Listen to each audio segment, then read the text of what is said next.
You can now come and hang out at the King's Lounge located right next to the buffet and directly opposite the poker arena to try out some of the best shisha in all of Europe. For those of you that aren't aware, shisha is a steamed instrument that's used to vaporize and then smoke flavored tobacco. After a long day of playing at the poker tables, for me personally, this is the perfect way to unwind and relax in comfort and luxury. So why don't you come and check out the King's Lounge? Cut.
Take a seat. You can now come and hang out at the King's Lounge located right next to the buffet and directly opposite the poker arena to try out some of the best shisha in all of Europe. For those of you that aren't aware, shisha is a steamed instrument that's used to vaporize and then smoke flavored tobacco. After a long day of playing at the poker tables, for me personally, this is the perfect way to unwind and relax in comfort and luxury. So why don't you come and check out the King's Lounge? Cut.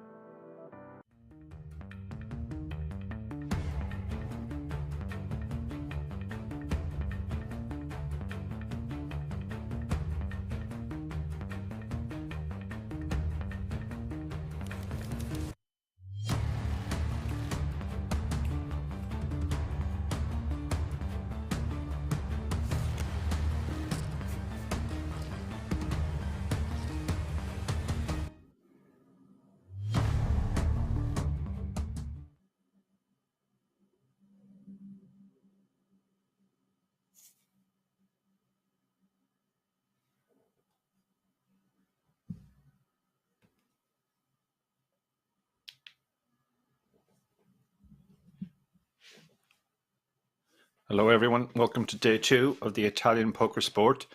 Poker from King's Casino here in Rozvadov. My name is Dara Kearney. For those of you who don't know, I am a professional poker player from Ireland for the last 15 years or so. Enough about me, let's look at the players. We have some real legends here. Pierre Neuville is the chip leader on this table with 55 big blinds.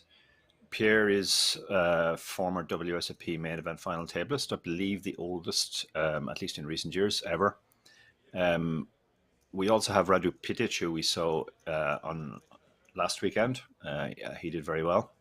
And we have a lot of very accomplished players there.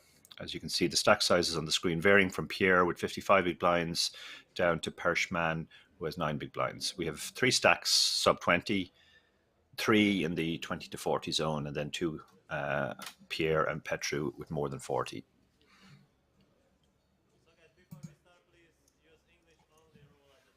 Good to see you all in the chat as well. Anybody watching? We'll be getting started here soon.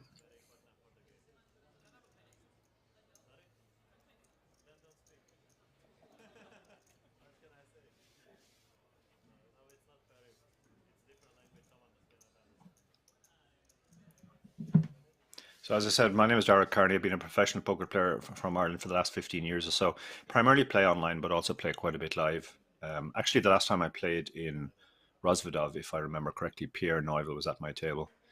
And I am also a podcast host with David Lappin on the chip race and the lock-in.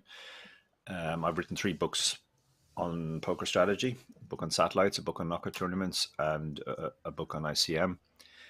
And I'm a Unibet ambassador as well. And yeah, I do lots of stuff basically in the poker area, but primarily a player still. So the player's waiting for the first hand.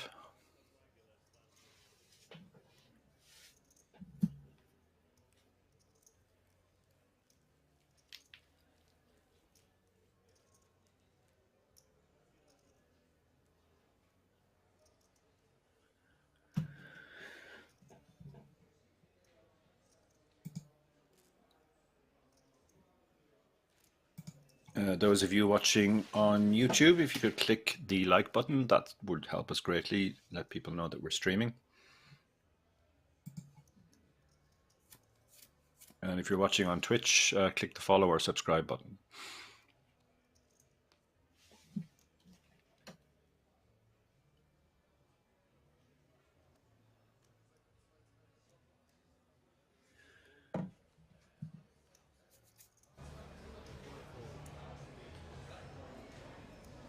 Okay, it looks like we're not seeing the cards yet. There may be a problem with our card reader.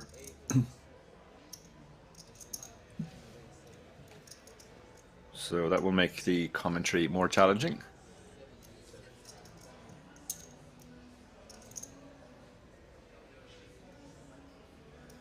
So button raise here from Patrick Heinrich from Germany.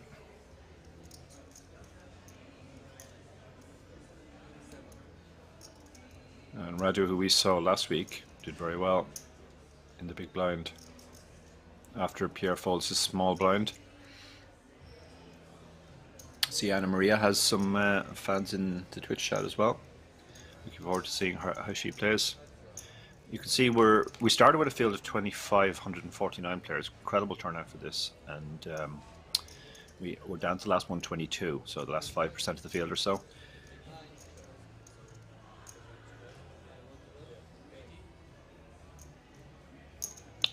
So the flop very much favors the pre-flop raiser.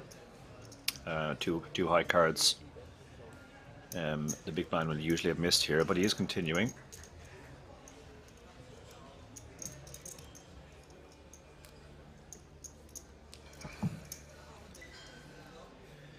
I believe we have a problem with the card reader, but it will be resolved in a few hands.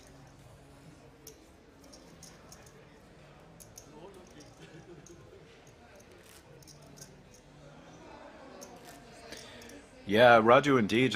First time, that was the first time I'd seen him when I did commentary last weekend, or it was last weekend, yeah, last Monday, and I was incredibly impressed by how he played. He's obviously playing very well at the moment.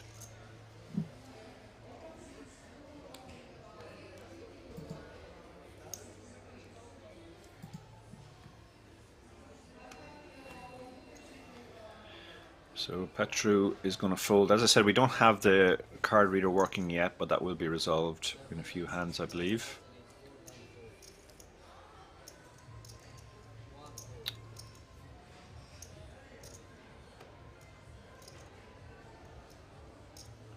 Pierre Neuvil's a bit of a legend. He started taking poker very seriously quite old after he'd retired. He worked for a game company for most of his life, which actually prevented him from playing poker. Once he retired from that, he started playing poker, and he's done incredibly well for an older gentleman.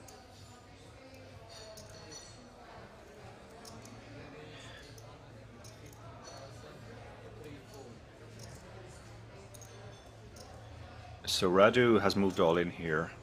Thomas opened from under the gun +2, and he now has a decision. It's a very big. Well, sorry, no,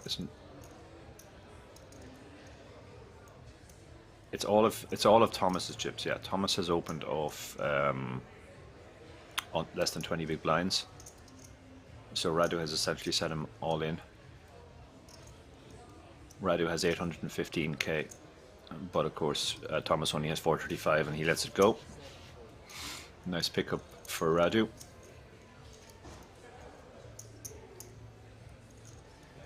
Looking at Bandit Condry, 32 in the chat. What's up, Dara? I'm going to the WSOP for the first time, 28 to the 8th. I'm going to be playing the 1k bounty and the 1k mini main. I won a 5k package on Twitch. Wow, great. Delighted to hear that. Hope to see you there as well. Yeah, definitely check me out. I will be there those dates. I'm flying out on the 22nd and I'm staying until the 14th. So we should definitely try and hook up. I'll be playing the mystery bounty for sure. I'm really looking forward to that. That's a format which is really taking the world by storm. I actually did a couple of webinars recently, one for students of my own that I organise on mystery bounties, and another for a training site. It's an area, it's a format where there's not a lot of content out there at the moment. So check out my Twitter if you're interested. So Thomas, undeterred, has raised again. Now he's even shallower now. He's raising off at just over a 12 big blind stack. Anna calls behind. Pierre's in the cutoff. Asking how much.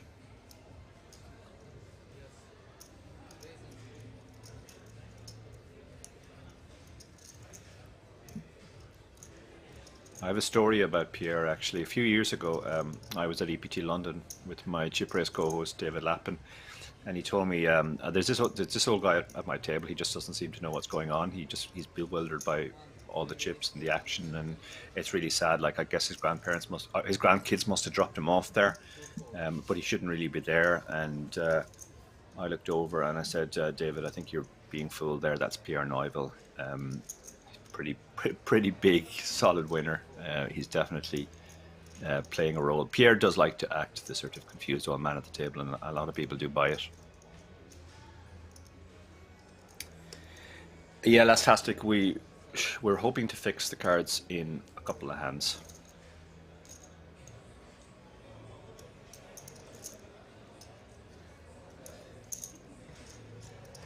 So Pierre with the squeeze, that's one of Pierre's favourite moves. He probably gets more respect than he should. He's a man who likes to squeeze. As soon as there's an open and a call, that's kind of meat to Pierre.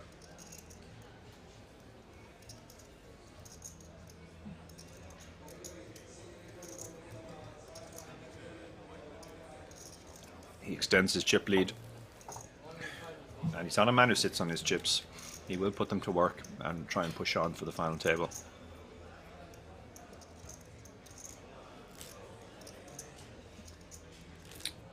It looks like Nightbot has the wrong payouts. Yeah, ignore those. Thanks for pointing that out, Apocalypse UK. So Pierre's in a great spot here. Probably the most experienced player at the table. And he loves these situations where he has a stack deep in a tournament and he can apply pressure. And we have the cards. Card reader is working now. Anna is shortish now. She has 16.5 big blinds, so she will be looking. Pierre's gone for a... Yeah, he's gone for a very loose open here. And that is how Pierre plays. People get fooled by the age. But it works for him. He plays very much against type.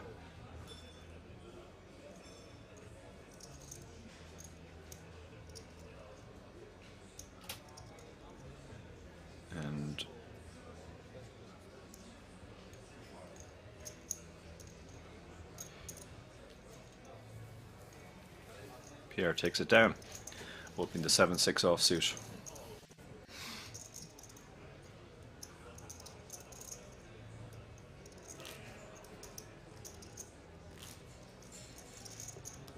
Played quite a bit with Pierre down the years, and it's, as I say, he plays very much against type. People think because of his age that he, you know, old man coffee image, but he's much looser than the average player. He opens super wide. You also 3-bet him at your peril because he does have the light 4-bet in his arsenal.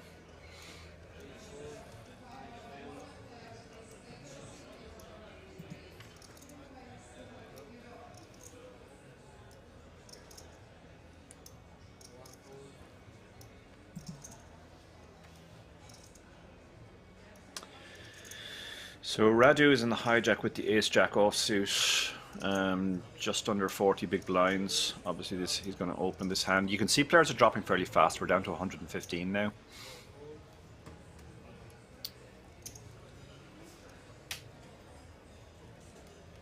Looks like we have a new player at the table, arriving as the players behind ponder what to do.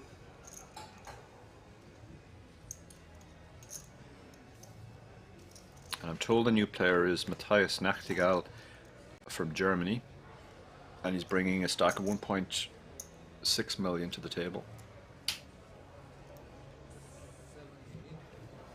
Thomas moves all in from the big blind,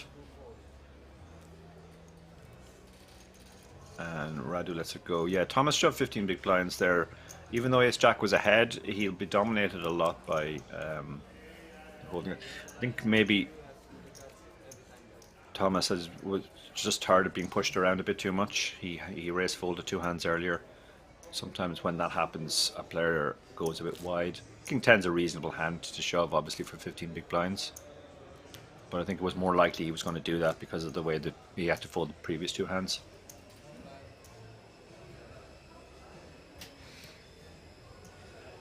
So thanks to everybody joining us on Twitch and YouTube.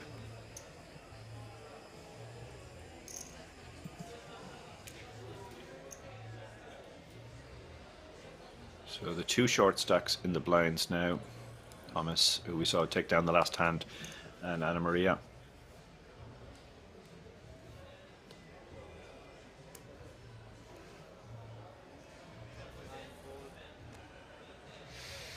Good evening, Jay Wasello. Good to see you in the chat as ever, my friend.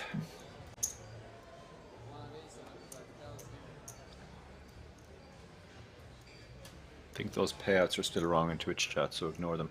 So Pierre picks up a legitimate hand now, jacks, which he obviously opens. Radu has ace 10. Yeah, Radu obviously knows about Pierre. Knows that Pierre could be super wide here. He decides to just call with the ace 10, see what develops. Some rag aces behind. Shouldn't really want to get involved.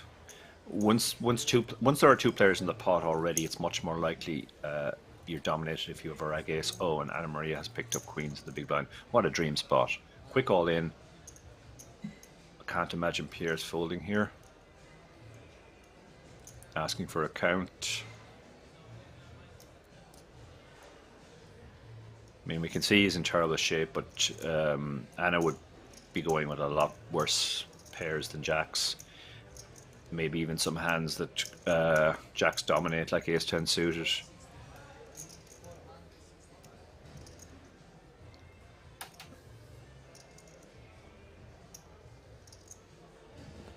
Pierre has asked for the count, received the information. Expect Pierre moves all in here, and then Radu folds.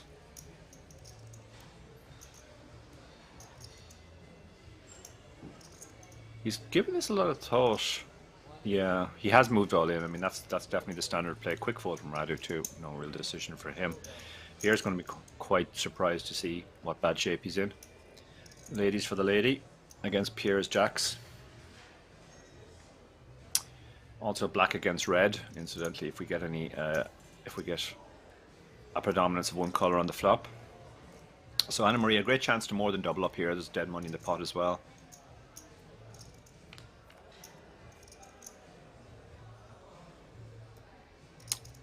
Safe flop. Nobody can hit a flush, so she just has to dodge a jack, and a jack only. 7 on the turn is safe. She awaits the river.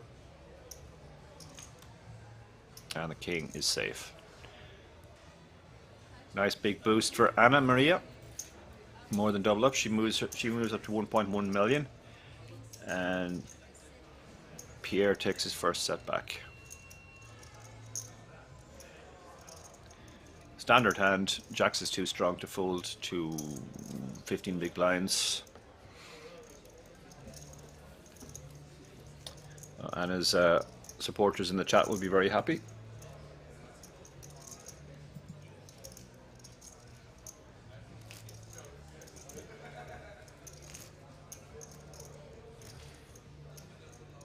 And Jay Wasado's doing great work in the Twitch chat, updating the Nightbot. We now have the correct payouts. The winner of this tournament will get €80,700 in addition to a WSOP Main Event Day 1A ticket worth $10,350. That 6 of those tickets will actually be given out to the top 6. So as we've seen before in these Rozvadov tournaments, that will create a very interesting dynamic with 7 players left.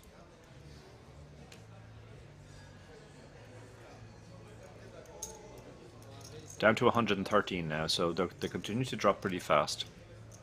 Pierre, look at this. Pierre's completely undeterred, opening the 10-8 suited under the gun.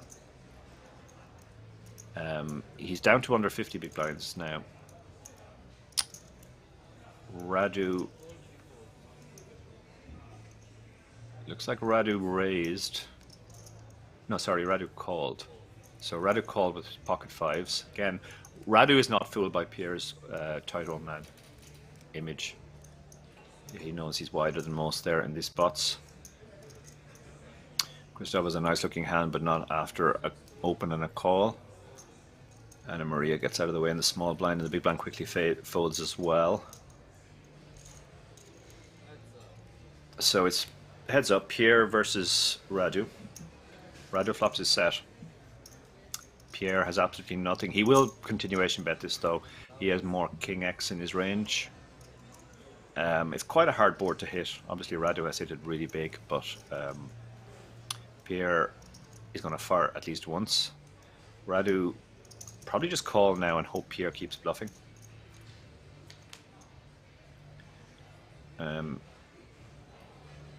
Pierre still has absolutely nothing, but this man is fearless. He's going to keep firing.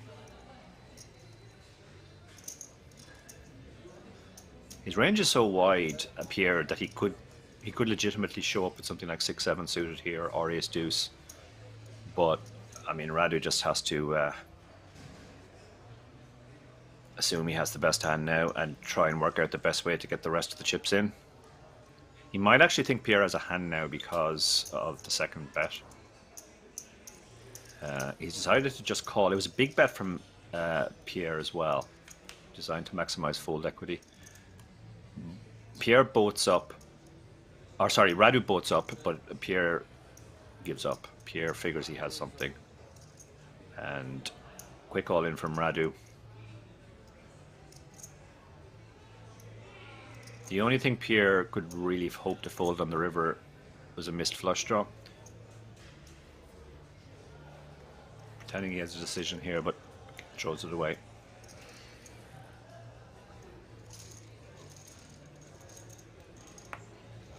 Pierre is well into his 70s now, as far as I know, Stoney.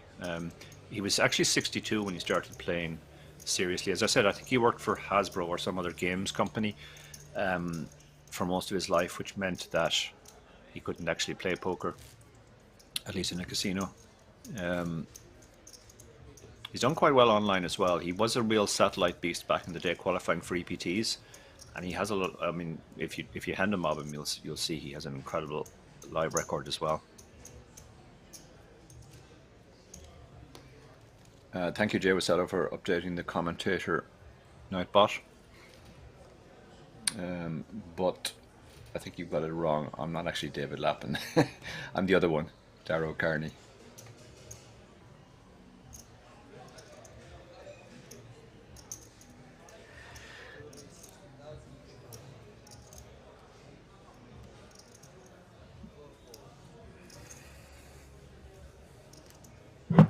I'm going to Google quickly to see if I can find Pierre's exact date.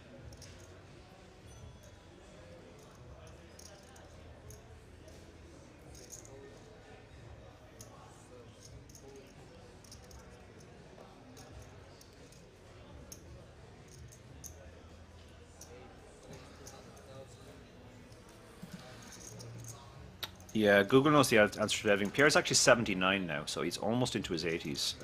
It's pretty incredible for a man of his age who actually started pretty late as well, to be still playing at such a high level. Meanwhile, we have a very big hand here. Radu opened with the King Queen. Anna Maria picks up aces on the button. She 3-bets. Pierre with 30 big blinds, just over 30 big blinds. He might think this is a good spot to get all of his chips in and try and fold out the other two players. That's what he's thinking about doing, I think. As I said, he's a very, very aggressive player, Pierre. So he pounces on these spots. Radu is a very loose player. Anna Maria might be reacting to that, picking up 3-betting him light. But it looks like he's gone for the call. So he's going to try and flop a set. Radu's in a tricky spot now because he's getting a great price. But King Queen against two players who've shown aggression or shown interest in a big pot doesn't play great.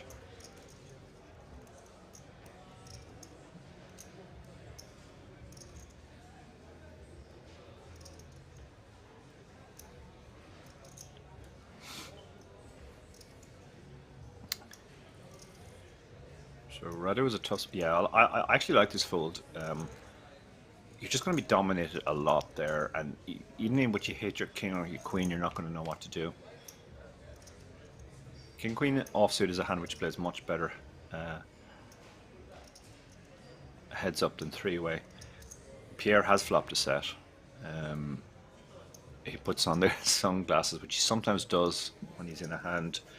This is a very safe looking flop for Anna Maria. I can't see her possibly getting away here. It's hard to put Pierre on the set as well. Pierre called quite a lot of his stack set mining. Yeah, she's going to bet. Now Pierre will either shove or call. In either scenario, I think the rest of the chips are going in.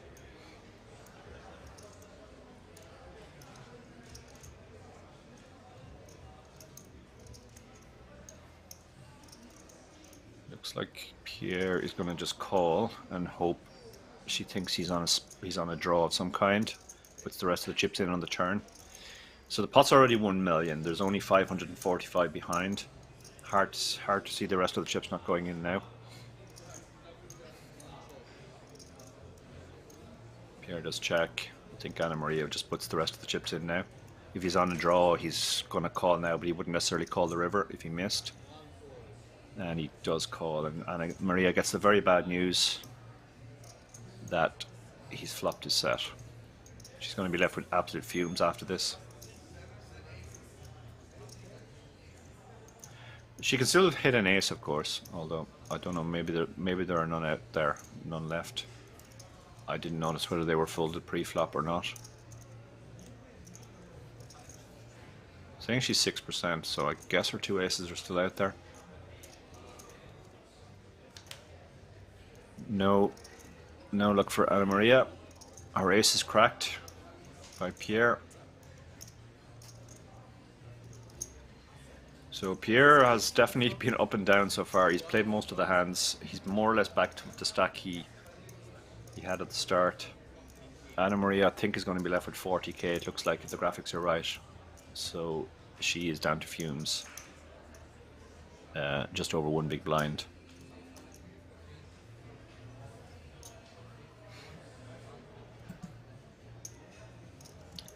BD in the YouTube chat asks, is it in Italy? No, this is in the King's Resort in Rozvadov in the Czech Republic.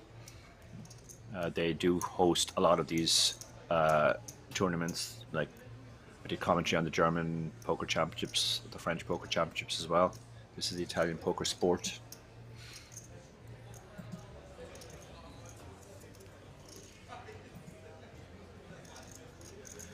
So Pierre back on top of the charts, and now Anna Maria down to just over one big blind. Very, very unfortunate for her. If she'd held there,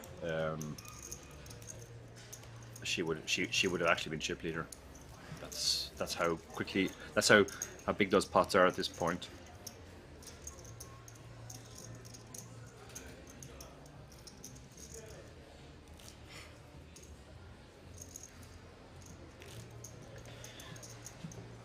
So the only good news for Anna Maria is that she was on the button that hand, so she has an orbit to decide which hand she wants to go in. She definitely wants to put her chips in before the blinds hit her again with the big blind ante.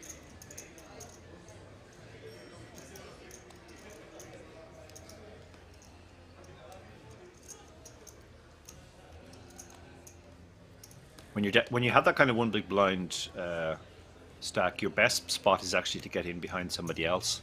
If somebody else opens and you have a reasonable hand, and you think there's a reasonable chance everybody else is going to fold, and then you get heads up, getting an amazing price on your money with the blinds and antes. Somebody does move all in, so this might be a good spot now for Anna if she has anything half decent. Pesha's moved all in with ace 10 under the gun, 7 big blinds, perfectly standard. Nobody has much of anything behind, so looks like these will get folds. Yeah, Anna Maria had 10-5. She decided she'd wait for a better spot than that. And this is going to get through. 8-7 suited is a pretty hand. Well, let's see what price he's getting. 175. He's getting better than 6-4. 8-7 suited, yeah, 8-7 suited is actually a fine call in this spot. It's just the price he's getting. He only needs he needed less than 40%, and with his hand, you can see even when he runs into his 10, he's actually 46%.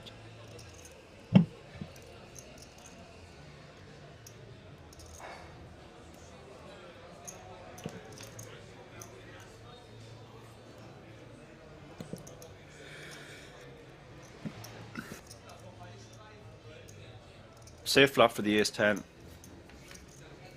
Although now Radu picks up the 6 in addition to the 7 or the 8 as outs. 70-30 still. And there it is. Cruel way to go. We lose Persh. He waited patiently for a spot. He found a good spot. But again, best hand can't hold. Radu adds to his stack. Himself and Pierre are the two big stacks on the table now. And we lose another player.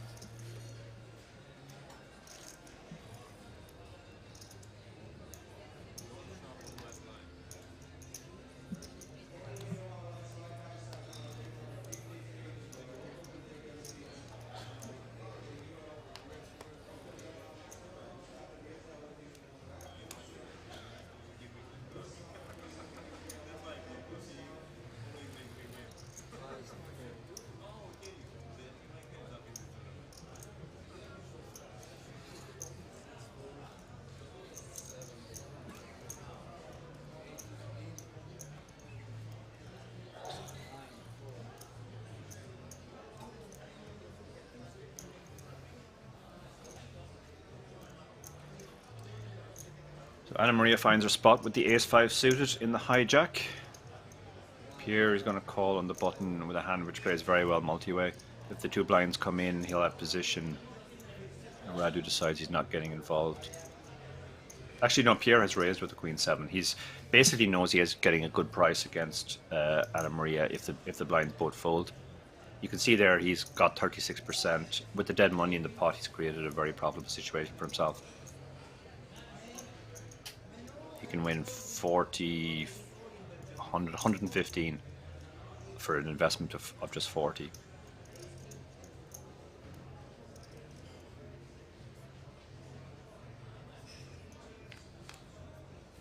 So, is he going to dog Anna again?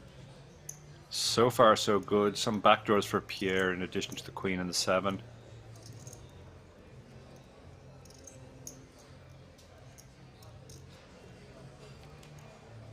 Oh no, oh, there's the queen. It is the queen of clubs though, so she has still the ace, or a 10 will make a straight, or a club, and the club comes in and she gets the quadruple up from 40 to 155.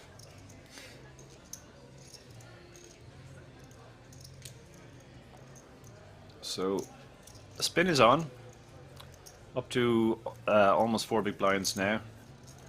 She probably will want to take another spot before the blinds hit her.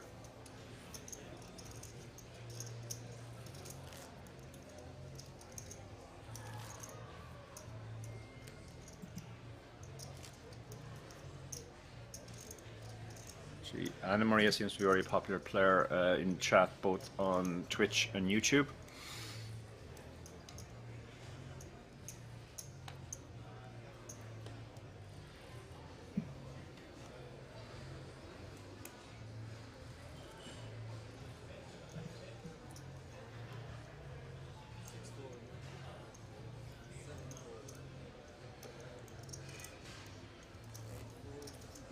As the blinds are coming, she'll probably will want to find a spot before they hit her, but not this time.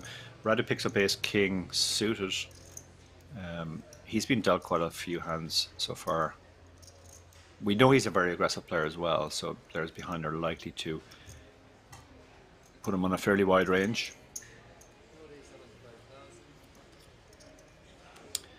The 9-5 suited won't be getting involved in the small blind though. The queen 3 suited is the kind of hand you could defend.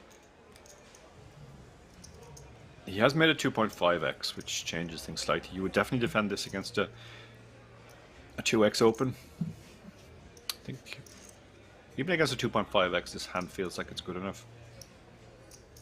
Yeah, Matthias does make the call.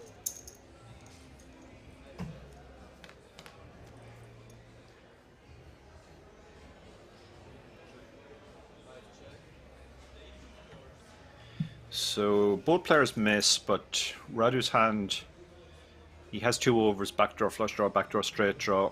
There's no real reason to bet this hand because this hand is so good. He can hit a lot of really good turns.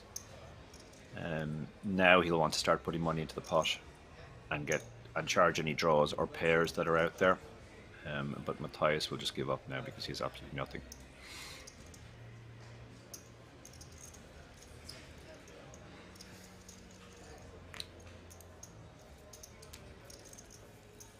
Jay Wasello says that at another main event in Barcelona, Luke Gillis was down to 2.5 big blinds with 5 players left and now plays heads up for 250k. Oh, and that's versus Steve O'Dwyer. Wow. Yeah. I know Steve a bit. We interviewed him recently for the chip race. Very nice guy. Actually, we did a strategy piece with him on the latest chip race. Yeah, I mean, everything is possible. The big blind ante changes things a bit as well because you. If you can get in before it hits you, you get that additional boost. You're not leaking a small amount of an ante every hand. I remember being down to 1.5 big blinds with 11 players left in an EMOP in Dublin well over 10 years ago now, and I ended up getting heads up as well. Everything's possible as long as you're still in the tournament, but she has 2 more hands before the blinds hit. Actually, 1 more hand before the blinds hit. Pierre's going to open the ace-3 offsuit. Again, this is on the loose side from the hijack, but Pierre is a loose player.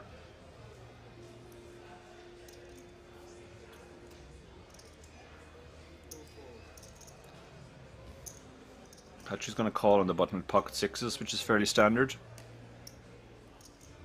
You're not just hoping to flop a set against a loose player like Pierre, you're also... There'll be a lot of flops where you can call 1 bet in position and hope he shuts down. Matthias has a very nice hand in the small blind. He might elect to call here. He does. Hand play is fine. Multi-way. Christoph has a terrible hand, but he's getting an amazing price. So he's going to call as well.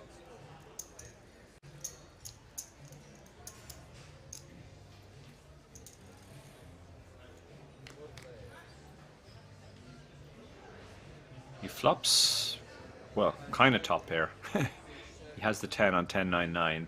Everybody else has missed. And Pierre, completely undeterred, he's going to bet his sixes. He's basically hoping everybody has missed. This is quite a ambitious bet because while 10-9-9 is hard to hit, obviously there's only 3 10s and 2 9s missing. There are lots of hands that have hit in other ways, like Jack 8, Queen Jack, 8-7, 2 hearts. Pierre's gone for a well, actually it's quite a big bet multi-way, and he will get he'll get the sixes to fold. Now, Christoph, having called with the 10-5, has kind of created the situation for himself now. Because one of the problems with calling with a hand as weak as 10-5, you don't like when somebody starts putting chips into the pot. And wow, he's let it go. So, yeah, I mean, if he's going to fold a 10-high flop, he should probably just fold pre. And Pierre's aggression there, he got 2 better hands to fold.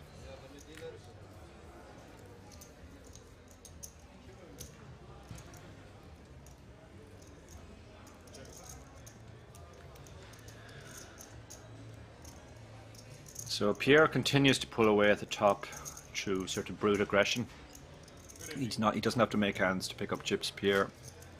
Anna's still down at the bottom with just over 5 big blinds now, and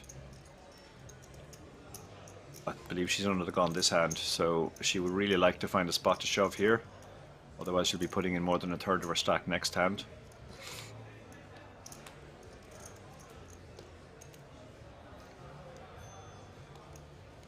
So let's see what she has. Whatever it is, it's not good enough to go with. She's folded. And around to Pierre with the Queen 7. Can't imagine he's going to open this. I mean, if he opens this, yeah, no. Queen 7 offsuit doesn't quite make the Pierre open chart.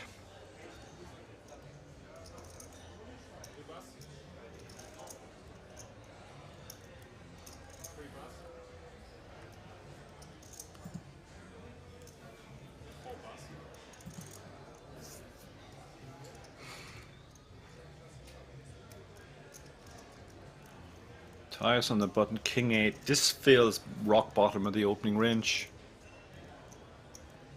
I personally would open this hand, but I wouldn't open King 7 offsuit. And he does open. To 65,000, just over the min. The min plus, as it's sometimes called.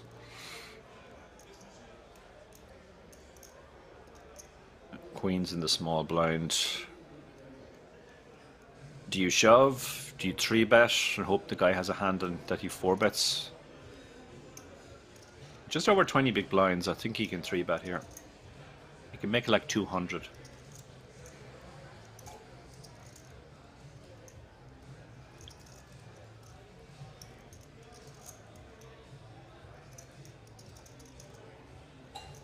Yeah, it looks like he's counting out a raise. He's just deciding how much the raise needs to be. He raises it to 230. That's big enough to make it clear that he's not folding. It's more than a third of his stack, so I personally would have gone a bit smaller just to make it look like you have some folds.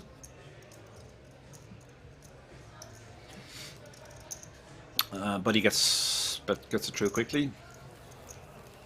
Button was at the rock bottom of his range, so there's never any shame in folding when you have one of the worst hands you can open. You're supposed to fold those hands to aggression.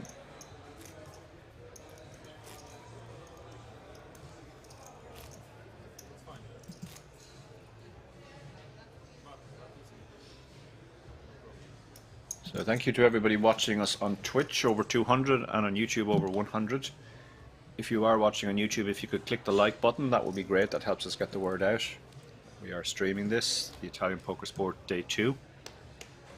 And if you're watching on Twitch, if you click the follow or subscribe buttons. Tight fold from Patrick there under the gun. King Queen offsuit. Pierre on the other hand opening the Queen 8 suited.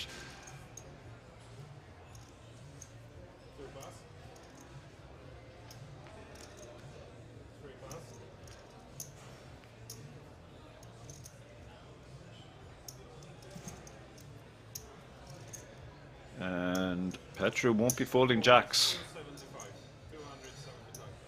makes a large raise, 275. Pretty clear he means business with that raise. And that should be the end of the hand unless Pierre decides to get creative.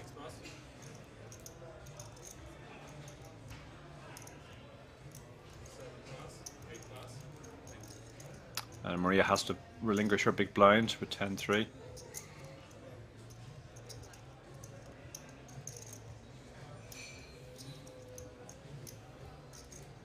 I think Pierre will let this go. It was a very loose open. As I said, when you're at the bottom of your range, there's no shame in folding.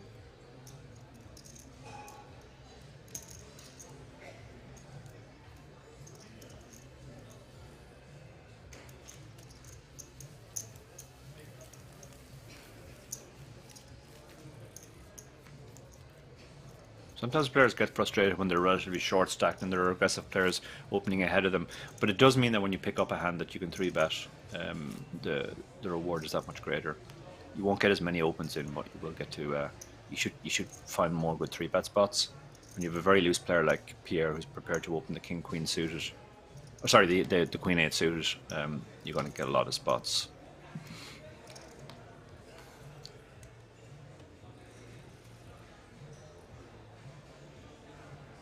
Here under the gun. Let's see what he has this time. So far has been the action player. King 3 won't make. Radu could open this. This is just about okay. Any suited ace with his stack, even from early position, is fine.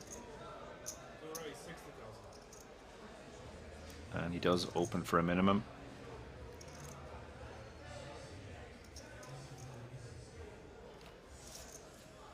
Looks like we have a new player in C3, Vladimir Tamaskovich, Slovak. He's brought 25 big blinds to the table.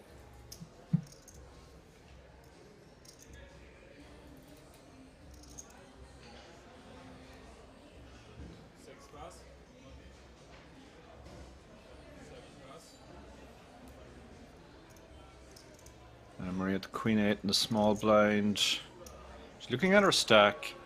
Yeah, I mean, you might think, well, what you think about Queen 8, but she does know Radu is opening fairly wide, and Queen 8 will be in reasonably good shape. As I said, when you have this sort of very short stack that she has now, you're better off getting in behind somebody else, essentially taking the full equity of having them in the hand. Patrick calls with the pocket sixes. Oh, this is trouble. This is trouble. Top and bottom against bottom set. Radu is going to love this. He's going to be absolutely convinced he has the best hand here. Patrick trying out the just call. Spade on the turn would be the only thing that might slow things down, but the 3 of hearts looks perfectly safe. Red is going to keep betting here. Almost certain he has the best hand. And there's a lot of hands which can give him action, apart from the draws that he's ahead of. 8-6 is possible, an ace is possible. All of those hands are possible. So now he's gone for the raise here. Can't see Radu getting away from this. He would actually be ahead of some hands that Patrick is doing this for value with, like 8-6, ace 3, which is turn 2 pair. And then there's a lot of draws which might take this line as well. So Radu probably just puts the rest of the chips in now and gets the bad news that he's drawing very thin.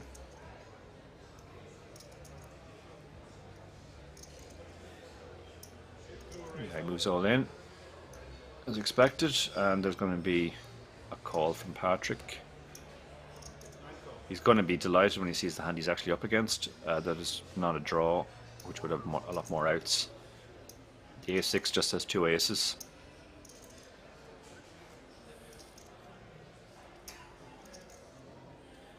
So this will be a major blow to Radu, who again has played very, very well. But he ran into it here. This is a cooler essentially. The K6 and the ace on the flop is just a cooler.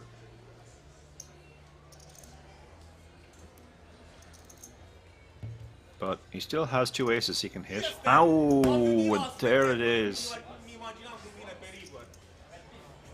That is cruel, cruel, cruel end for Patrick. Huge turning point for Radu to hit his 2-outer there. You can see he's very, very pumped up. Even though he wasn't at risk, that was a lot of his chips, and now he moves into a commanding chip lead on the table. And he has immediate position on the other chip leader, Pierre.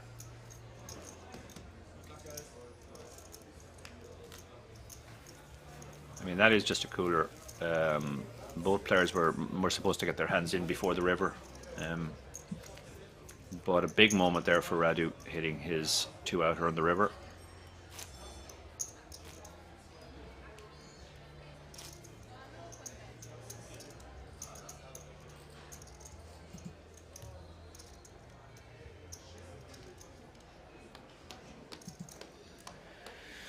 So we've all been there. We've all been there. Get it in on the turn. You have the guy almost dead, drawing to 2 outs, and then a couple of minutes later, you're outside, thinking what just happened.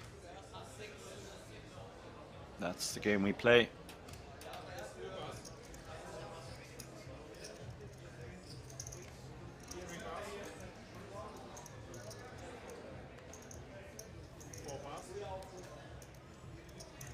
Matthias now has ace king. He's played very patiently since he got here. We saw him open the king 8, which was it was king 8, perfectly normal. I'm impressed by how relaxed and confident he looks at the table as well. So he's going to open the ace king. On the last hand, I mean, we sometimes talk about those as bad beats. I think it was Doyle Brunson who coined the phrase bad beat. But to be honest, at least in the original definition, that's not a bad beat, because a bad beat, as Doyle coined the phrase, is when the other player shouldn't even be in the hand. You know, so somebody calls it a gut shot or something and hits. But obviously Radu did nothing wrong there. His ace 6 would be the best hand a lot of the time.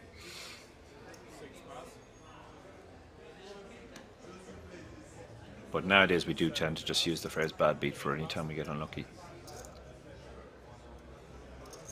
Pierre's in the big blind. He's very sticky with his big blind. Don't know if he's... Yeah, he's even calling the 7-3 offsuit here. Pierre really doesn't like giving up his big blind.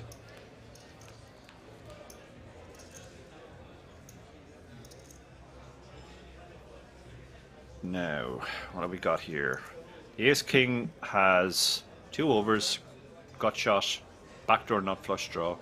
Lots going on there, but I'm not sure there's any real strong reason to bet here. You don't love getting check raised. You have a lot of good turn cards, so you could just check and see what happens on the turn. But you can also, the advantage of betting is just to clear out equity. You can see that even a hand as weak as 7-3 has a 29% chance against us. So getting to that to fold is useful as well. Pierre does give it up.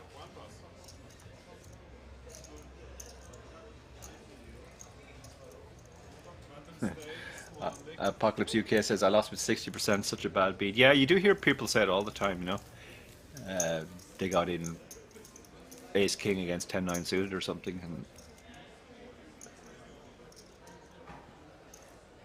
and that really is stretching the definition of bad beat.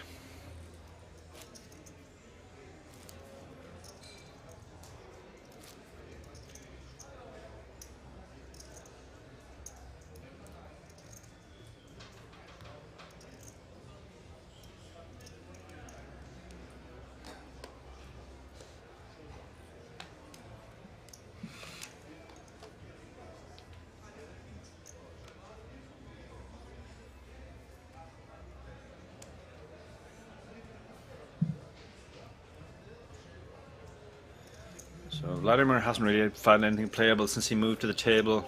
Petru's too early for Jack 7 suited. Matthias is probably going to decide it's too early for King 4 suited.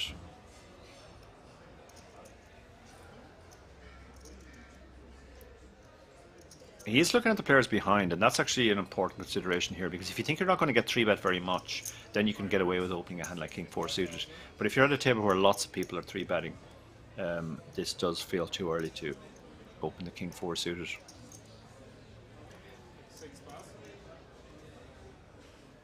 But in general, yeah, King 4 suited wouldn't be a recommended open here. But poker's always situational. It depends on what the other players are doing. The fact that Anna Maria is so short behind as well, you can almost take her out of the equation. And Radu is going to call with the ace 6. Perfectly fine defend. If they both miss, Matthias will win this in a lot of worlds, of course. But Radu is getting a very good price. They both don't miss. Matthias hits 2 diamonds on board. Might be a bit relevant because Radu has the ace of diamonds. 2 high card board. When there are 2 high cards on the flop, it always favours the opener. They're much more likely to have hit it and to have strong top pairs and strong second pairs.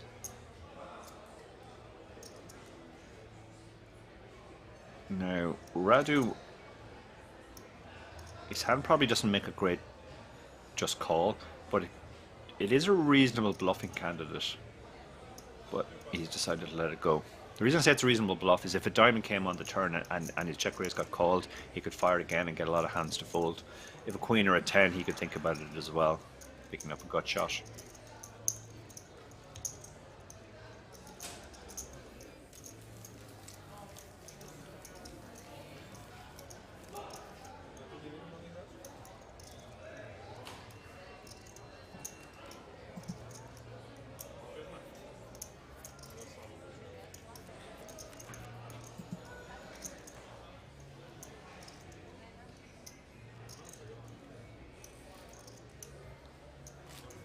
Yeah, most people hate hearing bad beat stories, it's fair to say. We all were guilty sometimes of telling them.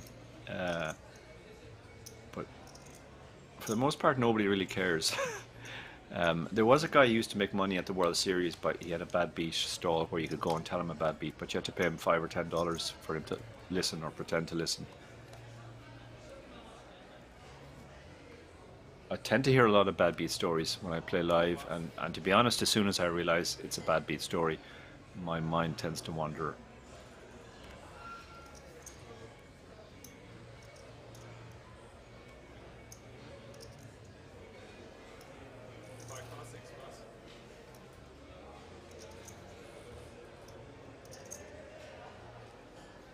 So Thomas folds to Jack 10.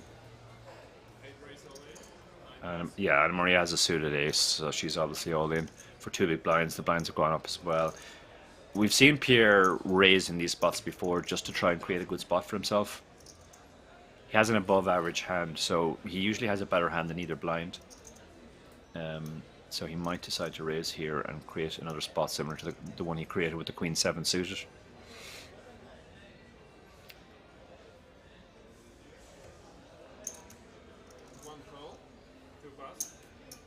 This time he's decided to just call. I guess he doesn't want to put too much chips in with King 4. 6-2 suited could have called there. Was getting an amazing price, but has decided to leave it to Pierre to try and knock out Anna Maria. Again, he's in pretty decent shape here. He's created a very good spot for himself again, where he's going to win 38% of the time, and he's only had to put in 80k. So he only needs to win 30% of the time for it to be break even. And there's the king. There's the king. Anna Maria is drawing very thin now. Drawing to an ace.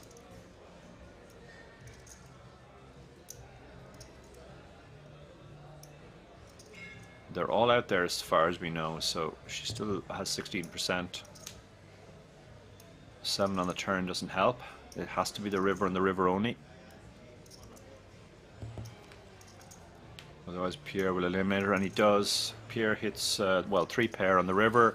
We lose Anna Maria in 99th. Nothing she did wrong. She got very unfortunate with the aces. She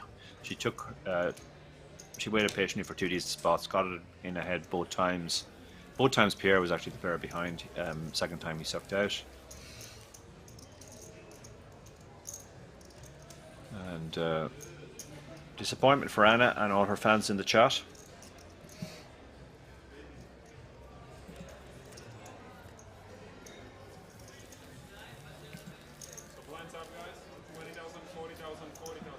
So the blinds are up to 2040.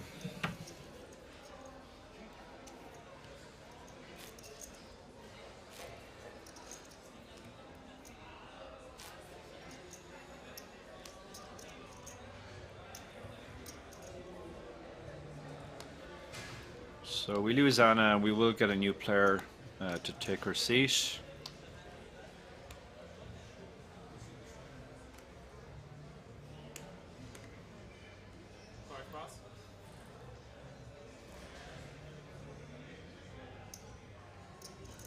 Christoph, ace queen suited, just under 20 big blinds now with the blinds have gone up. You could shove this hand, probably opening it is better though.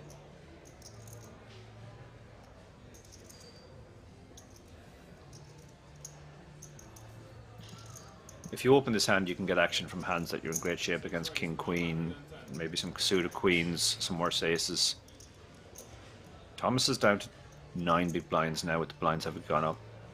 Ace 9 off is a very mucky hand though. You're just going to be dominated so much, and pretty much nothing you're in great shape against will call you. So I think he's going to let this one go. I mean, if you shove this, you're basically hoping it's king queen and it's going to call you off because of the price, but he does let it go. Pierre lets the 3-2 go. Pierre up to 2.3 million now. Radu is actually the chip leader with 2.7 million. He lets the ace 8 go. Again, same problem he has. When somebody opens off 20 big blinds, your ace 8 offsuit is going to be dominated by a lot of their range. Petra's getting a very good price. Actually, it's quite a big raise though. It's 2.75 big blinds. So against a min raise, you could maybe defend that hand. Although it wouldn't be great either. But against a bigger open, you just fold.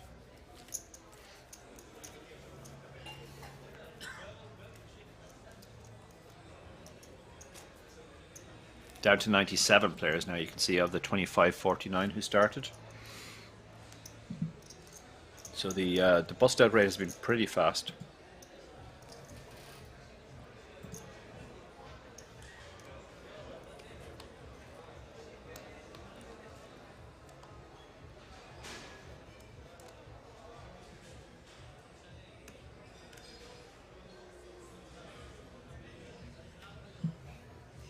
So for you, those of you joining us on Twitch or YouTube, if you don't know who I am, my name is Darrow Kearney. I'm a professional poker player from Ireland for the last 15 years or so. I in addition to being a commentator, I play full time, mostly online, but a decent amount live as well. Written a few books on strategy. I co-host a couple of podcasts with David Lappin, the Chip Race and the Lock-In. I do a decent amount of coaching and commentary and writing as well. So, Yordanov from Bulgaria, who I guess is the new player, he's raised to 100 off a 12 big blind stack with ace 4 suited. He could have shoved that hand as well, but this is going to work.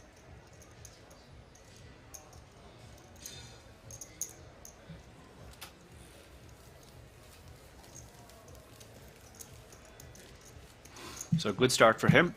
He adds 100k to his stack, up to 670.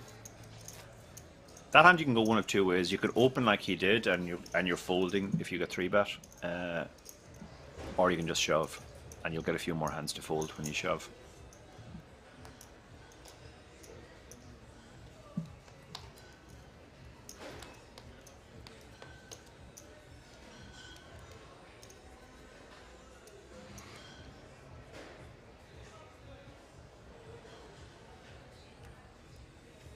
Thomas under the gun.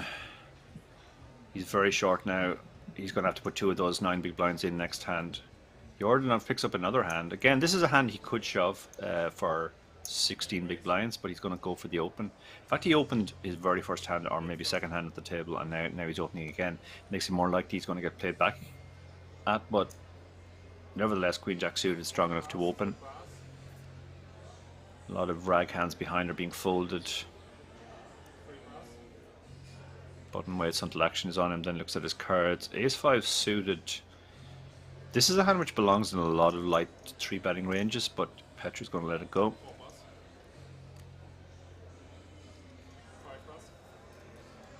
And Christoph has 8-3 offsuit, so he won't be getting involved either. So Yordanov's going to pick up another pot.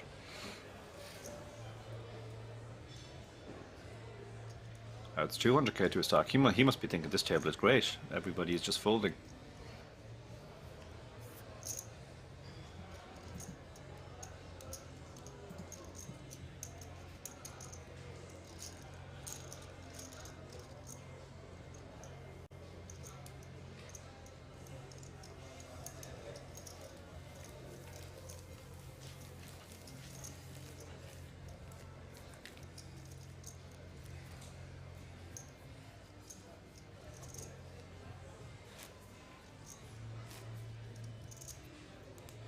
So you can see there the chip counts. Radu and Pierre are the two big chip stacks with over 50 big blinds each. Then there are two stacks between 40 and 20, and then four under 20, one of whom is under 10. And he's actually going to be big blind next hand, so he's going to have to post two of his eight big blinds next hand. Okay, the 10-3 offsuit should definitely be folded under the gun. Pierre's going to fold the 9-7. Radu's going to fold the 4-3.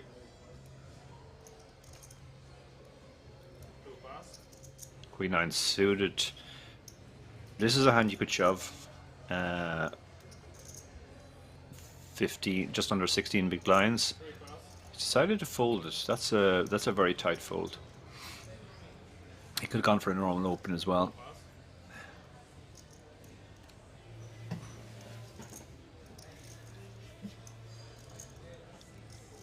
Tyus folds king 6 on the button. Yeah, oh no, sorry. He's going to open the king 6.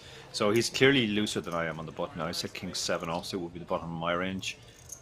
He's opening king 6. Christoph is going to fold. Thomas is short, and he's going to fold as well. Yeah, I think actually maybe into those two players, I would probably open king 6 as well. They both seem on the tight side, and they don't 3-bet very much.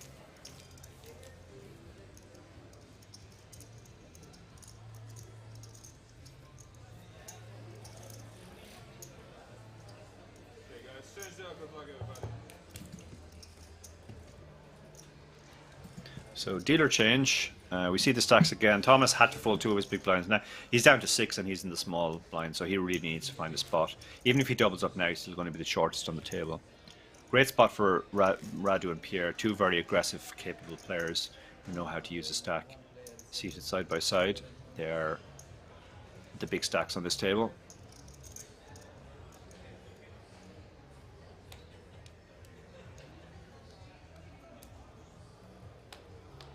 At the Italian Poker Sport Day 2, the new dealer arrives.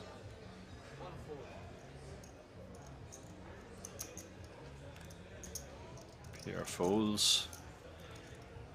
Radu, the 10-8 suited. This would be a loose open, but you know, Radu and Pierre are the two players who seem to go for these opens. We saw a player actually in a later seat fold Queen 9 suited last hand. But 10-8 suited is a reasonable open. Petru, though, will be 3-betting the Ace-King suited, I think. We saw him pick up jacks earlier over a Pierre open, which I think might have also been 10-8 suited.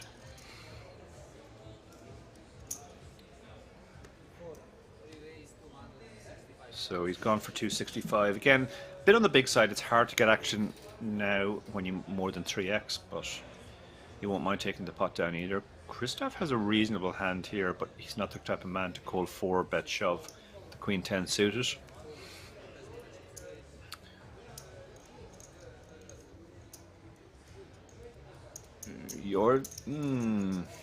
Yordanov has a reasonable hand for a cold 4-bet shove, but he decides to let it go,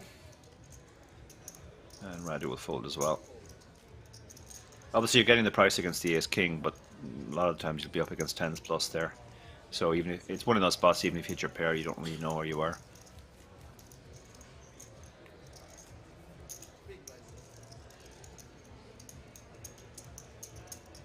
So on to the next one, as they say.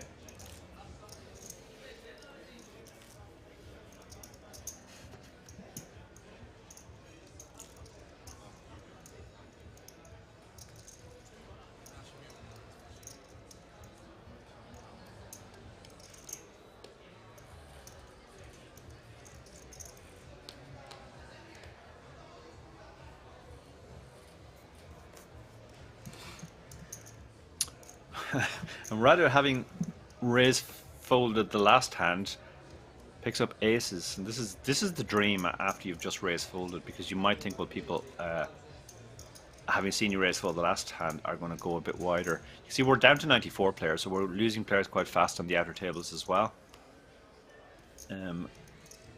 If anybody behind picks up anything reasonable, Radu could get action here for his aces. And here we go. This feels like a spot where Christoph just thinks this is a spot I've been waiting for. I have 20 big blinds, less than 20 big blinds. I'll just move all in. He'll fold most of the time. I think this is bad news for Christoph. Looks like, okay, maybe he just went for the call. Okay, so he saved himself by just calling. Thomas, who is much shorter and has jacks, is not calling. Thomas is going to put all the chips in. This is the dream spot. I mean, we can see he's up against aces, but a lot of the time this is, you know, 10-8 suited and pocket fives. So he moves all in. This is quite the setup. Oh, and sevens. Sevens with 16 big blinds facing this action. I mean, it's the short stack who's moved in. So again, like, he, you know, a lot of the time Radu has 10-8 suited. Yeah, he's moved all in. Don't blame him at all, because I said a lot of the time Radu has 10-8 suited and he's folding, and the guy who's called has just pocket fives or something like that. So yeah, Radu now moves all in. He can't believe the spot he's found himself in. Can Christoph get away here? Yeah, he's going to fold. He found a way to stay alive there. If he'd shoved, the jacks were going in too, but then the sevens would be out of the hand. So there's always a lot of ways hands can play out depending on what other players do, and that's a hidden element of luck as well. If Thomas had if Christoph had played the hand the way that most players and just shoved, then the sevens wouldn't be in there. So 3 pocket pairs. Shortest stack has the jacks, second shortest has the sevens, and the overwhelming chip leader has the aces. Great spot for him. See, he's only 68% though, because he's up against 2 players that can hit sets. So 6-3 would make a straight for the sevens now, or 6-8. There's the 6. That's the action card. So the sevens have a lot of ways they can win now. Up to 22%, but deuce ball on the river. 2 players eliminated, and another big pot for Radu. Yordanov, Karagov, who wasn't there for very long, and Thomas both eliminated.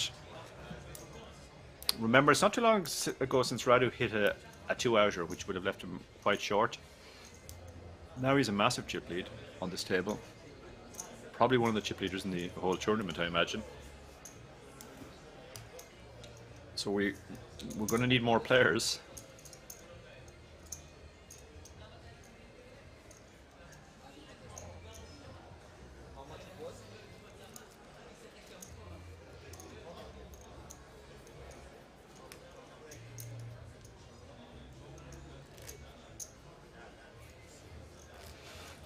So, broad smile from Radu, running well, playing well. That's always a good combination in poker.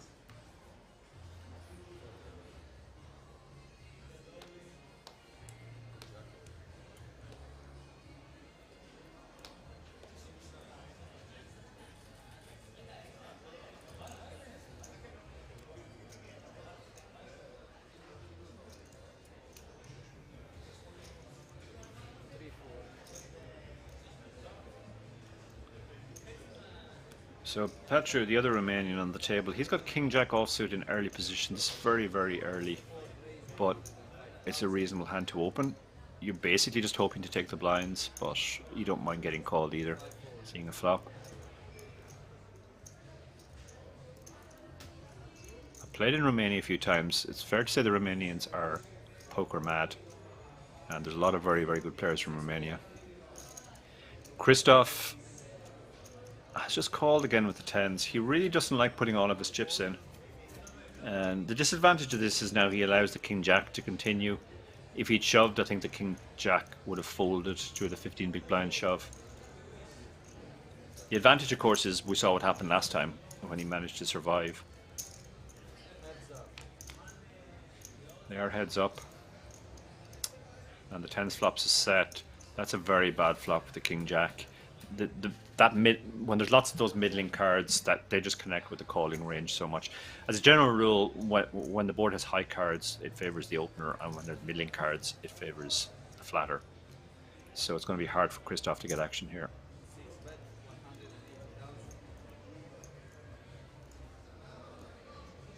I think Petru will probably just give up now. 2 overs, backdoor straight draw, but his hand is not very strong on this board.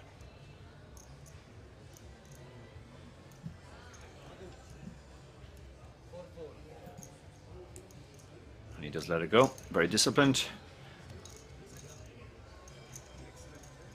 Again, like the problem there, another problem with Christoph's flat is even when he flops a set, he doesn't win any more chips. He wins exactly the same amount of chips as if he'd shoved pre-flop and the king jack had folded. And when he doesn't flop his set, he's going to have difficulty navigating. If the board came ace queen x, or there's a lot of boards where he just wouldn't know what to do with tens.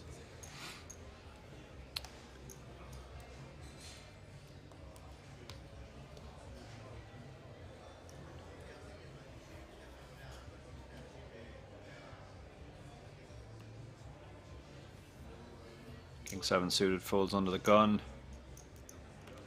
Again, you know, Pierre would probably have opened that. Matthias and Radu might open it as well. We're seeing different styles of play here. Some players are on the tighter side, some players are on the looser side. Pierre is going to get involved with the 10-8 suited. Seen him get dealt this hand quite a bit, and he's opened it every time. Now he's on the button. Obviously, it's much more legitimate open. Radu has an interesting spot here now. Radu is the one player at the table, or at least one of the players at the table, who knows that Pierre is much wider than he appears to be. He's decided to call because if he 3-bets this hand, he doesn't want to get 4-bet, and when he 3-bets and Pierre folds, he just mostly folds worse hands. In fact, he would only fold worse hands. So that allows Vladimir in as well. Vladimir is very short now, so he's basically hoping to flop something, and that isn't something. So there's a decent chance Pierre's aggression will win the day again. The ace high board favouring him. A lot of the big blind's aces, most of the big blind's aces would have just stuck it in pre-flop, and a lot of the small blind's aces would also. So they both let it go. Pierre again benefits from his aggression. Pierre's continuation bets far more than most players, but it works for him because people overfold to him.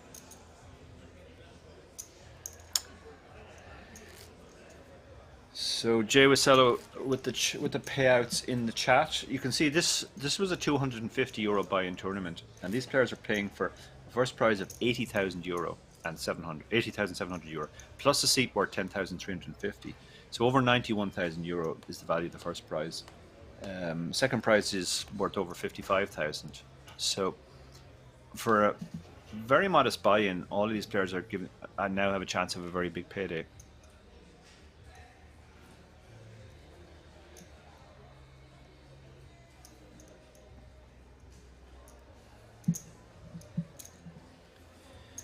Dias opening the ace-jack under the gun. Not the prettiest hand, ace-jack offsuit, but good enough to open. Christoph letting this one go. After his recent victory. This is unorthodox from Pierre, to say the least. Ace-8 offsuit, not normally the type of hand you want to just flat call with.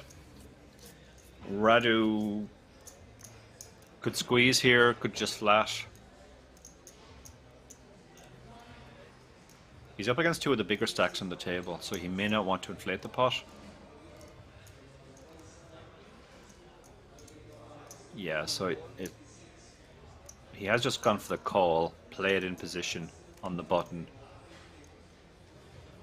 Vladimir has a very bad ace now. Too many players involved. As I said, the more players that are involved, the more likely it is your rag ace is dominated. Because he's actually, there are two better aces out there, so he's going to let it go. And Petru has the 10s and 27 big blinds. This is a tricky spot. There's a lot of money out there, 370. It might seem rash to shove 1.1 million, but when there's 370 out there, If you shove and get it through, that's an amazing result. You've added more than a third to your stack. Yeah, so he does move all in. I like this move. This should get everybody behind now to fold. As I said earlier, like when you have players like Pierre and to a lesser extent Radu at the table who are getting involved in more pots, these sort of situations are going to present themselves more often. Where there's an open, a call, suddenly there's a huge amount of money out there, and you can shove tens very, very profitably. And you kind of have to take those spots at those tables. That's how you chip up.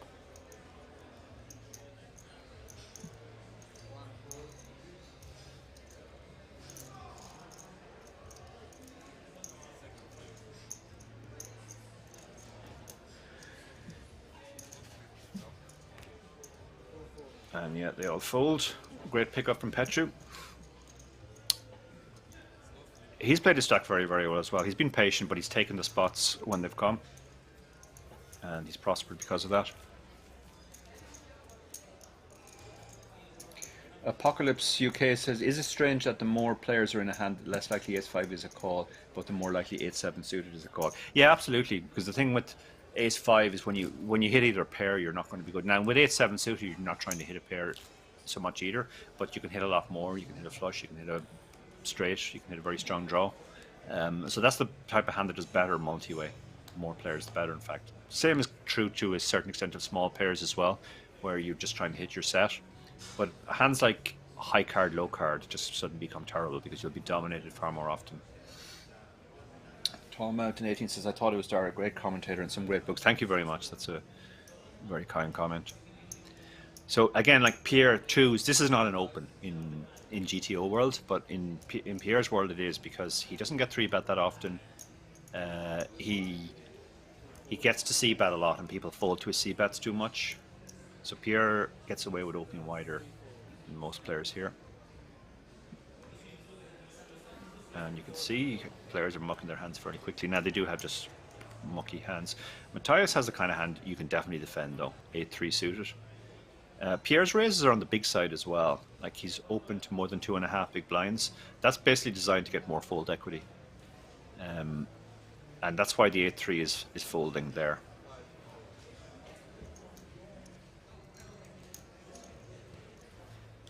The correct way to play against somebody like Pierre, incidentally, who's opening wider than normal and using a bigger size, is to 3-bet more often. Because you get a bigger reward when he folds.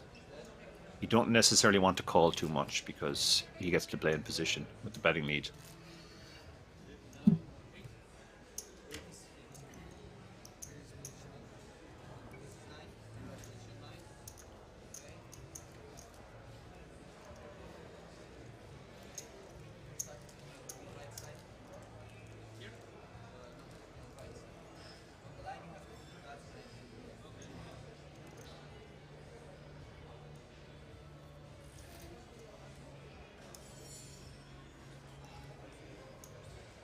So as I said, yeah, the correct strategic adjustment to somebody like Pierre, who opens too wide and uses a bigger sizing, is to 3-bet more. He won't let you have it all his own way though, because as I said when we came on air, Pierre is perfectly capable of light 4-bet as well. So you just kind of have to buckle up and embrace the variance. Otherwise, somebody Pierre will run over a table fairly quickly if he doesn't meet any resistance. Looks like we have a new player at the table. 2 new players, actually. Yeah, just getting information. In seat 8, we have Stefan Haberl from Germany. He's coming with 755k, so 19 big blinds. And beside him, Alexis Andreou from Cyprus with 1.39 million. They both fold their first hand. Pierre will be opening the King 8 suited.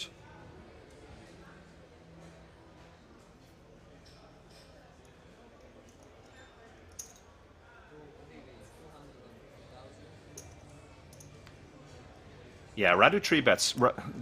This is incredible timing because Radu is literally doing what I just said you have to do against somebody like Pierre, which is to 3-bet, 3-bet him more. And like Ace-9 offsuit would not be a 3-bet against most players in these seats. But Radu is recognizing that Pierre is just opening too wide, opening too large as well. And he's going to bring down the hammer with the Ace-9. Now Pierre's isn't necessarily done with his hand at all. It's a fairly small 3-bet, so he can continue. But now Radu has all the advantages. If Pierre does just call, Radu will be in position. Radu will have the betting lead.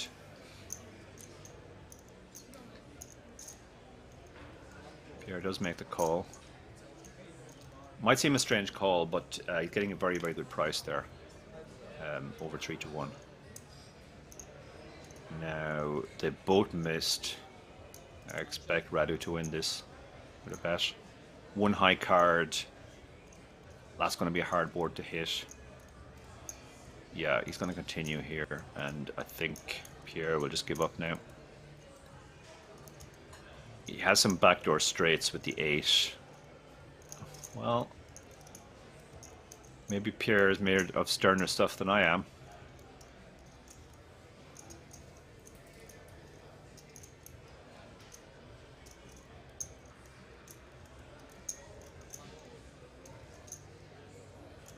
He is continuing. Queen on the turn. Wow, this is unorthodox from Pierre. He's made a really small bet. This is very, very unorthodox.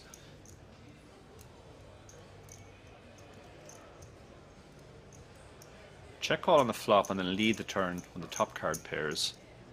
Yeah, Radu is suspicious here. Radu is going to call. A lot of players would give up there not knowing what to do, but and the queen on the river. Now it's extremely unlikely either player has a queen. Pierre knows the only way he can win this is with a bet. And he's bet tiny. He's representing value here. He's making this look like a blocker. Oh, and very quick call from Radu. Radu clearly knows Pierre's game very well and knows that his ace-9 is good here enough of the time. And yeah, Pierre, I had to say, but Pierre kind of got owned there by Radu. His line really made very little sense. I guess he's representing a pair, which doesn't want the check behind on the turn, and then he's going for thin value on the river. But Radu was having none of it. He was like, as a general rule, you know, sometimes you see these small bets and then somebody calls with a hand like ace high and they lose, and people say, oh, why did he call that bet? He was obviously betting for value when he bet that small. And that's essentially what Pierre was trying to represent there, that he was betting for value with a small bet. But from a purely theoretical point of view, you should not fold to small bets very much.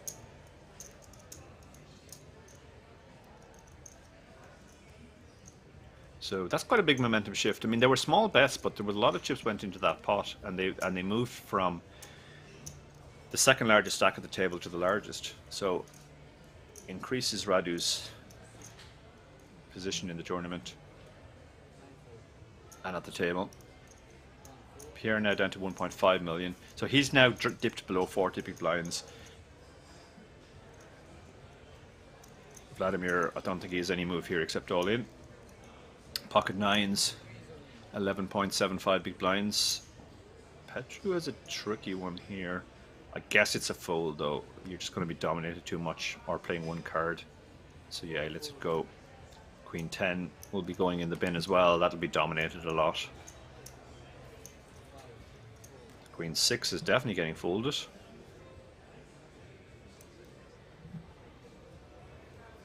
And the Queen Jack. Now this is close.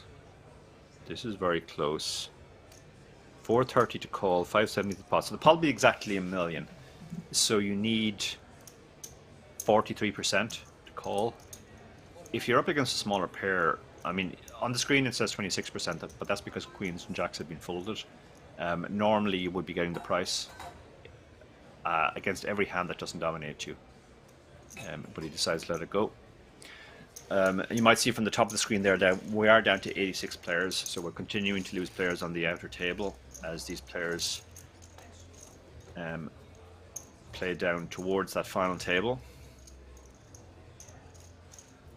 We are, Apocalypse UK says we're going to play down to 24 or the end of level 28 tonight.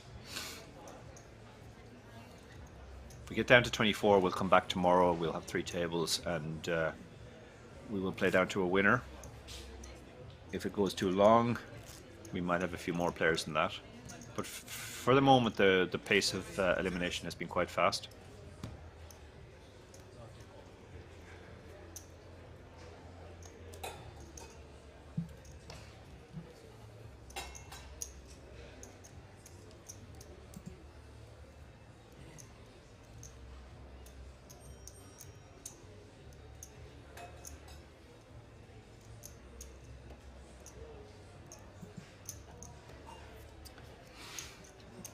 Radu really has made. Hey, he's played extremely well. He's ran well as well too when he's needed to. He does have position on Pierre, which is a huge advantage as well.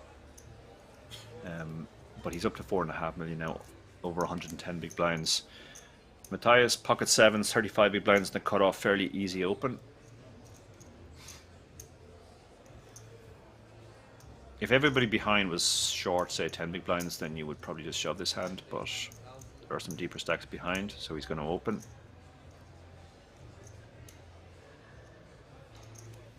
Christoph won't be getting involved with the 8-4.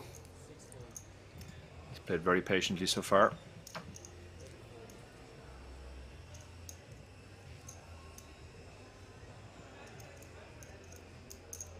Big blind decides to defend with the king 10 suited. Perfectly nice hand to defend. If you 3-bet this hand, you're only going to get action from hands that you're in bad shape against. So you can just call. You can call closing the action. Try and flop something. Flops the nut flush draw, and his hand will be good some of the time as well. He'll be good against stuff like Queen Jack, Jack 10 suited, those type of hands that open. Matthias will bet mostly here. You're just trying to fold out equity. If the guy has something like 10-9 and folds, that's a pretty good result for you. But it's not going to work this time. Now, brick turn probably goes check, check. Let's see if I'm right.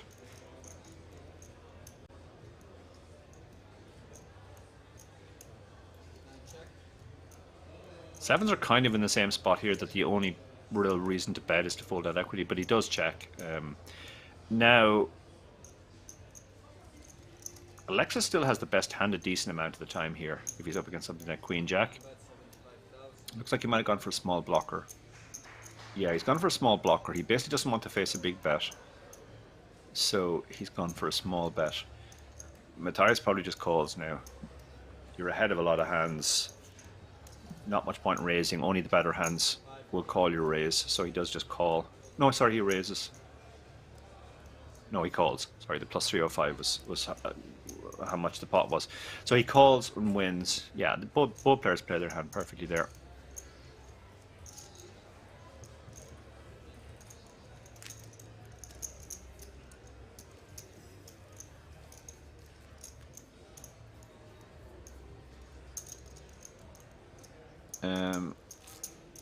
Actually, I said they both play their hands perfectly, but maybe the blocker bet isn't great. When you do a blocker bet on the river like that, mostly you do it because you don't want to face a big bet. But at the same time, it should be possible for worse hands to call your blocker bet, for it to function well as a blocker bet. I'm not sure too many worse hands than King 10 will call your blockers, so maybe a check was better there.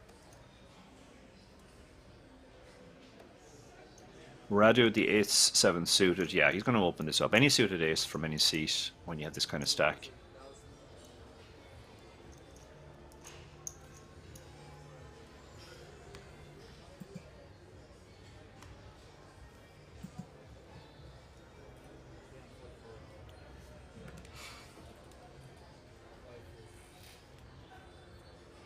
Going to run into aces here. Christoph, who's waited very patiently. I'd like to see him flap the aces here, given what he did earlier with his other hands, tens. If he 3-bets, he won't get action, that's for sure. It will literally be his first 3-bet. He's also made it quite big. Well, no, sorry, he hasn't actually. 230 is fine. It does look like there's folded equity, but I don't think Radu's going to be fooled here. Pierre likes to call in these spots and try and flop sets. We saw him do it earlier with the 5s, and he got there against Anna Maria's aces. He's going to do it with the 6s as well. Yeah, Pierre really doesn't like folding his big blind even to this action under the gun open. Three bet from the from a player making his very first 3-bet. And now Radu finds a 7 in a similar spot. In that Anna Maria hand I mentioned, he had actually opened under the gun with King Queen, which he folded. I think he'll probably fold Ace 7 for the same reason, that your hand is just dominated by one of the other two players far too often. He is suited this time though, so yeah, he's going to make the call. Mostly he's trying to hit 2 pair or a flush draw. So Pierre has kind of created the situation with the call. I'm pretty sure Radu would have folded if Pierre had folded. Are we going to see aces get unlucky again? Well, you don't love that flop when you have the aces. Now we can see he's still in very good shape, but Radu has a weak bottom pair. He's going to check. Christoph now with only 565 behind and 750 in the pot. Yeah, he moves all in just to try and block, shut out any draws now. Any hand with a 10 or a 9 has a gut shot. Any hand with a heart has a backdoor flush draw. There's just a lot of fairly weakish draws you can get to fold when you shove that you actually benefit from folding. Can't imagine Pierre's calling here.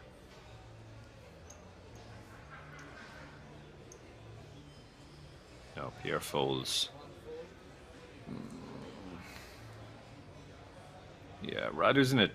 I mean, he's getting a very good price again. He's getting almost 2.5 to 1, but your top pair is pretty much never good here, and your ace a lot of the time won't help either. So yeah, he does fold. Good fold at the end. So nice pickup for Christoph.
Petru raises the ace queen. Got over 30 big blinds. Nice hand, nice stack to open off.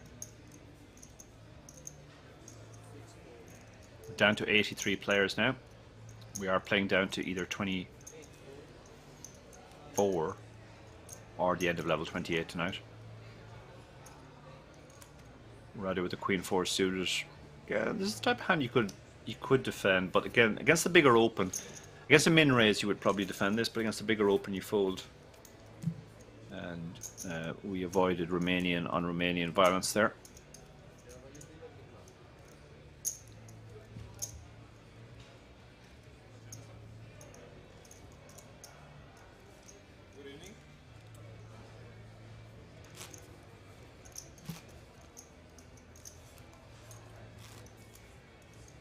I believe the levels are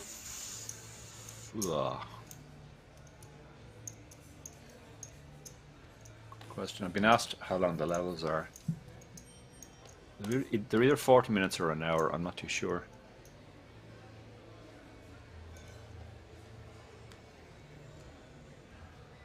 $50 minutes. Okay, split the difference. And this is level 22, so we either have 6 more 50-minute levels or we're playing down to 24. What do you think, chat? Which is more likely? 24 players or 6 more levels? We're down to 83 now.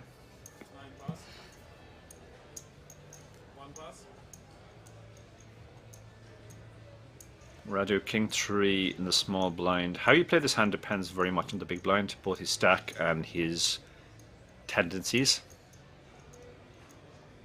Against short stack player, this is just a shove. Against a very passive player, you could raise this and fold if they re-raise. And against a lot of players, you could just limp. He's gone for the limp, and now he's going to limp fold. The reason he limped there rather than shoved is his read on Vladimir probably is that there's not much difference between the hands that Vladimir will shove over a limp or call a shove with. So when you have a very weak hand like king 3, which you know is going to be in bad shape when you're called, against that type of player, limping makes a lot of sense, and then you just fold if you get shoved on, knowing you're behind. Apocalypse Suitcase says most likely I'll be in bed by the end. Oh, yep. I will not be, because I'm staying here with you for until we close tonight. We're now in level 22, as WSOP said in the chat. We are down to 81. I think it's going to be close between the two, actually, given how much of the field we've lost already. We have lost a third of the field already in this first session of play. If we lost a third of the field in the second, we would be down to probably about 50 players.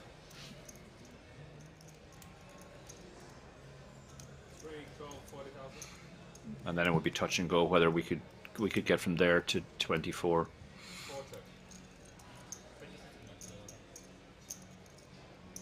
So Vladimir limps in the small blind. Petru is very relieved to be able to check his jack 4. Queen 10 could have shoved as well off this stack. He hits his queen. Jack 4 is missed completely. Vladimir is going to come out betting, and Petru is going to very quickly fold his absolutely nothing.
Pierre again with the loose open, the 10-9 offsuit and the hijack. He's going to run into jacks behind on the button. Jacks are just going to stick it in now, I think. There's already 205 out there. He's only got 690 behind.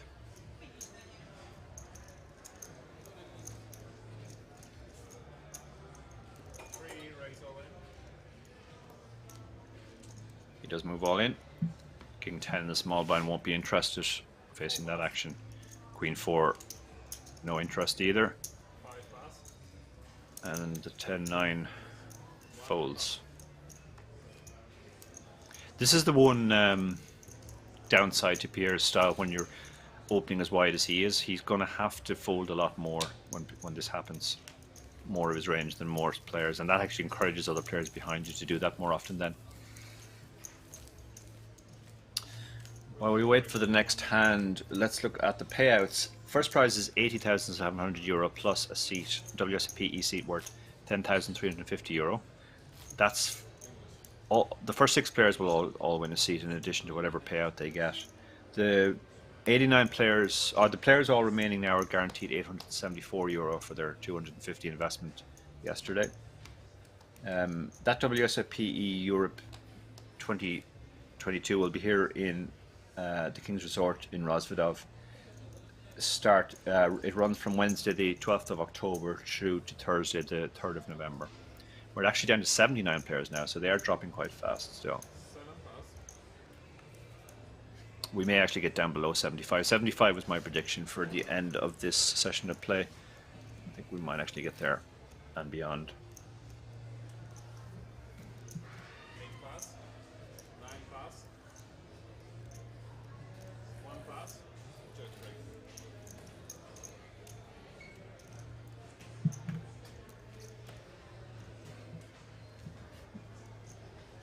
Radu, ace-5. This is marginal.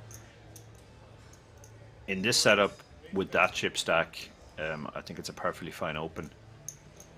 While players are taking their spots to move all in, they are waiting for legitimate hands to do that with, and a lot of the time nobody has a hand behind.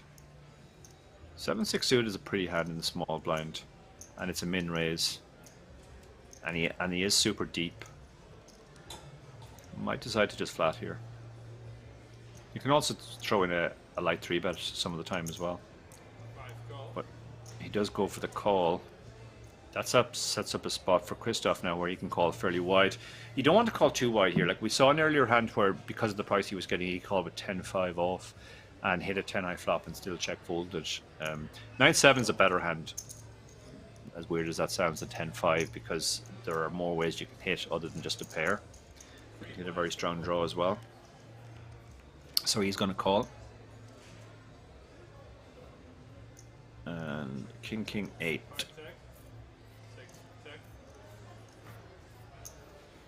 fact, this is paired board and it's a high card.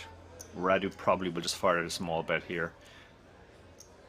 We call this a clean out equity bet because really the only real purpose of it is to get hands like 7-6 suited that has a 13% chance, 9-7 suited that's actually 15% to fold, and then you go from being about whatever that is, 70% to being 100% to win the pot.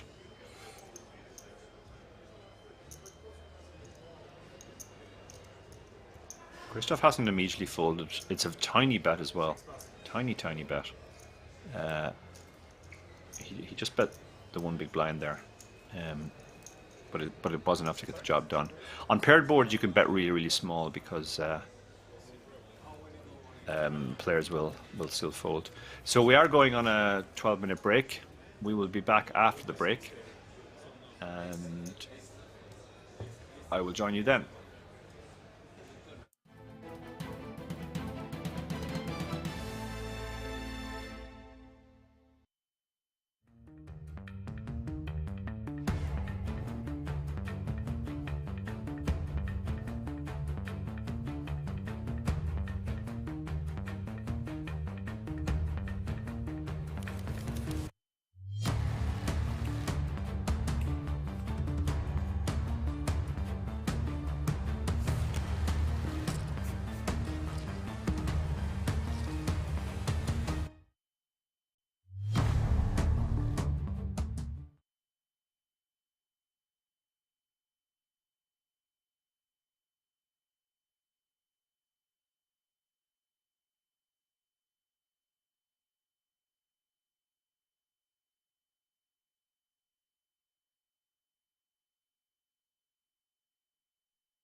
now come and hang out at the King's Lounge located right next to the buffet and directly opposite the poker arena to try out some of the best shisha in all of Europe. For those of you that aren't aware, shisha is a steamed instrument that's used to vaporize and then smoke flavored tobacco. After a long day of playing at the poker tables, for me personally, this is the perfect way to unwind and relax in comfort and luxury. So why don't you come and check out the King's Lounge?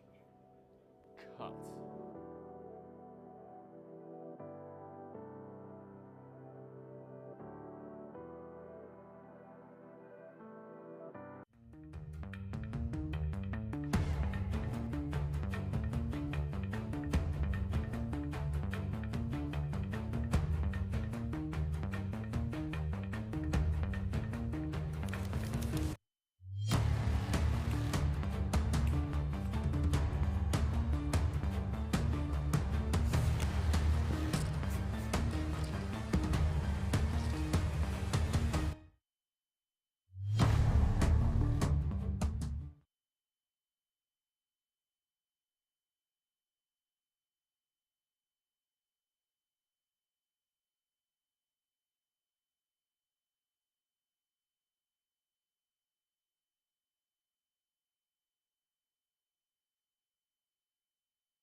You can now come and hang out at the King's Lounge located right next to the buffet and directly opposite the poker arena to try out some of the best shisha in all of Europe. For those of you that aren't aware, shisha is a steamed instrument that's used to vaporize and then smoke flavored tobacco. After a long day of playing at the poker tables, for me personally, this is the perfect way to unwind and relax in comfort and luxury. So why don't you come and check out the King's Lounge? Cut.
now come and hang out at the King's Lounge located right next to the buffet and directly opposite the poker arena to try out some of the best shisha in all of Europe. For those of you that aren't aware, shisha is a steamed instrument that's used to vaporize and then smoke flavored tobacco. After a long day of playing at the poker tables, for me personally, this is the perfect way to unwind and relax in comfort and luxury. So why don't you come and check out the King's Lounge?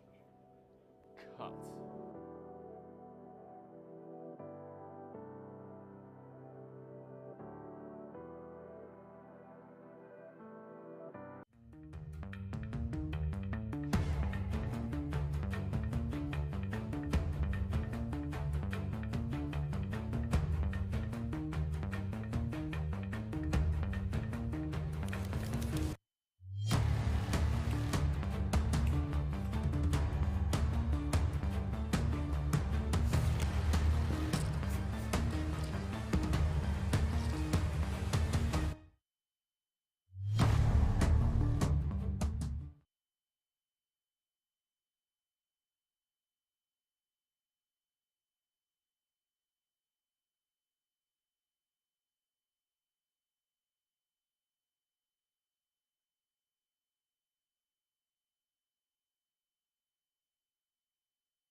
You can now come and hang out at the King's Lounge located right next to the buffet and directly opposite the poker arena to try out some of the best shisha in all of Europe. For those of you that aren't aware, shisha is a steamed instrument that's used to vaporize and then smoke flavored tobacco. After a long day of playing at the poker tables, for me personally, this is the perfect way to unwind and relax in comfort and luxury. So why don't you come and check out the King's Lounge?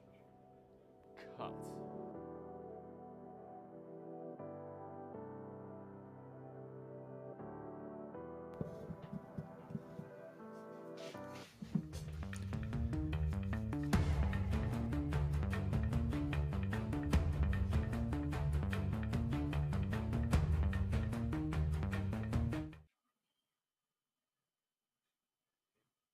Hello everyone, welcome back to the King's Resort in Rozvadov, very much a centre of European poker. It's day 2 of the Italian poker sport, a 250 buy-in. It's the main event. This is the second session of play today. In the first session we saw quite a few players eliminated. We're playing another 6 levels tonight, 6 50-minute levels, or down to 24, whichever comes first. We have the same table as before the break. Radu is now the massive chip leader with 86 big blinds. Everybody else is sub 40. When we come back to the new blind level of 25.50. And Pierre, who has come out all guns blazing today, is fair to say hasn't had it all his own way. And he's now actually down to 22 big blinds. Pierre Neuvel, a legend of Belgian poker, oldest ever WSOP main event final tablist. incredible live record and indeed online. But so far it's been very much the Radu Pitic show. We saw him last week here. Been very, very impressed by him again today. He's running well, obviously, but he's also playing extremely well. Welcome back to everybody watching on Twitch. Great to see Maureen in Twitch, and she's a Radu fan, I see. Radu really has put on a show for us so far in the first session. Let's see how the second session goes. We're down to 78 players. Stefan under the gun with ace-8 offsuit. This feels just a little bit too mucky to go with for 13 big blinds, so he lets it go. Pierre opening the 7s.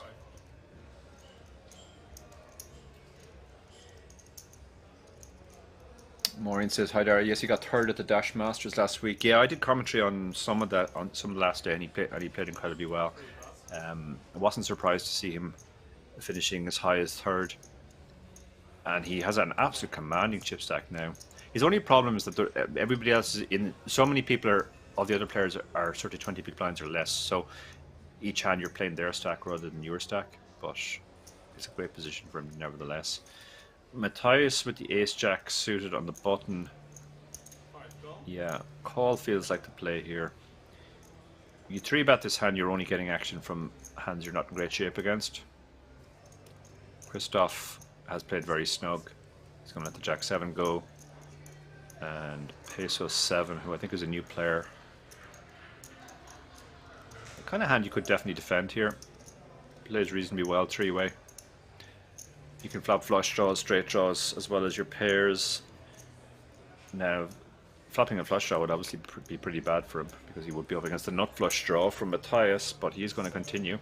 So 3-way. Which is not really what you want when you've got 7s and less than 20 big blinds behind. But we've seen Pierre. Pierre just tends to bet any flop that comes down in these spots. But is he going to like the ace-high flop with his 7s?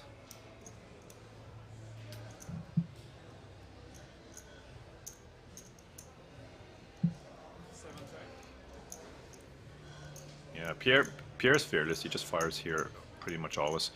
I don't think we've seen him check even once when he had the opportunity to c-bet. This is really just he's hoping nobody has an ace and he can win the pot now. Tyres, having called the ace jack suited, won't be going anywhere. If he calls, Pierre will have less than a pot size bet behind. So he might be thinking, maybe I should just raise now, but he has gone for the call. Keep Pierre firing, perhaps. And that should be the end of the King 9.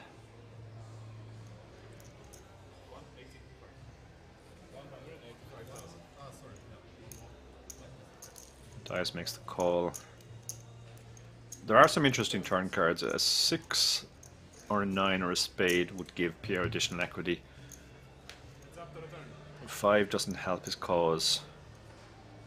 Now he's basically got two options here. He can just shut down and accept his loss, or he could shove and try and get a weak one pair hand to fold a 10 or maybe a weak suited ace.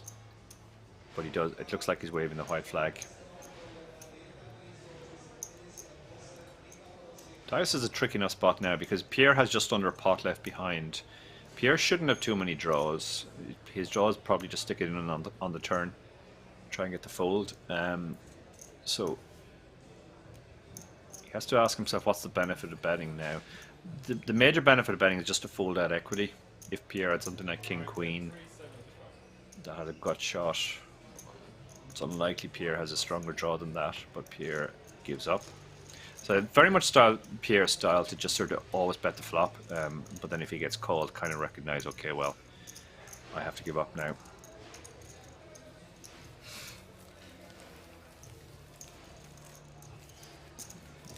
So Pierre even shorter now.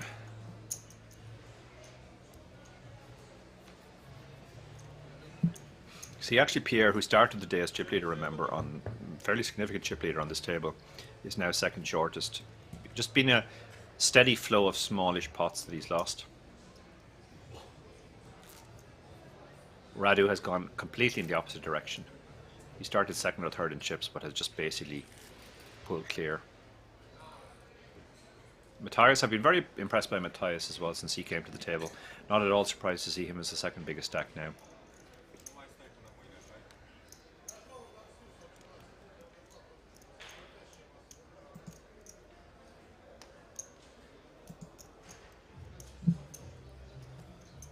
So it's down to 77.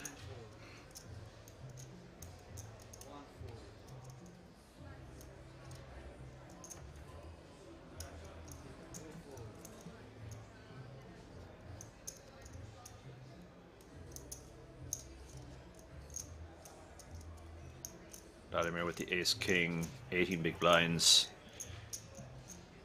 Normally you just open this and hope somebody picks up a worse ace and decides to 3-bet you.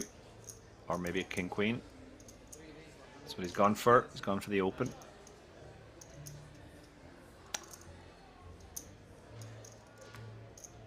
Looks like he's made it 150, so it's on the big side.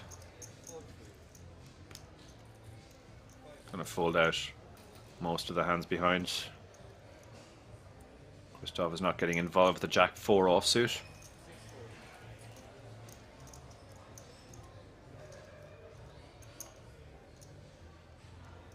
Jack 8 suited. It's a pretty hand, but facing the 3x. Don't think you want to defend this. And the 9-7 folds as well. 9-7. The big blind was super short there, so he would have been putting in 20% of his stack just to make the call there, which you don't really want to do with 9-7.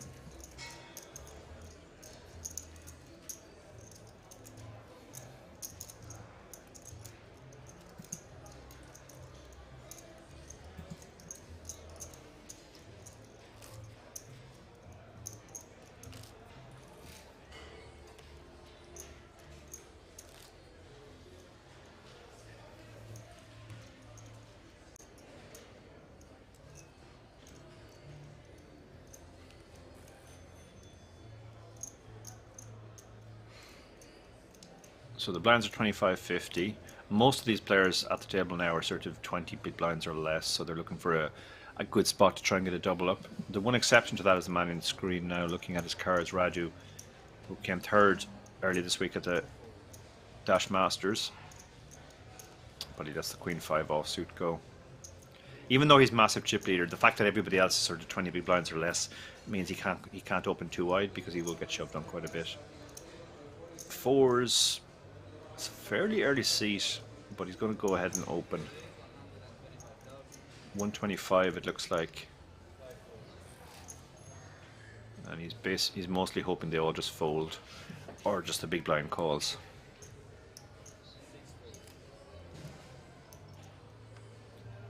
A6 suited on the button. This is an interesting one. This is a hand you could call for sure. In position on the button. And yeah, he flicks out the chips.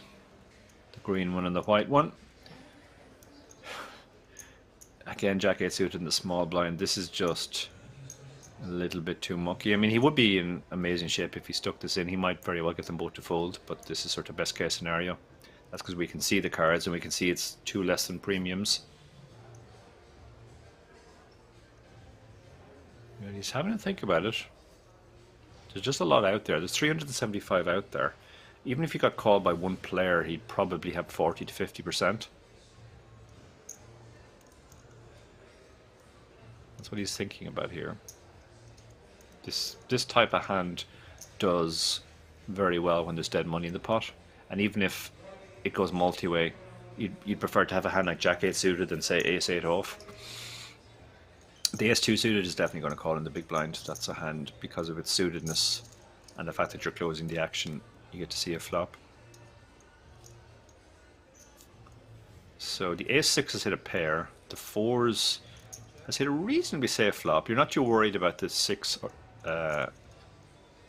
although in this instance we can see that the 6 has actually hit. The Ace2 backdoor straight draw, backdoor flush draw, but he's a bit too shallow to continue.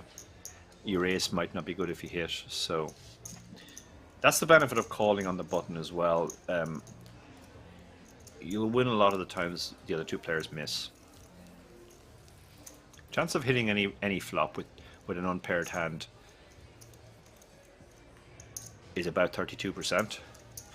So when you're up against two players, about 50% of the time they'll both miss. So it can be very profitable to call on the button.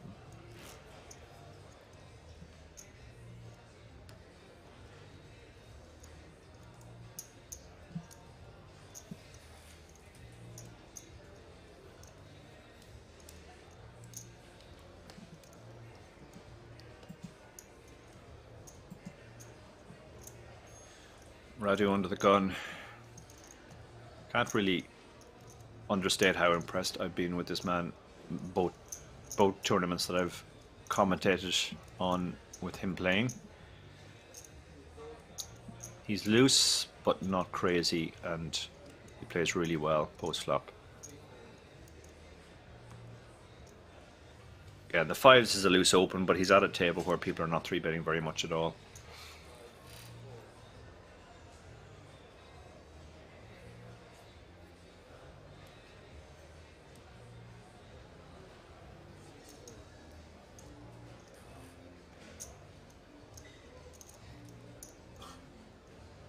Okay, so 7. I don't think it will be doing anything with the Jack 3 suited.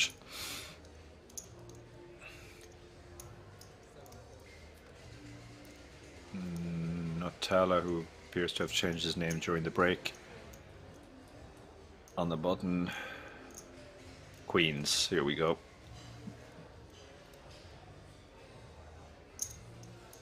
It's actually a limp, sorry, by Raju, which is interesting, mixing it up. So he's raised the queens, looking for action now. Pierre really doesn't like folding his big blind. Pierre's down to 14 big blinds now. Wow, if he calls here, this will be really unorthodox.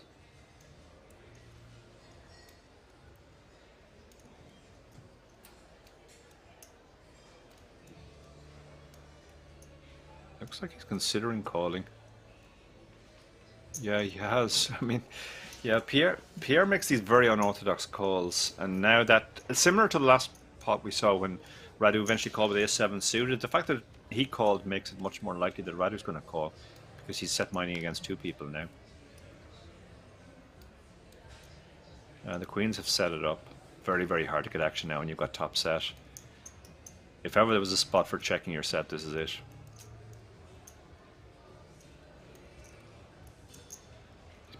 He's gone for the smallish bet instead. 200 into 575. Hoping somebody has a pair will hang on.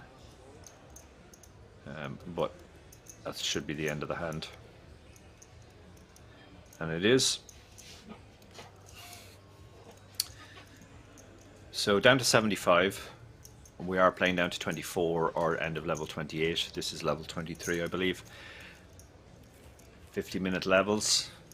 For those of you who don't know who I am, my name is Darragh Kearney. I'm an Irish professional poker player for the last 15 years or so. Mostly play online, but do play a decent amount live as well.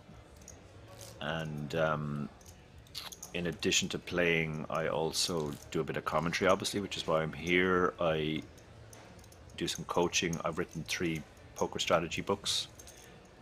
I do a couple of podcasts with David Lappin, the Chip Race and the Lock-In.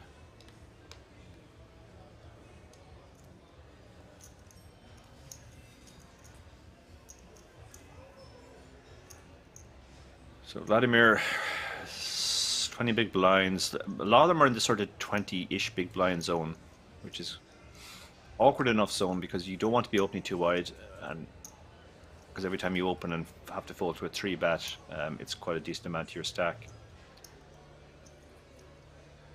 Matthias has over 40 bigs, so he can definitely open a hand like ace-8 suited.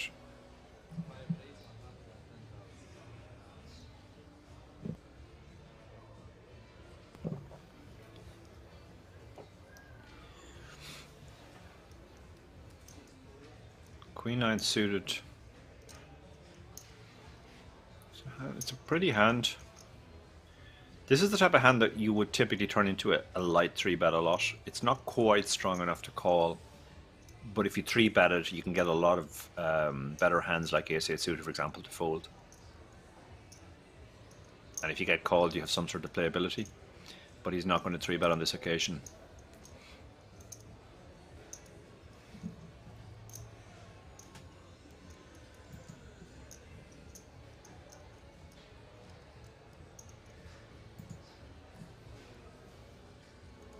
Ace-8 offsuit, 10 big blinds.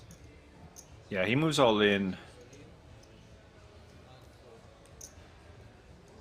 He's just decided he can't wait much longer with his 10 big blinds. That clears out Pierre behind with his king-jack, and will certainly fold out the 10-3. The ace-8 suited, this is, what is it, 420. The pot will be 1185. Getting a really good price here. You need about 35%. But he does let it go. He's just worried about being dominated so much. I think ace-9 suited he would have called, probably. It's a spot where you'd rather have something like king-queen, because you'll be dominated less often.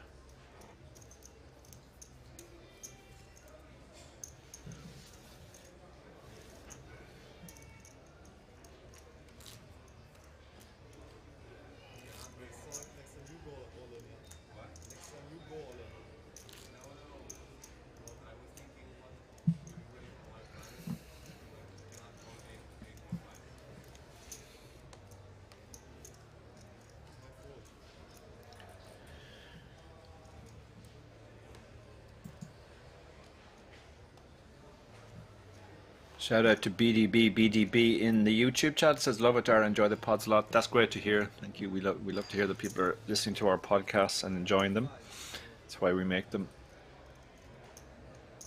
Myself and David are actually in a period at the moment where we're trying to do a lot of that work before we disappear off to Vegas for the World Series, so that we won't be off the air even while we're in Vegas.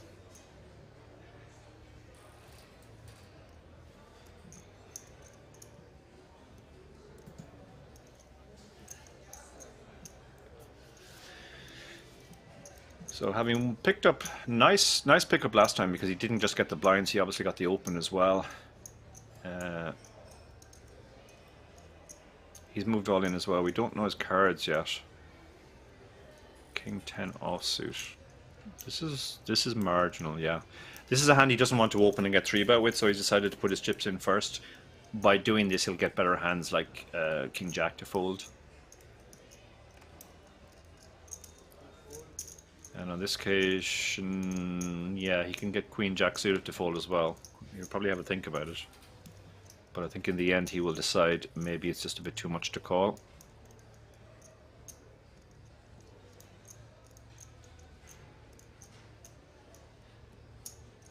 I think the caption is telling us incorrectly that it's the 6-3 that has shoved. It isn't. It's the King 10 which is shoved, yeah.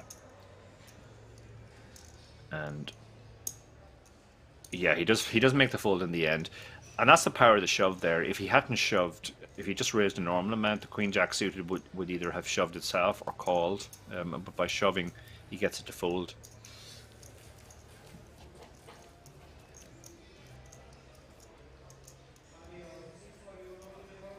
So he's got, having been very short a couple of hands ago, he's picked himself right up now, up to the 20 big blind zone from the 10. Effectively, he's doubled up without having to put himself at risk. Neither shove getting called.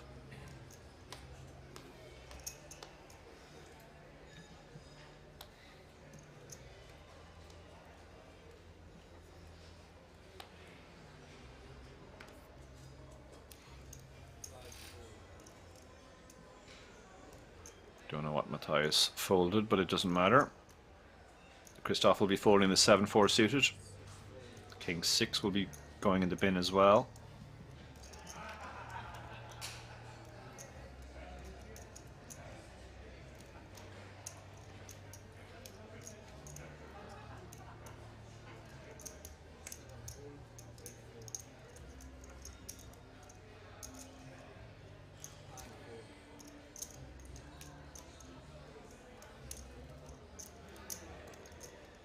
Pierre, yeah, this is probably bottom of the range, to be honest. But Pierre is a man who shoves the bottom and below it, and it would get through unless he runs into something.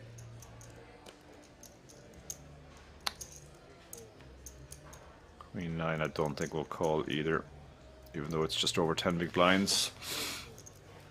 So Pierre picks up 2.5 big blinds. It's fair to say it hasn't been Pierre's day. He has gone for the aggressive approach. It hasn't worked out for him on this occasion, as it has obviously worked out for him a lot in the past. As I said, Pierre was, I believe, the oldest ever World Series main event final tableist, at least in the modern era where the World Series became very big.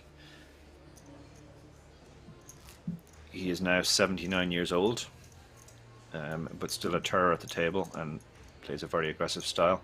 Hasn't worked out for him today, but he's still in it.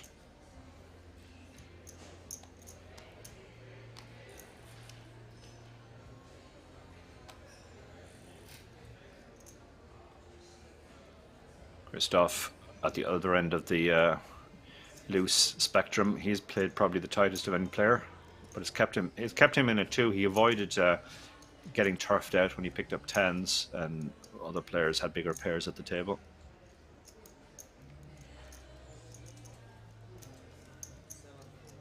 A couple of rag hands behind quickly being folded. Queen Jack. Yeah, loose player would open that. Tight player will fold it. It's pretty marginal. And Pierre now, okay. Pierre's gone for a raise this time. This is a raise fold. Hand isn't strong enough to shove from that seat. Radu, I think, will probably... Radu has called. I think Radu knows that Pierre's range is either traps, hands that are in... that sevens is in very bad shape in, or this type of hand that sevens is actually in very good shape against.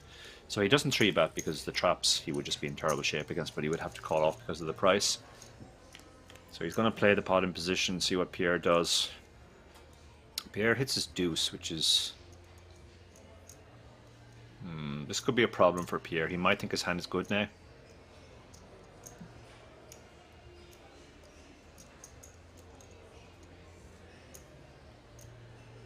Yeah, he thinks his hand is good, so he's moving all in to protect it. Well, no, actually, I thought he was moving all in. He's just pushed a large column of chips in. And he looks committed, but whether he is or not, I don't know. Yeah, Radu. Yeah, Pierre thought he had the best hand. And even if he doesn't, he can still hit his ace or his deuce. Live by the sword, die by the sword. Again, that aggressive style works a lot of the time, but on this occasion, the fact that he hit his deuce has put him into this spot. He still has almost 30% though. Needs an ace or a deuce, or oh, there's the ace. So he's gone from fairly significant underdog to now being massive favourite. Just had to dodge a 7. And he doubles up, more than doubles up.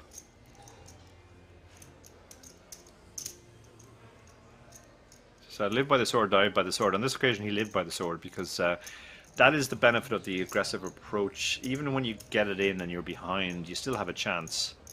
You still have outs. You can get there. And actually that moves him up to 4th in chips now. You can see just how condensed the pack are. Apart from Radu, who's taken a bit of a hit there and is now down to 66 big blinds, the other players are all condensed between 40 and 15 big blinds.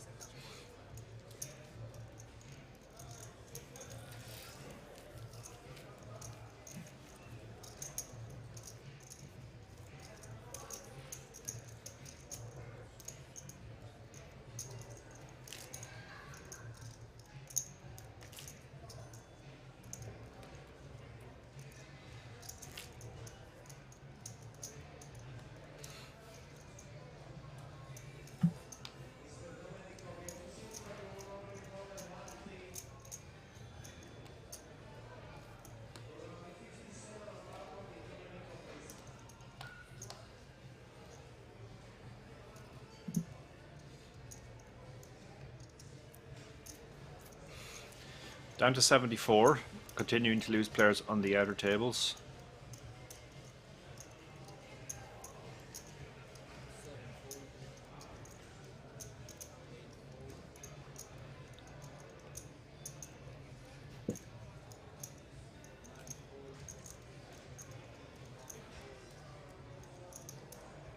Radu, a bit of a setback last hand, but I don't think it's going to phase him too much. He will almost certainly open the ace-8 offsuit. Not a standard open, but when you're as aggressive as Radu and the players are not punishing you behind, why not? King-Jack suited now, this is a hand you can definitely stick it in. He decided to just flat, play the hand in position with a suited king.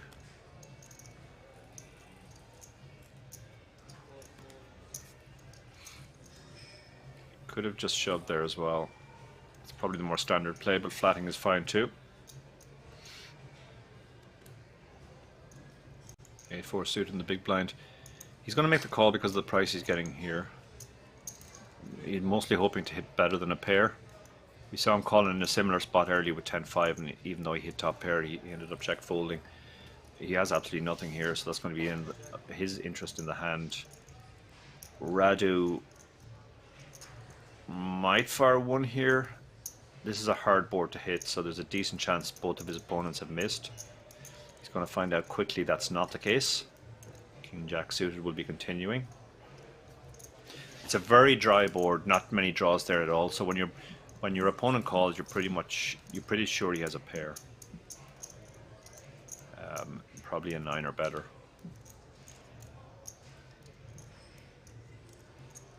And the King-Jack has picked up the flush draw now. Radu recognizes his opponent almost certainly has a pair, so he gives up.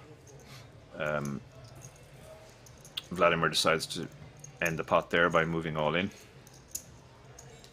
Again, good controlled aggression by Radu there. Didn't work out on this occasion, but didn't lose too much.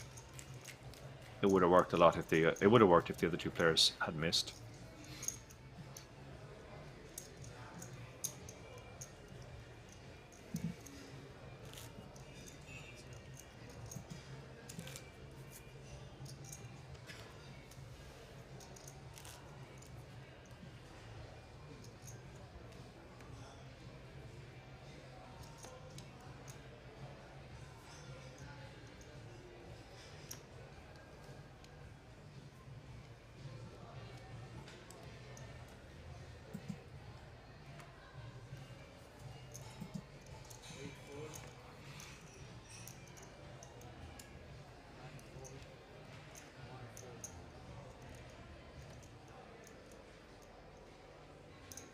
Radu 8-6 suited. This would be a very wide open. Yeah, he decides this one is just a little bit too loose.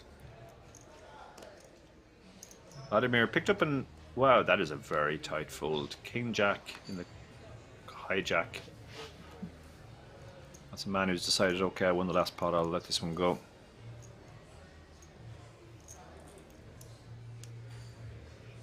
Ace-5 on the button, obviously going to open this.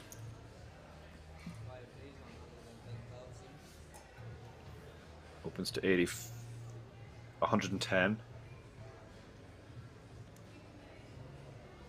2.2x.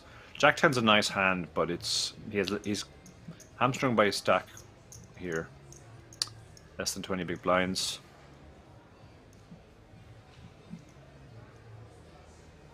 So he lets it go. The 9-5 suited. This is a hand you can defend for sure.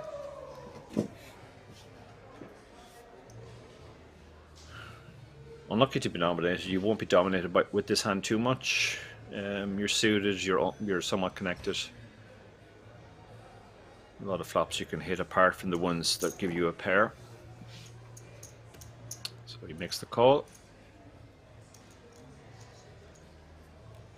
Might get in trouble on a 5-high board. Other than that, he should be okay. And he's almost certainly lost interest completely in the pot now. Backdoor flush draw is all he really has going for him, but as I said before a few times, anytime the board comes with 2 high cards, there's a fairly significant advantage to the opener, the raiser. Fairly significant disadvantage being the caller. You just don't have that many strong hands on that type of board.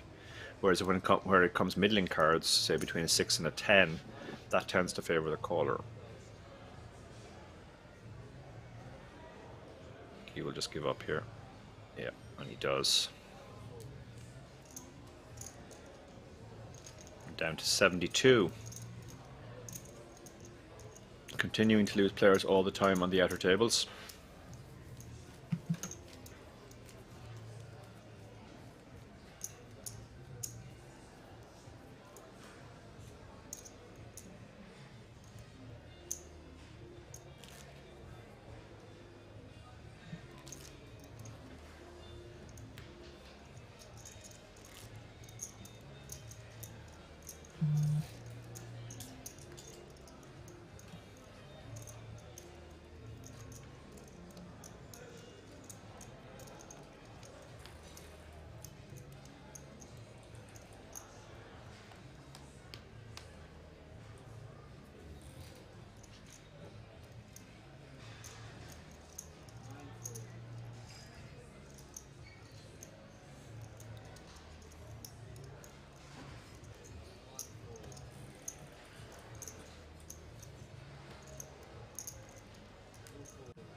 Wow, this is super loose from Pierre. Opening up the 7-4 suited under the gun. Entire table behind him. Completely fearless with the 7-4 suited. And this is why Radu is calling with a very marginal hand, Queen Jack. Radu wouldn't call this hand against anybody else, I don't think. But he knows just how wide Pierre's opening. So he's going to call and play in position and make Pierre's life a bit more miserable. Matthias now has an interesting spot with the King 9 suited. Again, not normally a hand you'd give too much consideration to when there's another gun open and a call. But the fact it's the two loosest players on the table made him think about that briefly.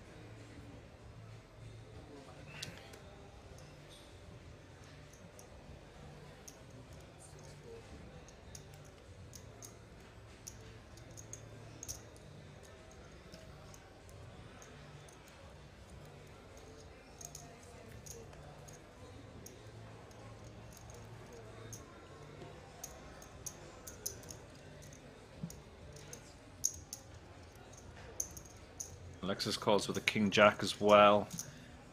He's in the big blind closing the action. Again, he's up against two loose players, so he won't be dominated as much as he would be. Now, Pierre has a gut shot and a backdoor flush draw, and this is the one time we've seen him check, which is interesting. He might be planning a check call or a check raise here. Radu is going to bet his queen, mostly to fold out equity. Not getting called by too many worse hands now, but you benefit from folding out hands. The king jack should be gone. Now what does Pierre do with his hand? Can't imagine he checked to check fold. He's done all sorts of unorthodox stuff. We saw him check call earlier with pretty much nothing and then lead the turn. He's gone for the check call line, so 6 would be the absolute gin card for him. He can also continue on a club. 8 of clubs is an interesting card. It's unlikely that Radu would have an 8 or bet an 8 on the flop. But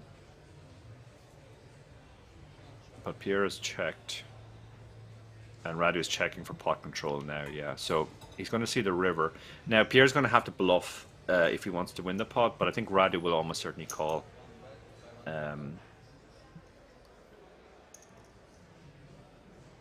We saw him call earlier with ace high.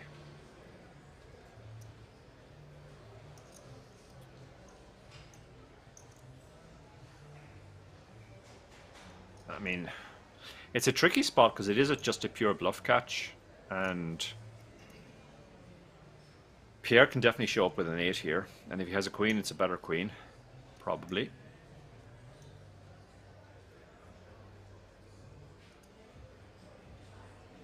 Yeah, he doesn't like it. This is a pure bluff catch now. Pierre has gone for a bigger bet than he did on the previous occasion when he airballed. So that's on Radu's mind as well. It's a bigger size here. He bet 70% of pot basically on the river, which looks like he's either got a strong queen, which he's pretty sure is good now, ace queen say, or he's got an 8 somehow, which is definitely possible. Yeah, but I think he's going to make the call here just because it's Pierre, and he is. Well, he hasn't called yet either. Pierre looks completely calm. Pierre knows that he's bluffing.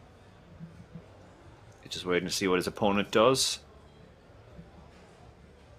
This is all about the sizing difference, I think, from the previous time. The previous time when Pierre was bluffing, he bluffed tiny. Now he's bet bigger, so it does look like he's trying to get value with a queen or an 8, but he does make the call. Very good call by Radu. Pierre proudly shows his 7 high, and Radu is making Pierre's life absolutely miserable. Pierre's been running a number on people for years who just don't know how to play against his style, and they've allowed him to get away with this very unorthodox, aggressive, pretty much maniacal style. But Radu has his number for sure, and now that's put Pierre back down to 13 big blinds.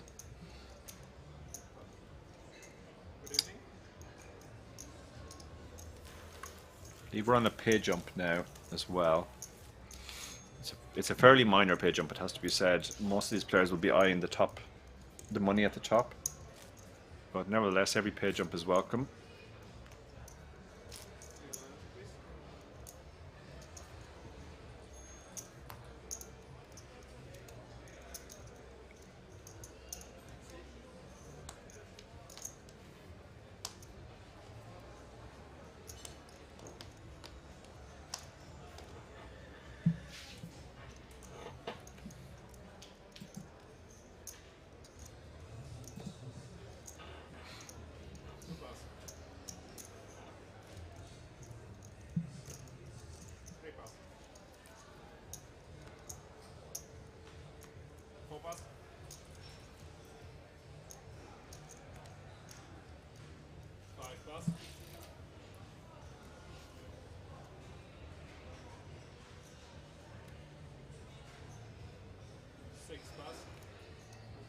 So around to peso and the cutoff, king 10 suited, definitely a hand you want to open.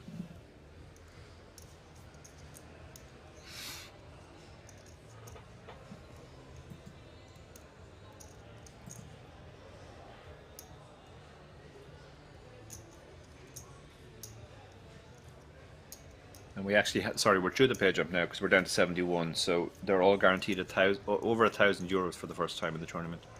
1,031. Next pay jump isn't until 53. It's quite a distance off.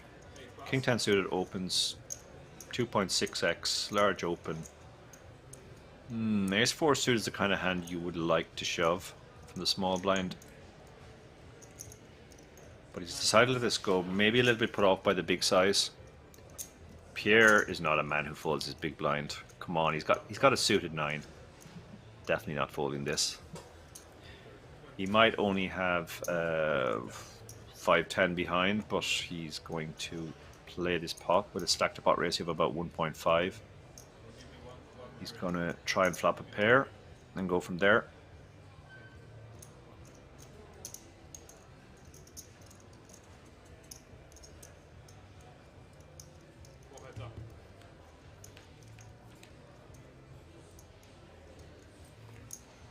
He has flopped a pair. Unfortunately for him, his opponent has flopped a flush.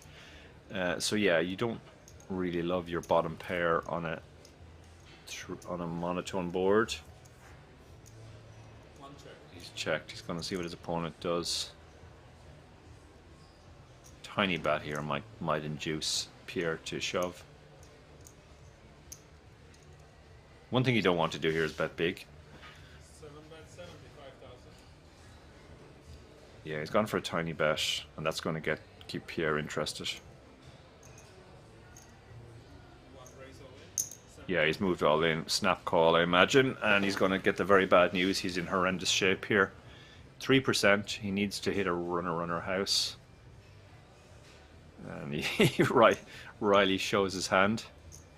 This looks like the end of Pierre.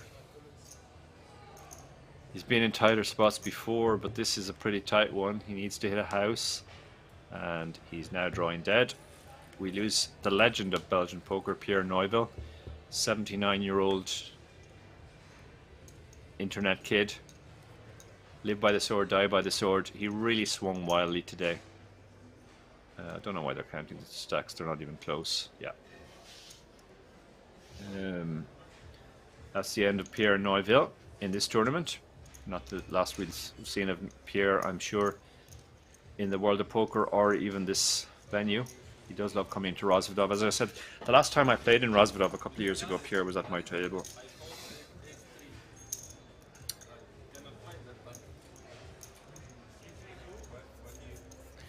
Uh, 79 years old and still plays like a 19-year-old kid.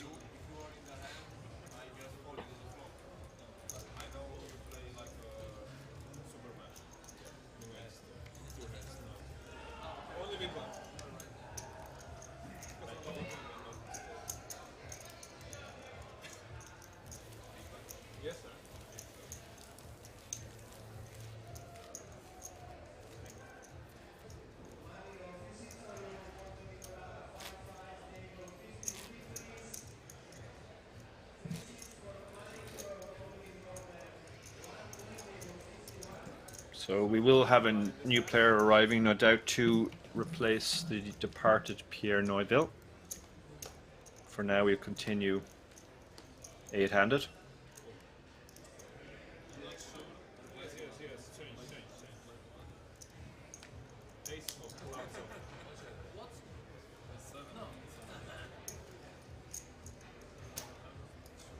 Vladimir folding the king 6 under the gun.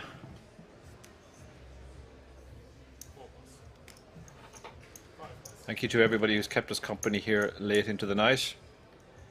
There are over 450 of you watching now between Twitch and YouTube.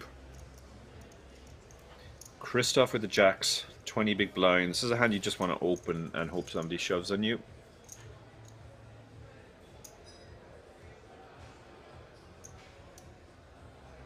Gonna go for the open. Let's see his size. 130. 2.6x. Doesn't want to let anybody in cheap. Queen deuce won't be giving him action.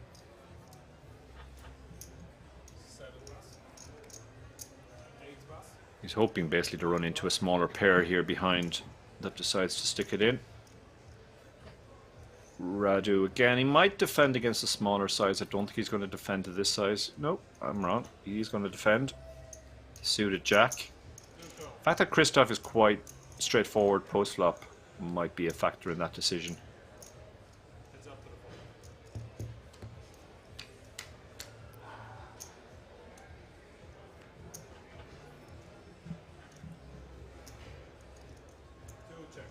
Bottom pair, backdoor straight draw. This is a reasonably good flop for jacks. You're not too worried about the queen. Queen is a lot less dangerous than a king or an ace. So he's going to bet, what's his size? Small size, so Radu might decide to hang on for one more street. Has a lot of good turn cards. He can hit a 10 makes him open-ended, an 8 or a king gives him a gut shot, jack would make him 2 pair, which he's not to know would be disastrous in this case, and a 2 makes him trips. So facing the small bet, I think he's going to hang on. Christoph might decide to check the turn now. Small bet might have been just designed to get the turn to go check check. But there's a lot of draws out there. Jack 10 you're very heavily blocking, that's unlikely. But there are gut shots, 10-8, king 10. He did decide to check. So I think this is one of the reasons why Radu defended pre-flop as well. He doesn't expect Christoph to be as aggressive as most players post-flop. So he expects to realize equity a lot more, get to the river in other words. He checks again. He's hoping basically he's up against ace high, which is just trying to check down. And he's going to find out that's not the case, that he's losing to jacks. Question from APK 1984 in the Twitch chat. Is it unfair to say that Pierre was playing very poorly there? Always a different perspective being able to see the cards. I think it's fair to say that Pierre was playing unorthodox. He was playing a lot looser than most players. Certainly opening 7-4 suited when you have 30 big blinds under the gun is not recommended. That got him into trouble. If it was a table of high rollers, for sure, we could say with absolute certainty it was bad play. But at this type of table where you're not getting 3-bet too much, players are folding a bit too much to you after the flop, etc., etc., you can justify pretty much all the plays he made. He just kind of ran into it a lot. But I do think he should maybe have adjusted his style of play to the fact that he had an extremely good player to his immediate left, Radu, who seems to understand Pierre's game very well. And actually Radu got nearly all of his chips. So, yeah, I think maybe if he thinks back on it, he thinks, okay, maybe I could have just wound it in a little and not opened the 7-4 suited under the gun.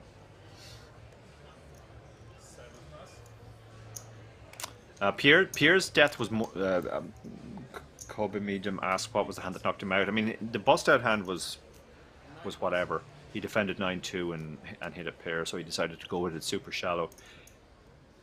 But it was really a death of 1,000 cuts, or maybe not 1,000 cuts, but 10 cuts. Lots of small to medium sized pots that he lost, mostly to the man in screen, Radu Pidic, who did seem to very much have a very good read on Pierre.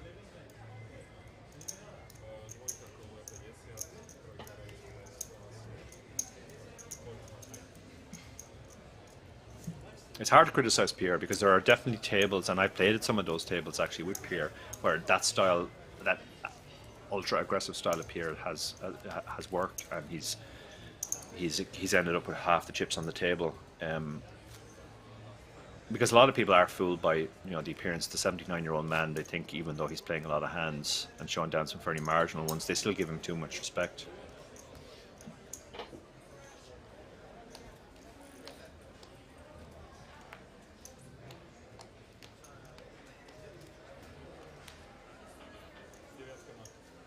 And there is this. You can't even call it a misconception because it's generally true in poker that people of Pierre's age, let's say, play in a certain style, which is sometimes referred to as old man coffee. But in the case of Pierre, it's more a case of old man cocaine. He plays a hyper aggressive style.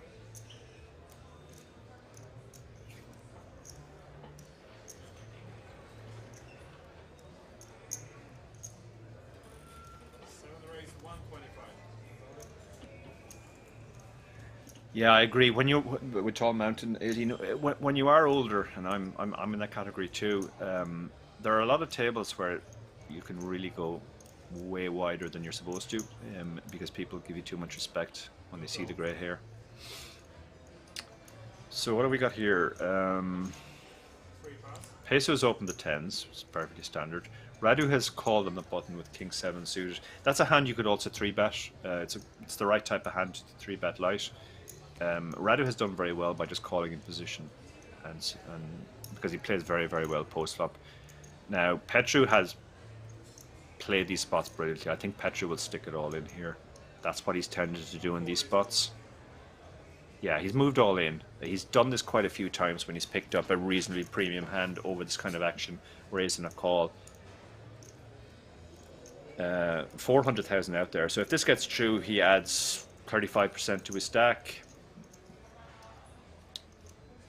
10s don't love it, but I mean 10s feels too strong to fold in this spot.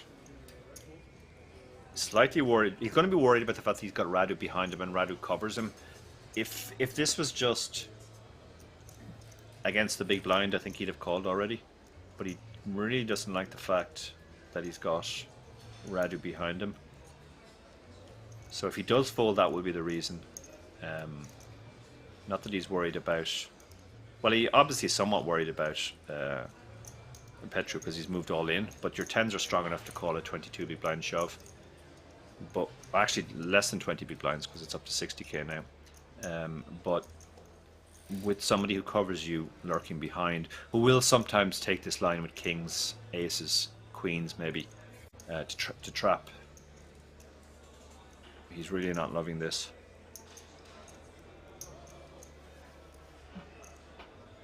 Have a long think about this. Yeah, he's decided, I just don't like my 10s. There's an old saying in poker, don't go broke with 10s, and a lot of players still live by that. So again, the power of Petru's move there is he gets a flip to fold. He picks up, he adds 35% to his stack. Seen him do that move a few times. Did it once with jacks, did it once with 10s himself. Now he's done it with ace queen. He's playing a fairly tight style overall, but he's not afraid to go for those spots. And when you are playing what seems to be a tight style, you will get more credit as well when you put all the chips in.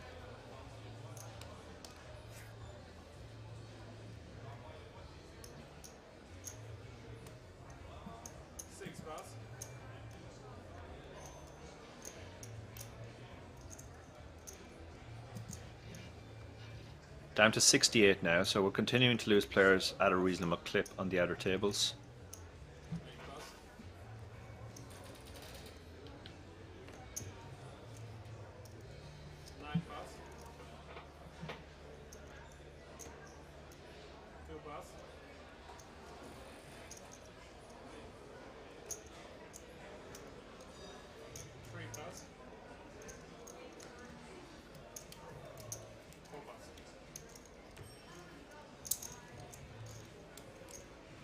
Rare walk there.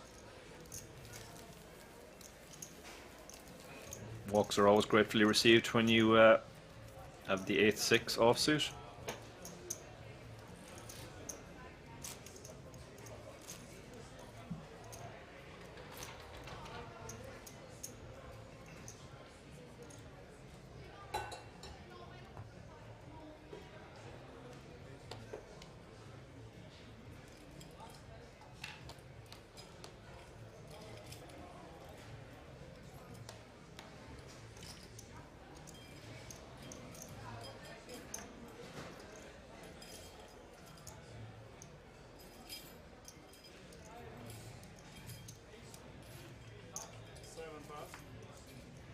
So Nutella picks up the queens under the gun +1. This is an open and hope somebody with a smaller pair behind decides to raise you.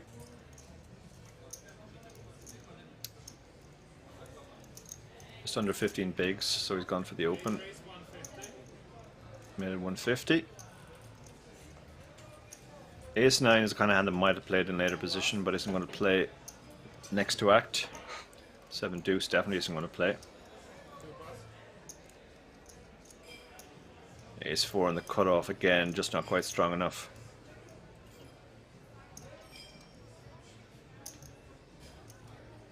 Thinking about it, but against a under the gun +1 open off a shallow stack.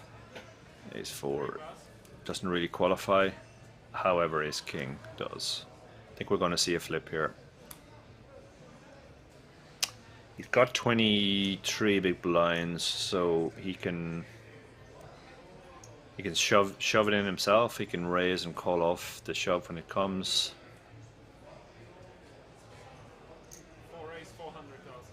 Yeah, he's raised to 400. He's basically committed himself against the opener. And when it gets back to the opener maybe after a little bit of Hollywood will shove and the Ace King will call because of the price he's getting. And also Ace King's obviously a very good hand. Quick call, quick shove, quick call, off to the races. So the Queen's ahead for now. Ace King trying to hit. Because of folded cards, this is normally roughly 55-45 for the Queens, but because of some folded aces and kings, the Queens are stronger favourite on this occasion. Saw the Ace 4 fold, for instance. So some of the outs have been folded, but the Ace 4 would have hit a 2 pair. Ace King pulls well ahead now. Queens doesn't even have the running clubs because the King of Clubs is playing defense for the Ace King, and that's become relevant now. So down to a Queen only. No good. Nutella unlucky to be eliminated. Petru, who has played very, very well as well, continues to prosper there. As I said before, running well and playing well is always a very good combination in poker. Two Romanians have done very well on this table.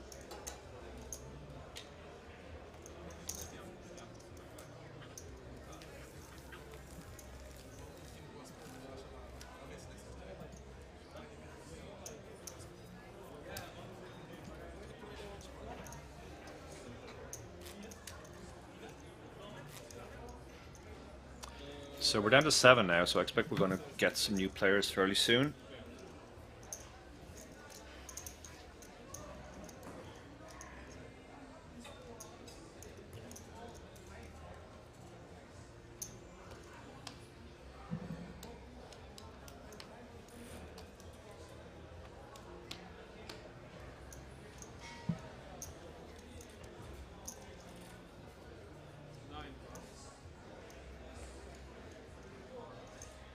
Radu, King 7. I mean, Pierre would probably have opened this, but Radu is, while a very aggressive player, is a bit more tempered.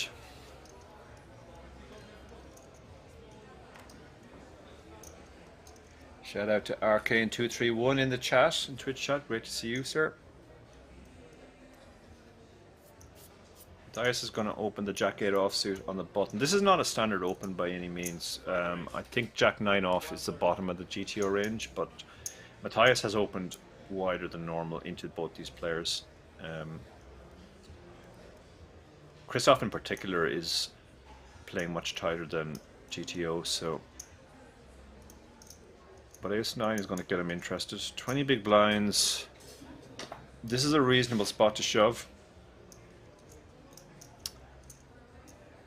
You just pick up so much. You pick up 280 when it gets through. Yeah, as predicted, Christoph is definitely on the tight side, and that makes it possible to open wider. Big blind is a different kettle of fish. He's arrived recently. He's shown the 3-2 to show that he's just folding junk. But Matthias, his loose open pays off. Down to 68 now. Sorry, 65. So they're dropping fast. My prediction by the end of this session was we would get down to about 50. I was a little bit off. In the first session I thought we'd get down to 75. We got down to 78. But they're continuing to drop reasonably fast here. So Radu remains the big chip leader. His fellow Romanian Petru has moved into second place. Pesos in third. Nobody is super short now, so we could be in for a period of play where we don't see too many bust outs. They've come fairly thick and fast today.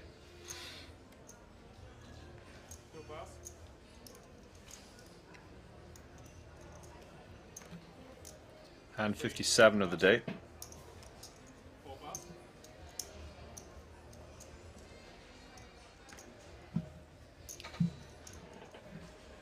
Matthias, again, this is wider than normal.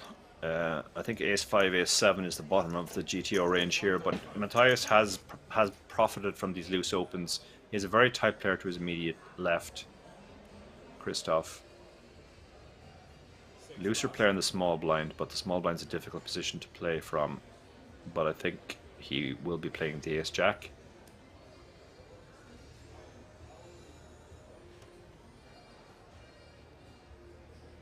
Tricky enough spot, because if you 3-bet this and get 4-bet, you don't love it. That's why you see a lot of players in these spots, they'll actually just call with the ace-jack.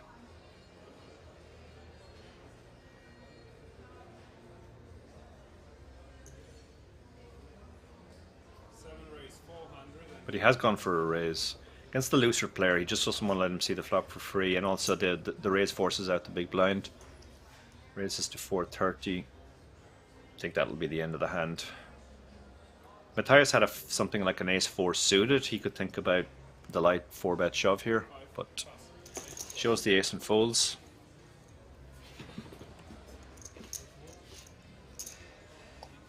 Shout out to Michael Middlemiss in the chat, says really enjoying the game and incisive commentary. Thank you, Michael.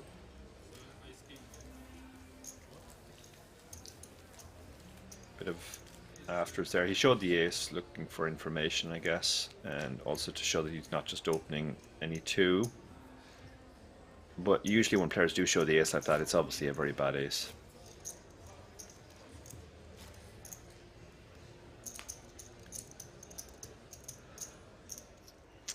So the German has benefited, has done well with the loose opens, but he does have a player more likely to play back at him behind now, so he might have to tighten up a bit. Vladimir under the gun, 7-5, won't be getting involved. Player next to act is away from the table, so effectively he's under the gun +1.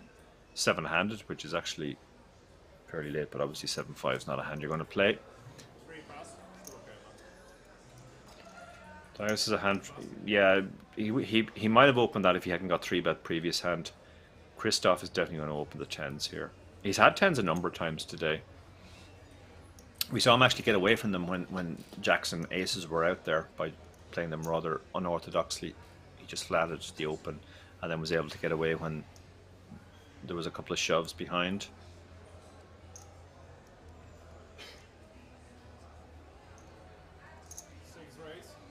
Goes for the open. Jack 8 offsuit on the button.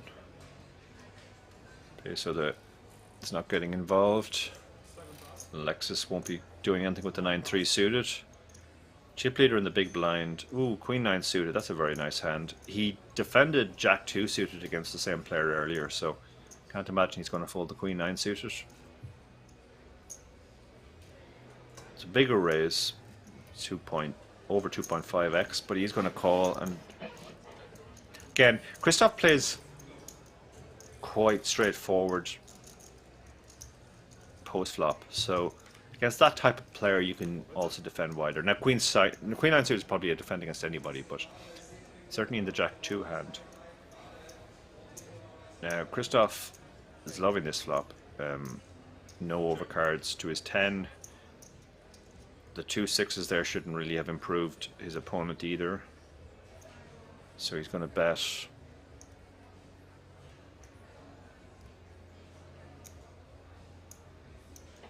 You can go fairly small on this board, but I don't think that's Christoph's style. Christoph favors the bigger bets. Yeah, he bet almost half pot and a very quick end to the hand. If Radu had backdoors there, he might have continued, but as I said, Christoph is fairly straightforward to play against post-flop. He bets when he has it. He uses big sizings, so you're not making a mistake folding when you have nothing.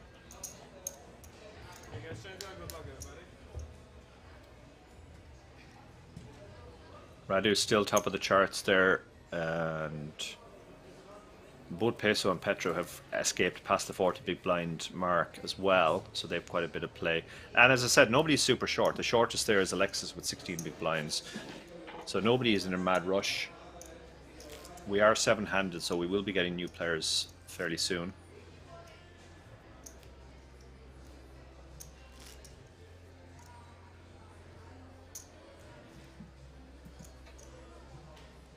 In the meantime, on to the next hand. And if you guys have any questions in chat for me, feel free to fire them. I'm keeping an eye on chat on both Twitch and YouTube. Petru back at the table, folding the Jack 2. Matthias won't be playing King 8. Christoph certainly won't be playing 6-5.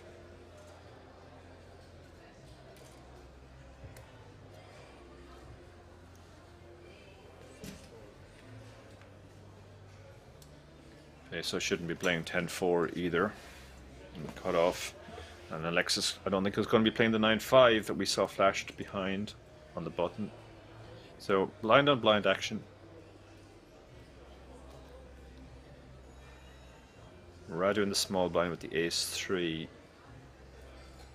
against the fairly tight big blind, who I think has roughly 20 big blinds. Radu's gone for the limp. Vladimir, ugh, yeah, just a little bit too much to shove, I think, with the worst ace. So he's decided he will exercise his option to see the flop for no additional investment. Neither of them have a spade, so this is probably going to dampen the aggression considerably. We might get to see this check down. Yeah, the speed of Vladimir's check is pretty much telegraphing that he really wants to just check down here. Radu, yeah, check, check, and they're going to chop this one up.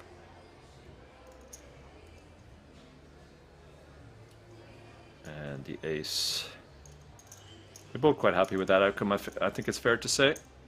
Radu asking, would you call the bet? Vladimir's not too sure. Yeah, he's thinking about it. So maybe, maybe not.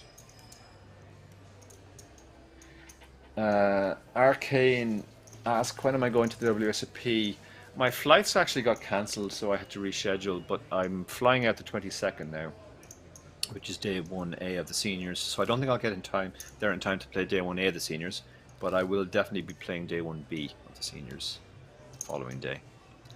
And then I'm there till more or less the end, the 14th of July. Very much looking forward to it, I have to say. Getting a bit of FOMO hearing all my friends out there who are reporting that it's a much better venue this year, much more fun in Bally's, and some of them have got good runs as well.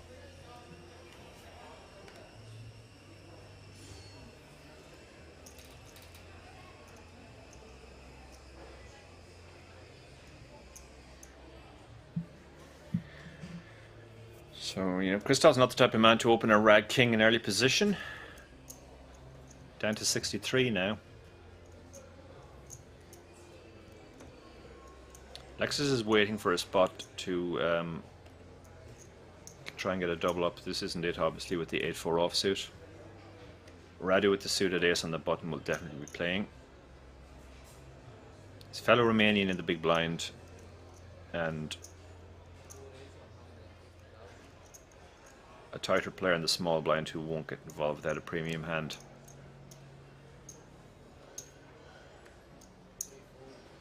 Let's see what... King 5. Interesting size Radu went for there. He sized up a bit there. That's actually... that's probably a sign of respect for his fellow Romanian. Sizing up so that he can't just defend super wide, because he thinks he plays pretty well post flop, I think.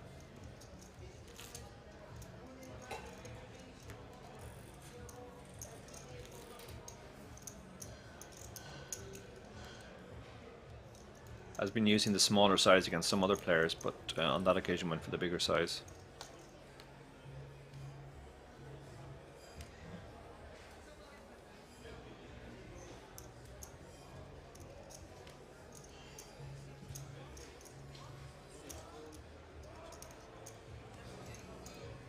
It's often a good idea when you have a very good player in the big blind just to size up a bit, so they can't defend super wide. student of mine told me he's busted out from the Irish Open not too long ago, and it was a hand where Steve O'Dwyer was the big blind, and he ran the hand by me, and I said the hand played out perfectly post flop. I couldn't really fault any of his plays post flop, but I did say I would have raised bigger pre flop because it was Steve O'Dwyer in the big blind.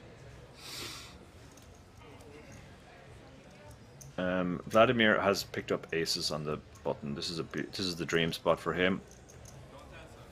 You're not going to get credit necessarily for having a hand when you're on the button, so he's going to raise and make it look as nonchalant as possible. Just a button steal here, boys. Now, does he have anything behind? He made it 135, so he hasn't sized up either. Unfortunately for him, don't think he's getting action here. Tighter player raises your button 2.3x. You've got Jack 2 in the big blind, fairly easy fold.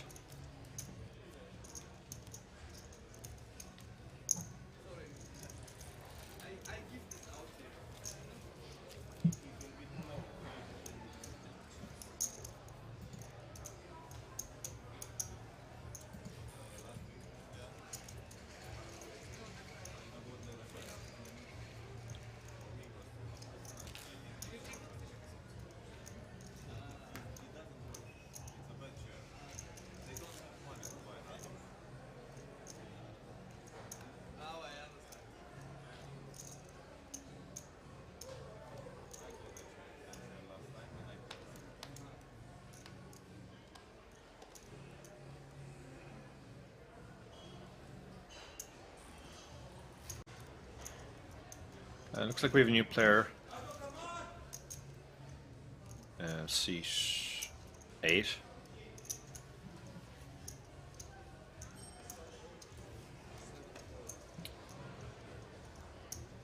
Yeah, and seat 8 we have Vincenzo Bortone from Italy, bringing a stack of 127,000 to the table, so 21 big blinds. We've also have a new player in seat 1. Murat Yilmaz from Austria, almost identical stack, 1.265 million,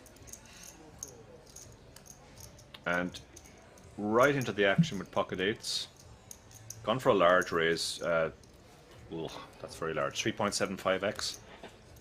That's the raise of a man who doesn't particularly want action with his pocket eights.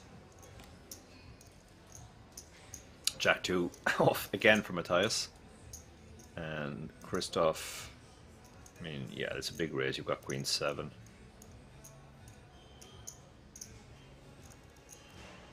Don't think he can defend here. It's this big old raise. Down to 59 now, so they're dropping pretty fast. Let's see if my prediction of 50 for this level turns out to be accurate. So gets the blinds with pocket eights.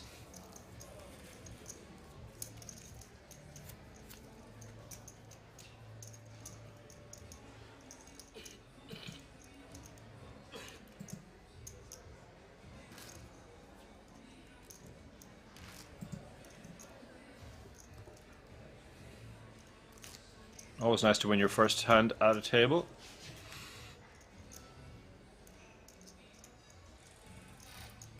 So we're 9-handed again now with the arrival of those two gentlemen either side of the dealer.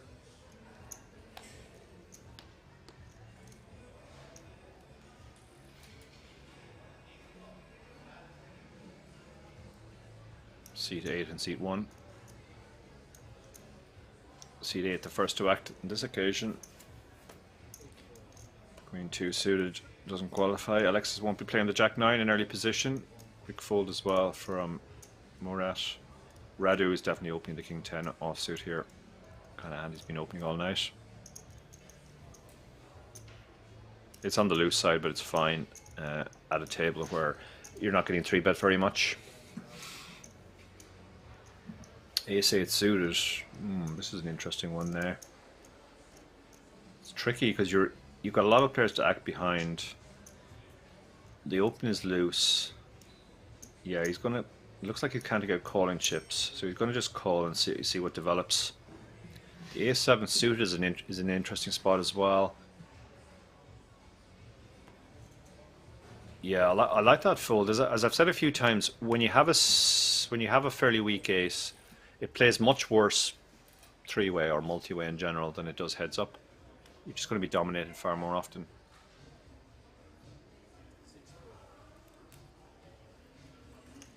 Christoph not getting involved with king 6. Peso's king 9. He's offsuit, but he's getting a very good price. Problem with this hand again is you're going to be dominated so much as you are on this occasion. Three-way. He's not suited either, so well, he does flick in the reluctant call in installments. So three-way to the flop.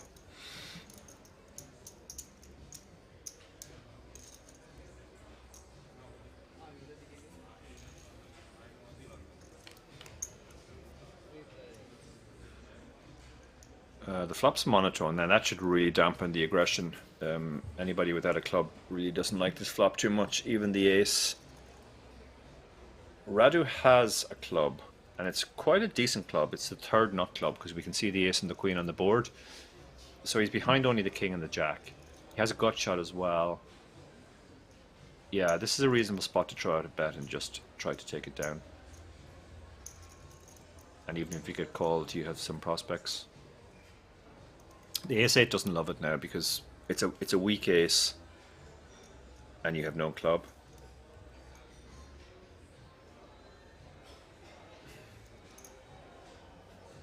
It's the kind of hand you're like, it just doesn't improve very much. That barely improves at all. You could be dead. You know, if you hit your 8 of clubs, that's no good. So the bet clears out Peso, but not Vladimir. Vladimir has the kind of hand that can really only call one bet. But because he's on the tighter side, Radu's going to know now that he doesn't have the best hand for sure. But he's going to be thinking about what kind of hands can I get to fold now if I fire a second bet. Mostly you're going to fold out a queen, something like a king-queen, or a weak ace, or maybe a one club hand as well. Interesting to see what size he goes with here. Yeah, he's going with a bigger size here because he's trying to get more hands to fold now. Size, and this will get the job done. Excellent play from Radu there. He bet the flop mostly just hoping to fold out if they both had nothing.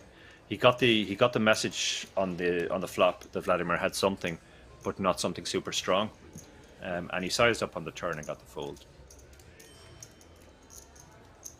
Question from Arcane231 in Twitch chat. Do you play all your WSOP events via the SATI games they play? I think I satellite into the main event every year, either before I went over or in one of the satellites there. I don't think I've ever had to actually buy into the main event. Maybe one year I did, I'm not sure. I do play some satellites as well for like the 5Ks if I'm going to play them. Maybe even the 3Ks, but for the most part I buy in for the side events that I play. Because there's just so much on there. You can pretty much play an event every day. And there's stuff on in other casinos as well.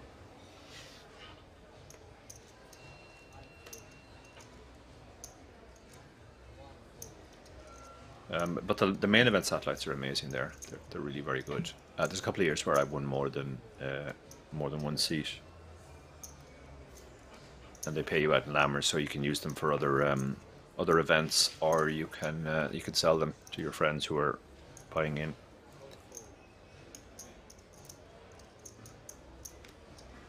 Matthias cut off. This is a fairly standard open 10-9 suited, very pretty hand. Most of the time you're opening, you're just hoping for a fold, or maybe the big blind defends and check folds the flop.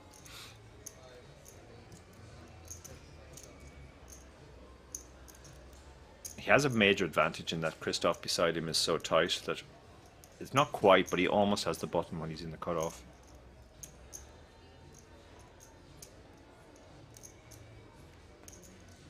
Hope to see you out there next year, Arcane231. It's It is like the Olympics of poker. It's an amazing event. Face-off folds the 8-4. Oh, here we have action. Jacks. 20 big blinds. 3-bet call. Shove. Flat. They're all options here. Looks like he's going for the 3-bet call. And I think he's going to get any action here.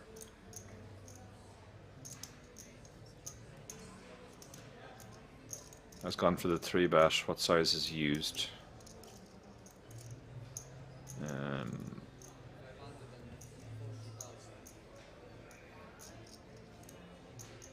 Oh, 545. He's bet almost half of his stack. That should end the hand. He's clearly committed here. You have 10 high against a older gentleman who's probably on the tight side, who had the option to just call, but has decided to 3-bet half of his stack. So your 10-9 is not going to be good here.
So Matthias picks up a hand.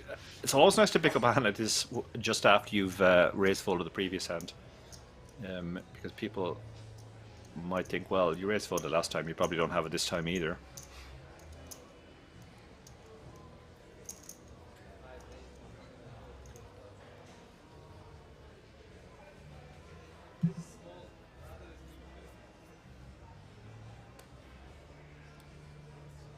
Christoph not really the type of man to get involved with the 10-5 suited.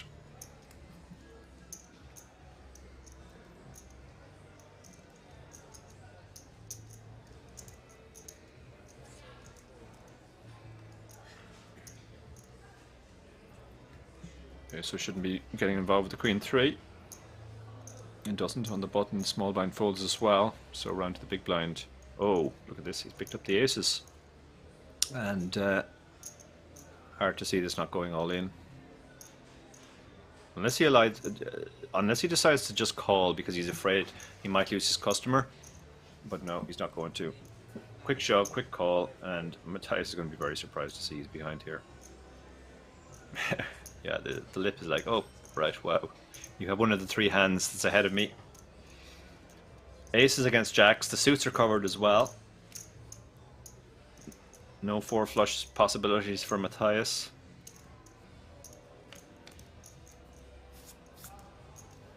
Can still hit his jack, of course. Can hit 10-8 now for the straight as well. But the aces are a very significant favourite now, 92%. And the 5 of spades is a blank, so now just has to dodge the jack. And the jack only. And hits the crossbar, but not quite. So Matthias is going to lose over half of his stack there. Very unfortunate. It's essentially a cooler. Access has played very, very patiently, waited for this spot, and gets the double up. While they count those down, Busfar09 in the Twitch chat says, how does it feel to finish second at the WSOP? Horrible as I think it feels, or worse. Yeah, I guess you're referring to my second back in 2015. I think it very much depends. Like, on that occasion, I actually felt very good afterwards for a couple of reasons. One is that I was the shortest stack, or the second shortest stack, pretty much the whole way from the last 20 or so. So it was kind of a huge relief to even get heads up.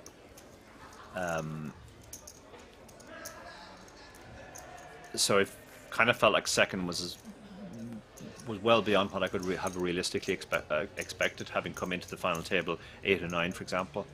And then I got heads up at a huge chip deficit to a very, very good player, Upeshka de Silva, who I think has won two other bracelets since.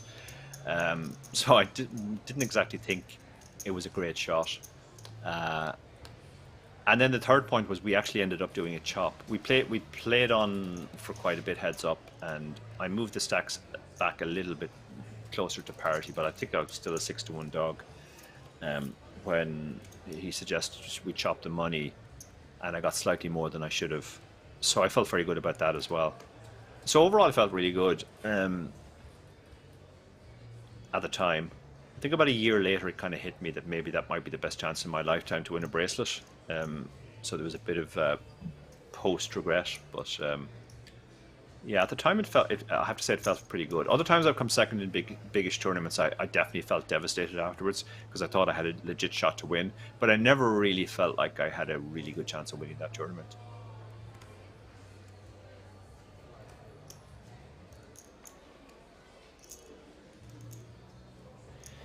So Vladimir races with the ace-king. Again, hoping for action here. Vladimir has 16 big blinds, roughly. Well, actually, I guess, yeah, just under 20, counting his raise.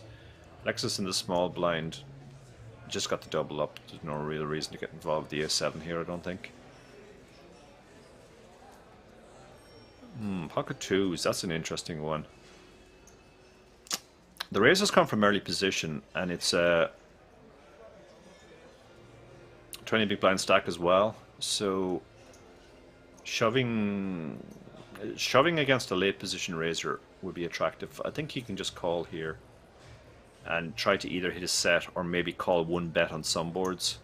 You know, the board comes something like, I don't know, 7-4-3, which shouldn't have hit the opponent's range. You can maybe check call. Queen Jack 6, not really one of those boards. Expect this to go check bet fold now. Oh no, it's gone check check. Vladimir's decided to check behind.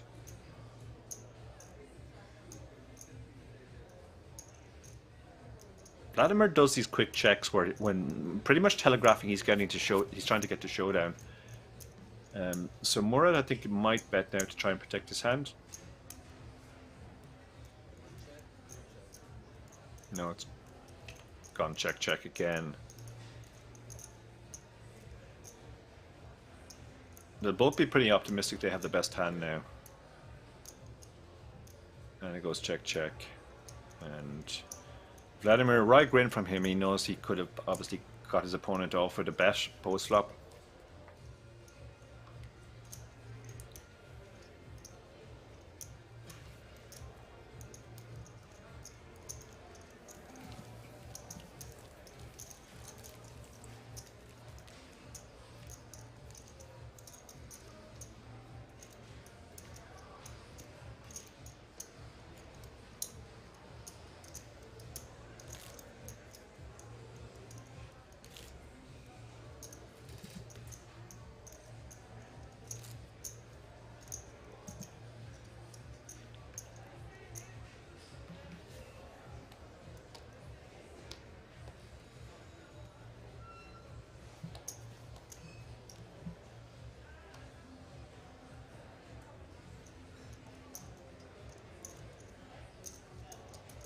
Jack 10 under the gun.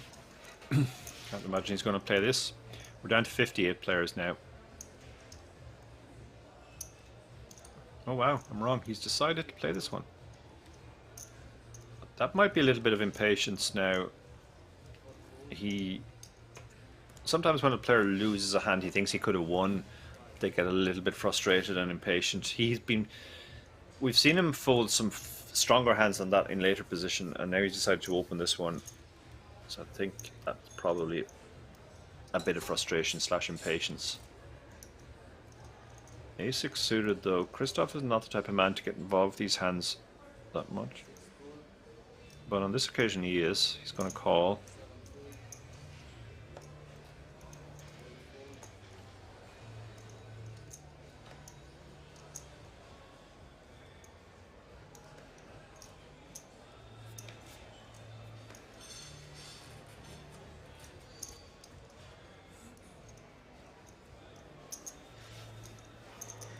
And the ace-jack's going to call on the button as well.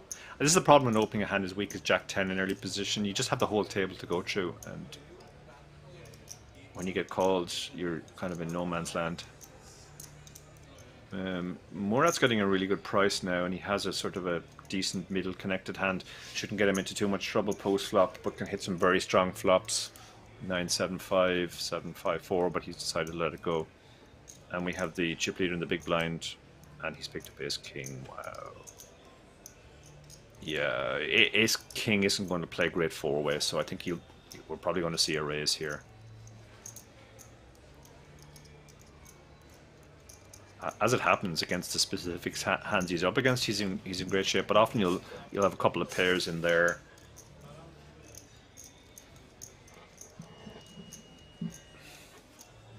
So he's looking at the stacks. That's basically to decide what size to go to. The one big stack in the hand is Alexis, who has just under 30 big blinds. He might decide to just shove this. There's 420 out there. Nobody has more than 4 times that. Alexis has roughly 4 times that. The other two players have 2 or 3 times. No, he's gone for a more conventional raise.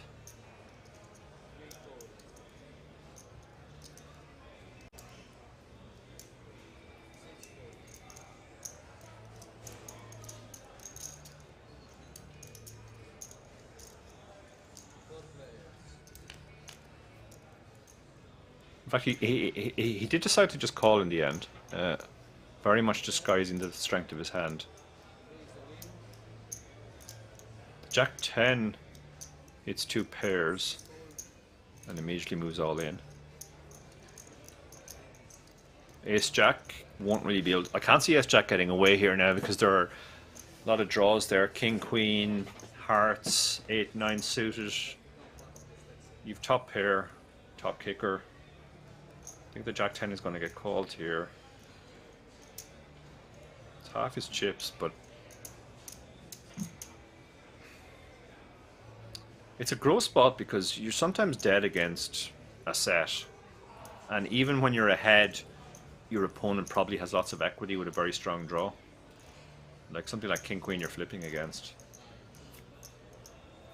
But he does call, and now Radu's like, what just happened? I have 2 overs, a gut shot to the nuts, a backdoor flush shot to the nuts, but 2 players have put all their chips in. Am I getting the right price here? It's 880, so he's getting 3-1 on his money with a very strong hand, but yeah, I'm surprised he didn't squeeze pre-flop, to be honest. His hand was definitely strong enough to do that with. Now he's going to have to fold away a decent amount of equity. And Vladimir's loose open has paid off in spades here because he has he's got it in a 10-1 favorite basically against Alexis. Alexis is going to get the bad news that having double with the aces, he's going to double down with the ace-jack.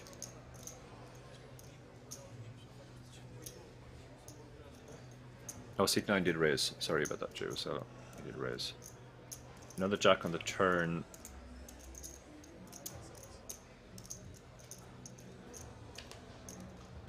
Eight on the river. Jack-10 hits a house and doubles up. And Vladimir doubles down.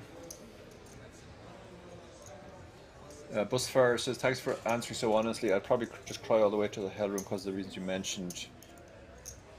You remembering which situation and why it hit you a year later. Yeah, I was getting ready to go to the next World Series, and I was actually listening to an interview that I had done on one of my runs on some podcast where I had talked about what it felt like to come second, where I kind of explained that it actually felt fairly good, like I did just now.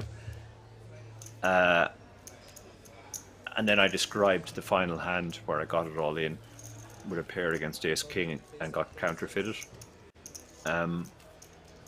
And then I remember as I was listening to myself saying that, I just thought to myself, if I'd actually won that flip, it would have been back to maybe 3-1 in his favor. So then I would have had a realistic shot, and maybe that's the best shot I'll ever have in my lifetime.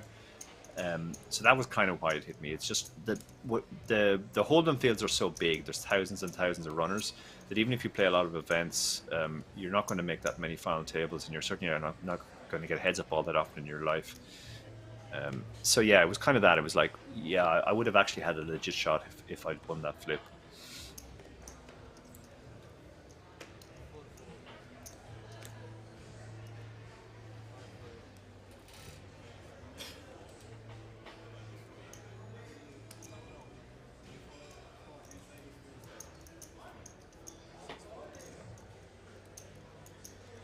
So down to 57 now. Of the 2,549 who started. So we're down to the last 2% of the field or so. Paying down to 24 tonight, or 28, into 28 levels, whichever comes first. Blinds are now 30 and 60. Radu in the small blind. He's tended to limp a lot in the small blind. That's kind of his style, and yeah, he's going to go for that again. Vladimir just doubled up. He's feeling great. Definitely wants to check behind now at the Queen 8 suited. Nice hand, but doesn't play that well against the limp raise. Now this could get interesting because we have middle pair against a flush draw and 2 overs to middle pair. Vladimir's style tends to be to just check or call when he has something marginal, or that he sees as marginal. Now he hits his queen on the turn. Radu's going to bet mostly just to try and fold out equity here. Get to see the river cheap. Small bet there.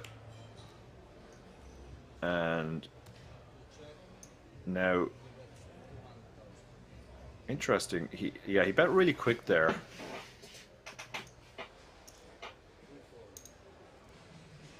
Small bet gets paid off as well. A lot of draws missed. 8-6, 10-8.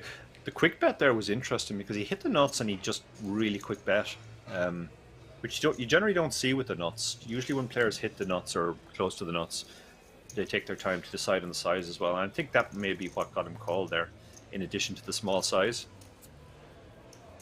So Vladimir really has gone on a heater. He's up to 2.9 million now.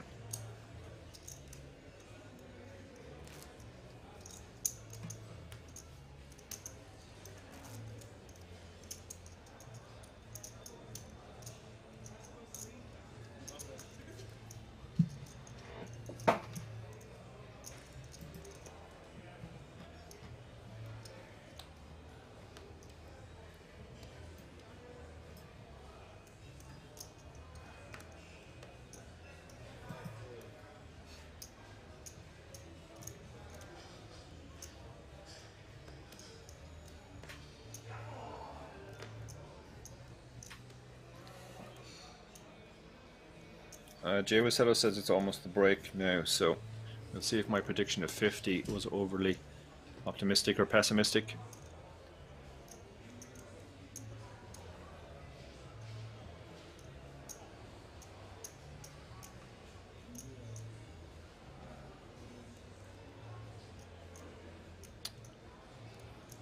Okay, so with the ace-7 in relatively early position, this feels a bit too early for the ace-7 offsuit. And he does let it go. King 5 quickly folds. Or the 5-4 suited rather, sorry. It looks like they might be going on a break. Is this the break already?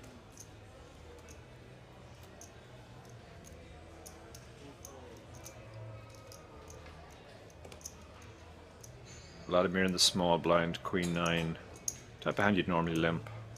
Does limp. Jack 4 is the type of hand you definitely check behind, although you should mix in some raises with this hand. You want to raise really strong... Oh, I like this from Petru. I do like this. You want to raise some very strong hands and also some weak hands. Because when you get limp re-raise, oh, you just love seeing the Queen 9 snap fold. Very good play there from Petru. Yeah, as I was saying, you want to raise your really strong hands for value, and then you want to use junk like Jack 4 that you don't mind if you get limp re-raised. So we're going to go on a break. We will be back after the break. You can see that Radu has actually moved to the top of the charts now. Oh, sorry, Radu is still on top of the charts. Petra's up there as well. Vladimir has gone on that heater. He's got 47 big blinds. We will be back in just under 14 minutes.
Take a seat. You can now come and hang out at the King's Lounge located right next to the buffet and directly opposite the poker arena to try out some of the best shisha in all of Europe. For those of you that aren't aware, shisha is a steamed instrument that's used to vaporize and then smoke flavored tobacco. After a long day of playing at the poker tables, for me personally, this is the perfect way to unwind and relax in comfort and luxury. So why don't you come and check out the King's Lounge? Cut.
You can now come and hang out at the King's Lounge located right next to the buffet and directly opposite the poker arena to try out some of the best shisha in all of Europe. For those of you that aren't aware, shisha is a steamed instrument that's used to vaporize and then smoke flavored tobacco. After a long day of playing at the poker tables, for me personally, this is the perfect way to unwind and relax in comfort and luxury. So why don't you come and check out the King's Lounge?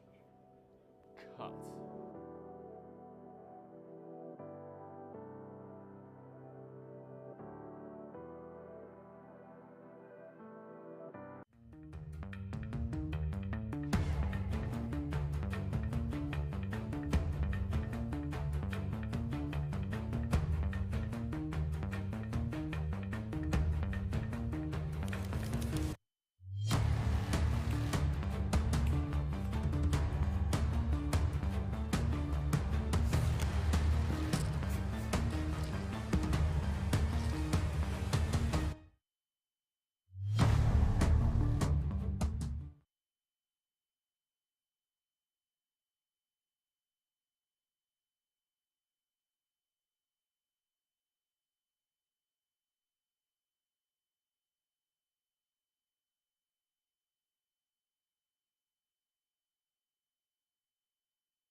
Take a seat. You can now come and hang out at the King's Lounge located right next to the buffet and directly opposite the poker arena to try out some of the best shisha in all of Europe. For those of you that aren't aware, shisha is a steamed instrument that's used to vaporize and then smoke flavored tobacco. After a long day of playing at the poker tables, for me personally, this is the perfect way to unwind and relax in comfort and luxury. So why don't you come and check out the King's Lounge? Cut.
now come and hang out at the King's Lounge located right next to the buffet and directly opposite the poker arena to try out some of the best shisha in all of Europe. For those of you that aren't aware, shisha is a steamed instrument that's used to vaporize and then smoke flavored tobacco. After a long day of playing at the poker tables, for me personally, this is the perfect way to unwind and relax in comfort and luxury. So why don't you come and check out the King's Lounge?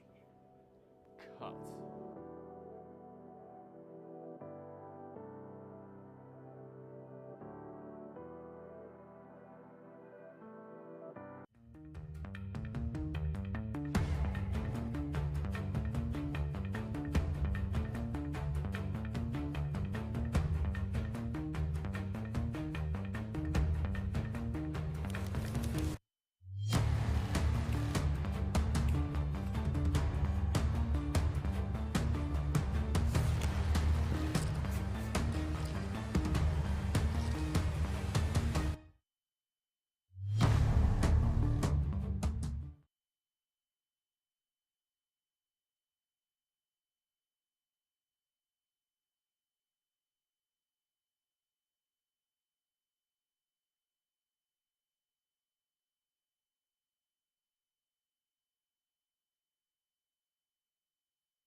Hello everyone, welcome back to day 2 of the Italian poker sport.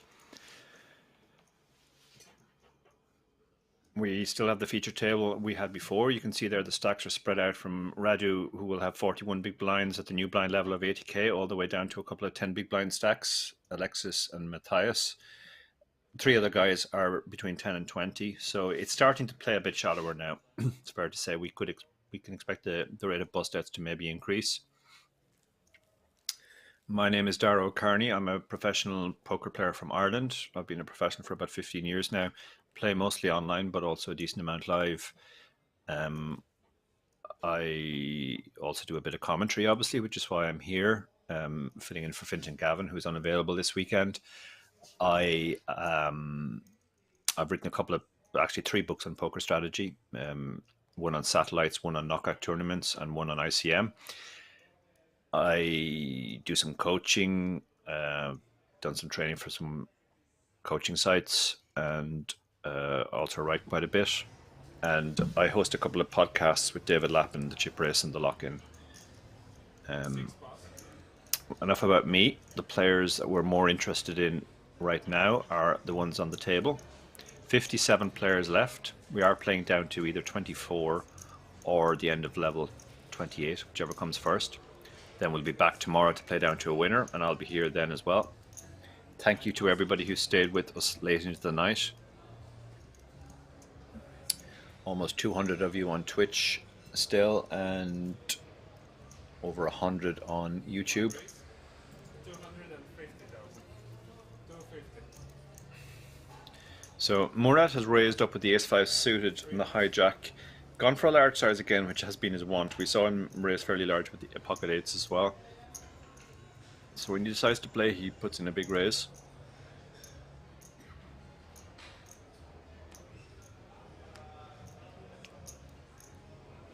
And, ooh, look at this. Petrus picked up the kings. This has been his game most of the day. He's picked up these big hands when there's been a raise ahead of him. 4 raise all in. And he moves all in. 5 plus. From the small blind. Yeah, he's out of position, so he moves all in. Effectively, he's playing Murat stack. And now Murat is going to find out the disadvantage of opening the large size. You lose more when you have to raise fold. Can't imagine he's going to call off with the ace-5. You're just never going to be in good shape. Particularly from the small blind. Small blind heavily incentivized to just fold.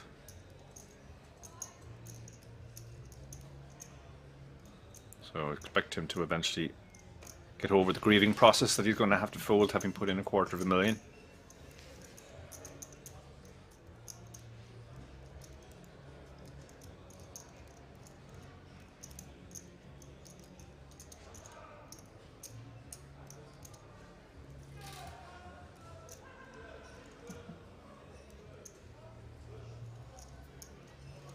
It's just difficult to find any hands you're going to be in good shape against the small blind's shoving range. The big blind could shove stuff like king queen maybe, but small blind is going to have less of those types of hands. He shows the kings, make him feel better about the fold.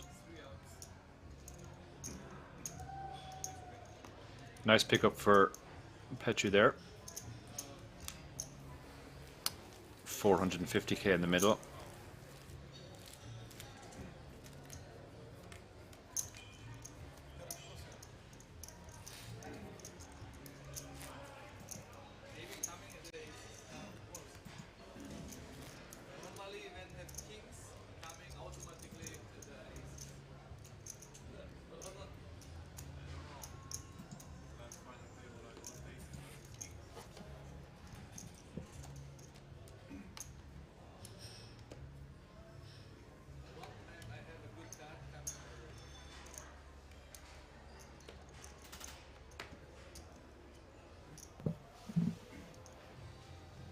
.57 players left. The average is in the tournament generally is just over 2.2 million, which is about 27 big blinds, 28 big blinds roughly.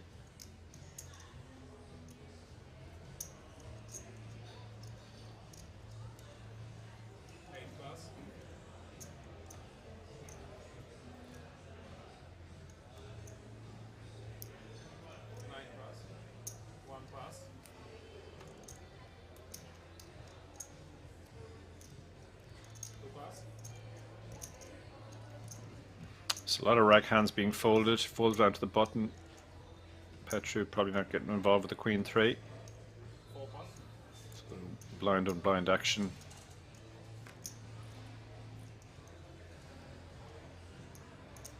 Matthias with the 6-3. He's very short now, Matthias, after that jacks into aces. Yeah, 6-3 is not going to be good enough to shove. And Christoph in the big blind with the jack-4 suited. Now, I think he thought about shoving there because of how tight Christoph is. He expects Christoph to fold more, but 6-3 is just really bad. I mean, terrible shape if you're called. So he decides to wait for a better one.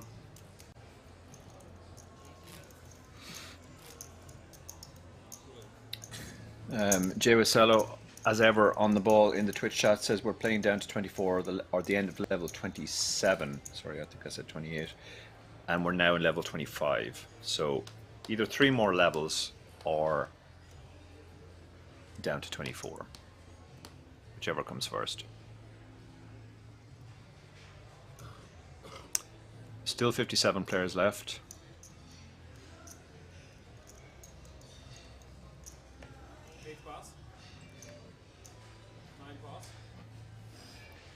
Down to 56 now, actually. So we've lost somebody else on an outer table. 1 pass, 2 pass. Rather lets the 10-4 suited go very quickly. Vladimir is really so random. We saw him open Jack 10 off under the gun earlier, and now he's folded Jack 10, the exact same hand in the hijack.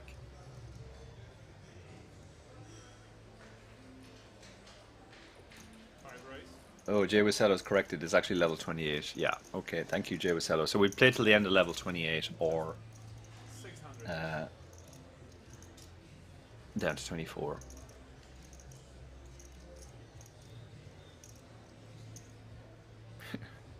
As far as says that screams for another beer.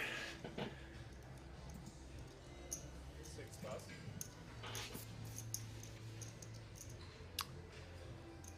So Matthias was raised on the button. He's effectively moved all in. He left 35k behind, but effectively all in and gets the job done. That was the better spot he wanted when he folded the 6-3.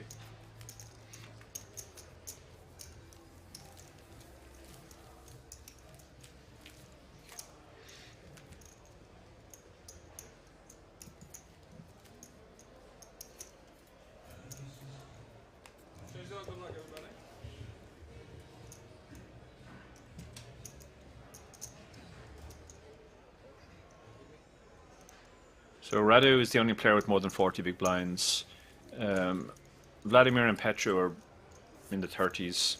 Peso's in the 20s, and everybody else is between 10 and 20. So decent chance we're going to see some action and bust out fairly soon.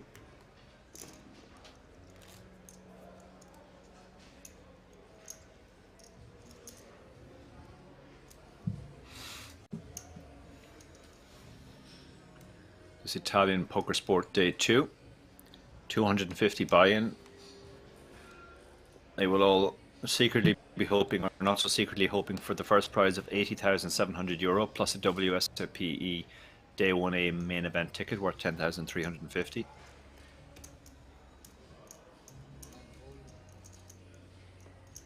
We're not playing down to the final table tonight, so the players will know that. Their job really now is just to get through the rest of the day and get their chips into a bag. Hopefully a lot of chips to give themselves a decent chance to make the final table tomorrow. This is the point of a day 2 where players can start making tired mistakes. Now, Petru's a man very unlikely to make a tired mistake. He has played very well so far, been very composed, and he has aces, which is a pretty easy hand to play, at least pre-flop.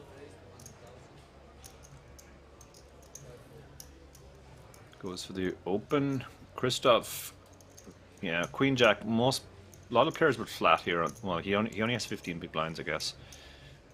Yeah, some players might decide to do something with the Queen Jack, but I don't think Christoph is one of them. Although he hasn't released it as yet.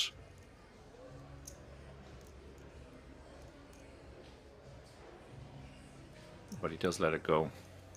Queen Jack is offsuit is one of those hands that looks a lot better than it actually is. It's 2 picture cards, but it's just in horrendous shape against anything decent.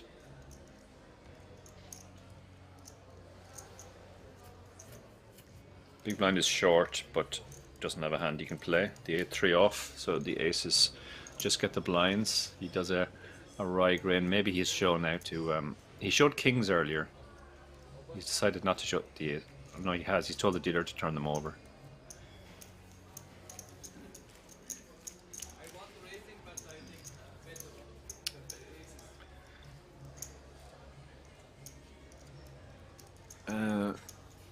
Jay was asking what's my prediction of the number of players left after level 26 at the next break. Okay, so that's 2 levels. I've been really bad at this game so far. So I'm going to have to... Right, I'm going to say 40. That's my prediction. I'm going to set the line at 40.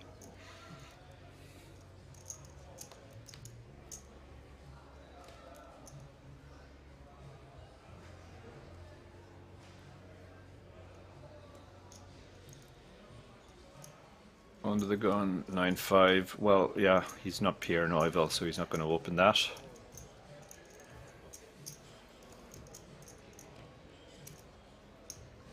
Vladimir. He's been a little bit random. He clearly doesn't have fixed ranges, but Ace King's a hand he's going to open from anywhere. Petru has an interesting spot now. Go a couple of ways with this. You can turn it into a 3-bet sometimes. The flat is probably the most standard play. The problem with 3-betting it is if you get 4-bet you feel really sad. But the problem with flatting is you have a lot of players behind. Now, if those players are just going to mostly call, that's not too bad. But if you're going to get squeezed, that's a bigger problem.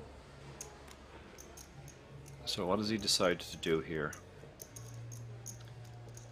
He has decided to just call, which, as I said, I think is the more standard play.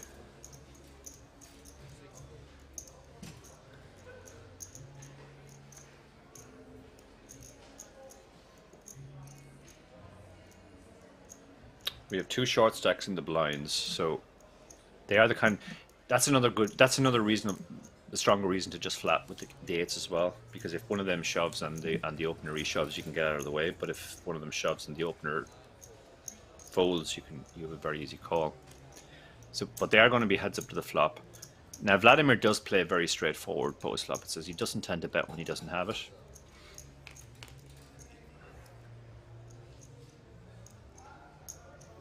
Set for Petru. Now he probably wishes that Vladimir was a more aggressive player who would bet. Yeah, he lays the trap here. He wants him to catch something. Now it's extremely unlikely he's caught the 2. Vladimir will probably check again. Petru might decide he has to start putting chips into the pot then. Just checking back to make sure that it really is a set.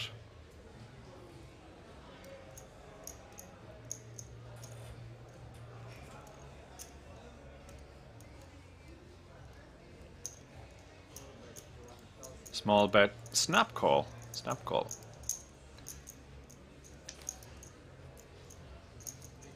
Three of diamonds. Well, Vladimir has the ace of diamonds, so that's the nut bluffing card. He knows his opponent can't have the nut flush. Petru's not too worried about that. Wow, this is if he calls this is a really disbelieving call. It's a tiny bet though. Yeah, the tiny bet got called there. That was down to the sizing. Figured his opponent just had a weak hand he was trying to hang on with, and he bet enough that he felt he could call. Again, enterprising play by Petru. I think he got the maximum there. If he'd bet any bigger, he would have lost his customer. JSL says there's a pay jump incoming. Yeah, the pay jump is at 53 and it's 248 euro, so that's almost a buy-in.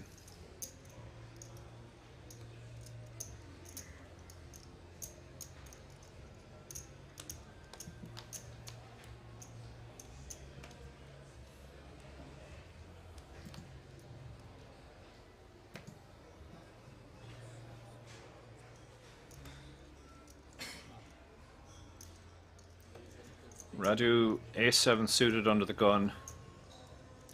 Yeah, in fact the pay jump, we are through the pay jump now because we're down to 53.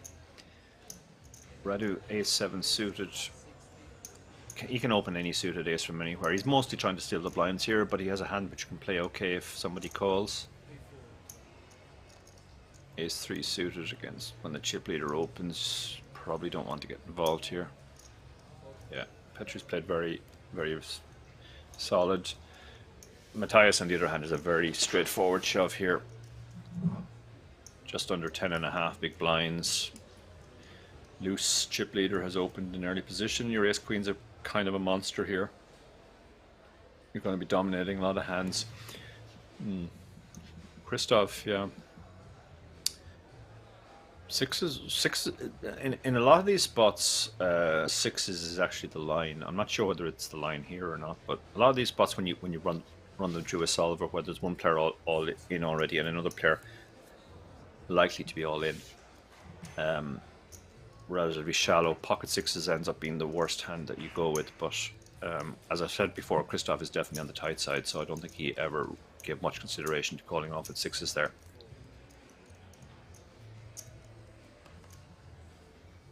Everybody else behind seems like they have absolutely nothing. Although Murat looks... No, Murat hasn't looked at his cards yet. Alright, he quickly folds. Now, how much is it to call? 675. Pot's 1.2.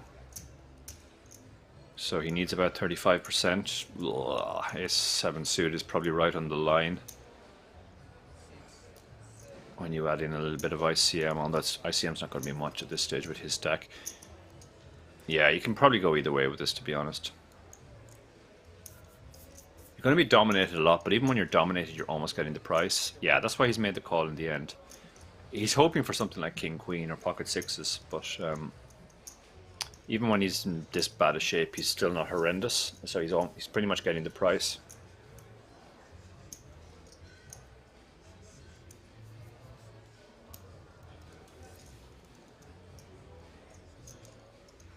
Radu's not afraid to make these calls for a fairly small part of his stack. It also prevents people from shoving wide on you in the future. Okay, he's got some backdoors now with his diamonds and his 7, but so far so good for Matthias. The 6 of diamonds is the nut backdoor card. Now he's open-ended and he has a flush draw, and the 7 still works as well. A lot of outs, almost half the deck, which is why he's 43%. But actually Matthias hits his queen on the river to more than double up. He's waited patiently for that spot ever since he got coolered with the jacks against aces. Minor setback for Radu, but nothing too major. And we're down to 52 now, so we're continuing to lose players fairly fast on the outer tables.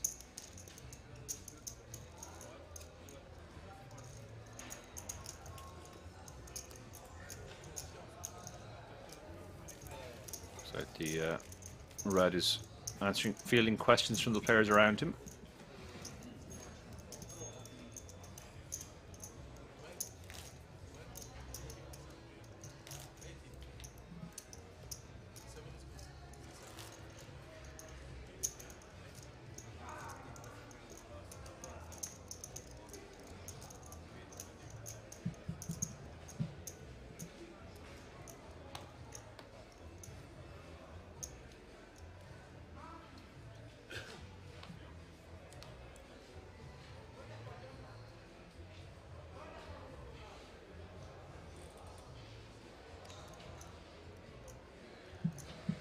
Vladimir. Well, I said once before I didn't expect him to play under the gun, and he did, and he doubled up with Jack 10 off, but hard to believe he's going to play the Ace 4. Petri decides it's too early for Queen Jack. Matthias, he's up to almost 25 big blinds now after his more than double with the Ace Queen previous hand. This is definitely a hand he's going to want to open.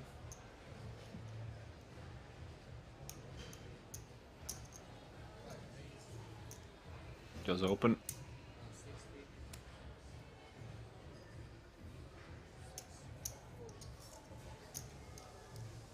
Down to 52 now, so we're continuing to lose players.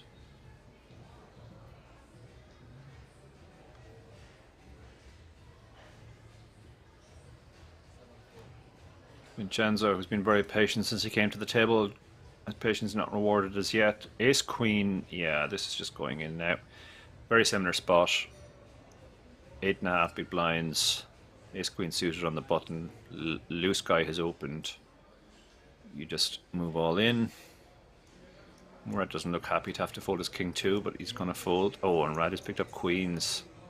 That will probably allow the 7s to get away now. I think the 7s would definitely have called off the 8.5 big blind shove, but if Radu reshoves, Matthias will fold the 7s, I expect.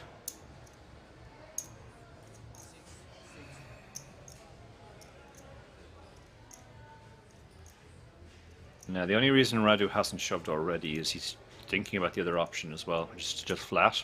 There also may be a bit of Hollywood in this to make it look like he has a closer decision than he actually has. It is Matthias he's looking very, very pointedly at.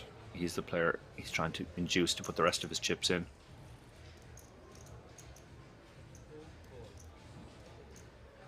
Yeah, he's gone for the call. This is to try and get the 7s in now. I like this play from Radu. The call is about a third of Matthias's remaining stack. Too much to set mine. But he might decide, if I shove here, I can get Radu to fold some hands and then be heads up against the guy with a very wide range. That's essentially the trap that Radu has laid for him. But yeah, Matthias smells it out and keeps his head, folds his 7s.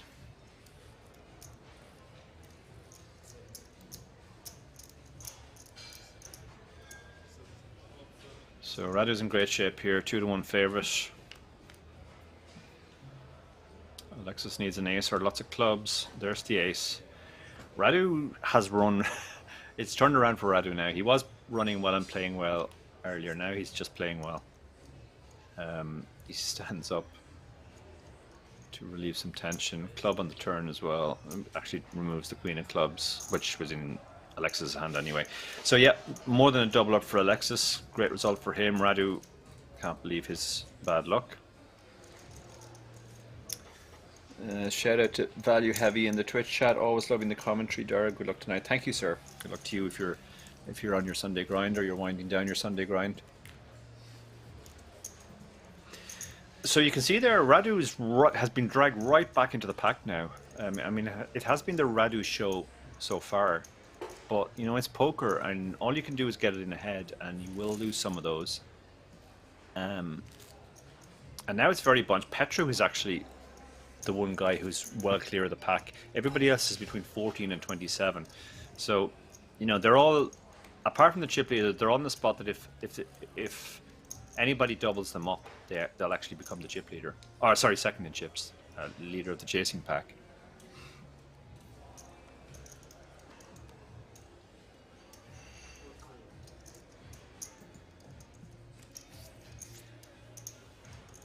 See, we're joined by Dark Angel 709, Donna in the chat. Always great to see you, Donna.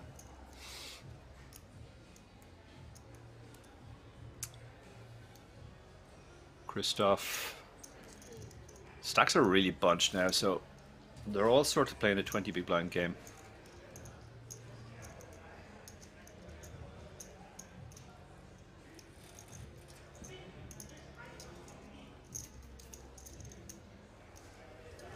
Which is why the 10-8 suited doesn't get opened, because there are too many players behind you who will shove on you. The ace-8, on the other hand, you can definitely open this and just fold if somebody 3-bets you. It seems a little bit too much to shove from this seat. He's gone for the option 3 though, just fold, which is fine as well. Ace-4 again, 20 big blinds cut off. It's a little bit too early. It might seem strange to be folding an ace when it's folded around to you in a relatively late position, but with 20 big blinds, people are just going to be shoving on you a lot. Now the small blind, Radu with the king 6. What's he going to do now? He's actually, I think he's covered by his neighbor now, so it's a new situation for him. He has been limping. That's been his standard play on the small blind. He's sticking with that. Will Vladimir up the aggression now with a really bad hand? As I said, when the small blind limps into your big blind, you should be raising your very strong hands that you're happy to get limp re-raised, but you should also be doing that with some junk. Now, this could be a problem for Radu. This looks like a nothing flop, so he's going to bet and try and take it down. He's not to know that his opponent has flopped 2 pair.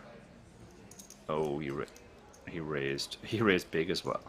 Yeah, he should have just called there against an opponent who just doesn't seem to ever bluff in those spots. Very, very easy decision for the king 6. Frustrating for Radu, but he got away from the minimum there. Half a blind pre-flop to see the flop and 1 big blind on the flop.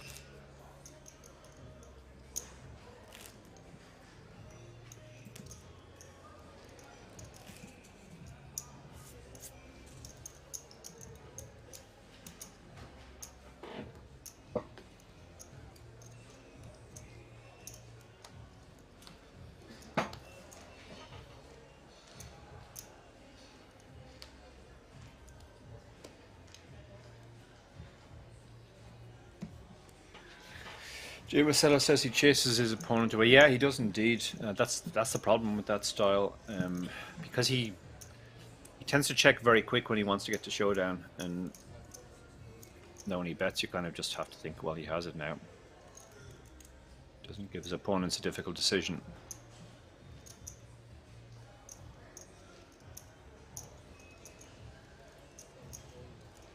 Some of these players are starting to look very tired now, it has to be said. Been a long day for these guys.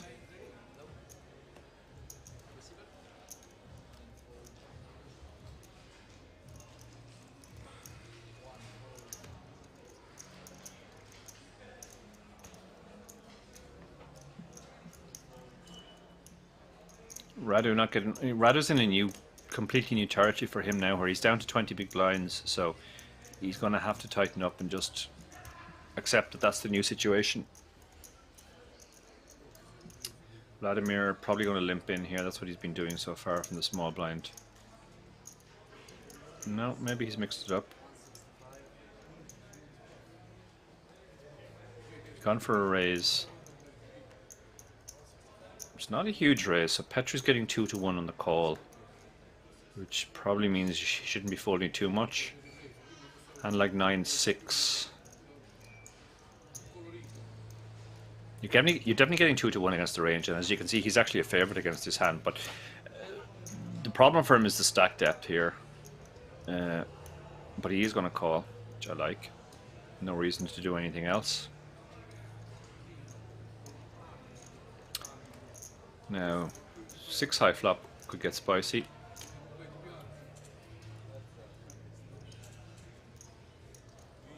Oh, that's an interesting flop.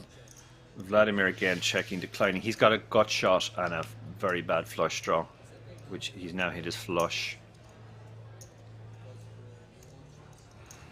Petra declined to bet his 9 on the flop. He's just trying to get the showdown as well and hope his hand is good. And now there's 5 to a flush. That looks like a blocker bet. I mean, Petra's hand doesn't matter anymore. He's playing the board. Ooh, he's going for a bluff here. Wow. Wow. Vladimir made a small bet, which looked like a blocker. Petra thinking he probably has a small diamond. Vladimir does make the call.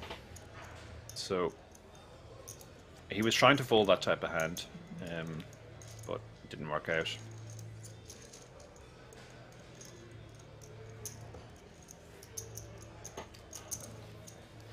Down to 50 players now. So let's see if my prediction of 40 at the next break will be correct.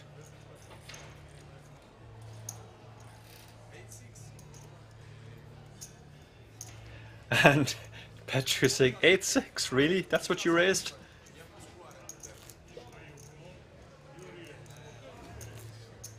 Vladimir is quite random. Players like Vladimir are quite difficult to play against because there's no really fixed strategy. It just seems to be whatever they feel in the moment. We saw him open Jack-10 offsuit under the gun, and then a couple of orbits later fold Jack-10 offsuit in late position when it was folded around to him. We've seen him limp from the small blind. Limp fold a pretty strong hand, Queen-9 suited. Or, no, Queen-9 off, I think it was. But then raise with the 8-6.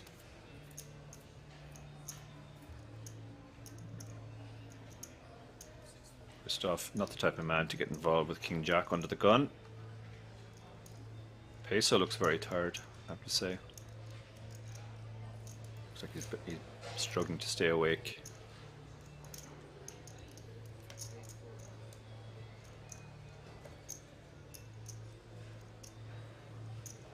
Alexis, a little bit early for the Queen-10.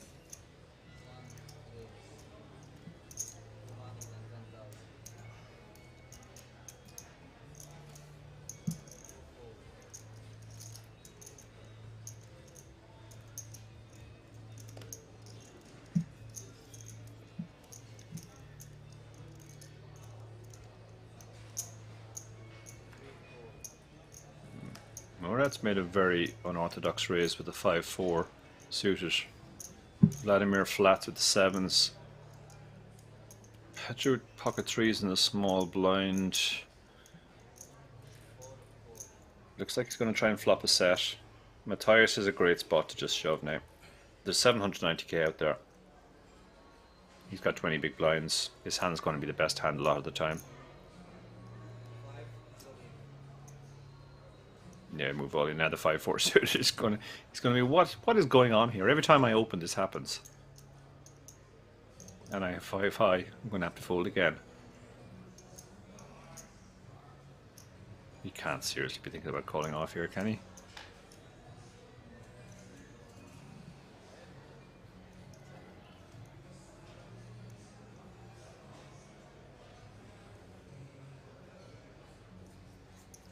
No. He lets it go. Sevens are in a tricky spot now. I think technically this is a call. I think sixes is probably the bottom of the range here. It's just your opponent is likely to shove some worse pairs than sevens, and then you're going to be flipping a lot of the time. But he's going to let sevens go. And yeah, the threes. I mean, Petru knows that this is a great squeeze spot. Problem with threes is that no matter what the guy has, you're probably flipping, unless he turns over pocket twos or ace two, and then some of the time he has a pair that has you crushed. So much rather have sixes or sevens here, where you dominate some of the stuff like ace five suited, ace four suited, and there are more small pairs.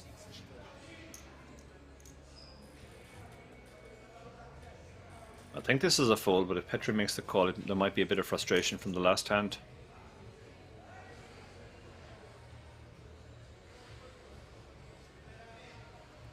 It's more than half of his stack as well. He'll be very short if he calls this and loses. 1.4 to call, so he needs about 38% roughly. Threes is, well, probably right on the line, whether it has 38%. So when you take into account ICM and just keeping your stack, I think this is a fold, but if he does make the call, he will be in great shape. Slight favorite.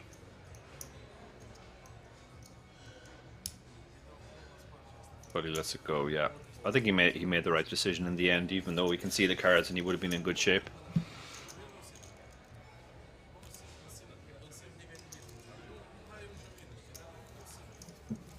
Kurt TY in the YouTube chat says poker is an endurance sport. You can certainly feel like that at this stage of a tournament, where all of these players will have played a long day one, and now they're coming to the end of a long day two. And unless you're a professional and you're used to doing that, that is actually genuinely very tiring. Which is why you see a lot of the younger top poker players put quite a lot of effort into staying in good physical shape.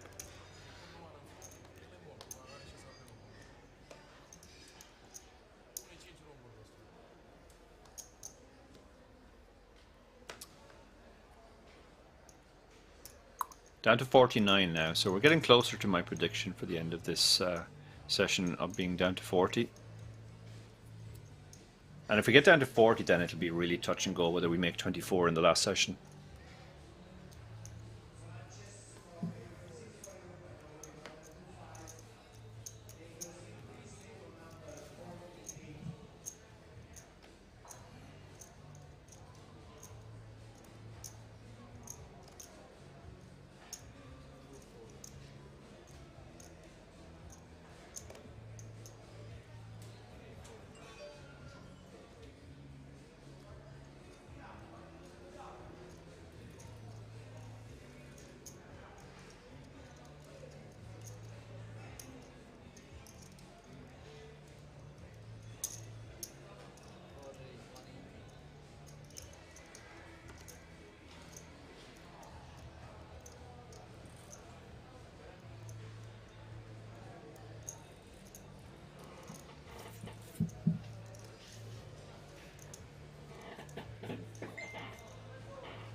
So small blind against button here. Queen jack suited flops top pair, backdoors. The 9-6 is open-ended. This could get spicy. Queen jack checks. Petru decides to check. That's because his draw is so strong.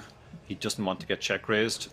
His draw gets devalued on a lot of turns, and then he can maybe think about turning it into a bluff, or he can hold it back to bluff the river if he misses. Now that he's picked up pair, he might check again, but Matthias might decide he needs to bet now to protect his jack.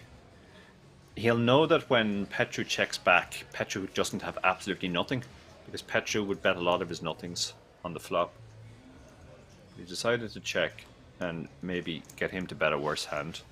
I think they'll both feel they don't necessarily have to bet their hand now. Yeah, just go check, check, and best hand wins. Petru doesn't want to show the 9-6.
So Alexis picks up the kings here, raises to 200.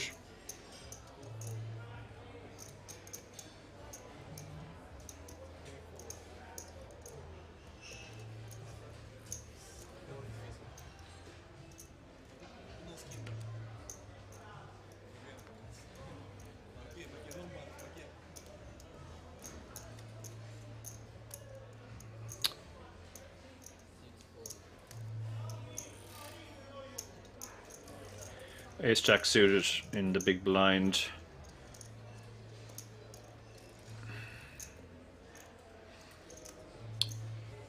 Yeah, it's awkward.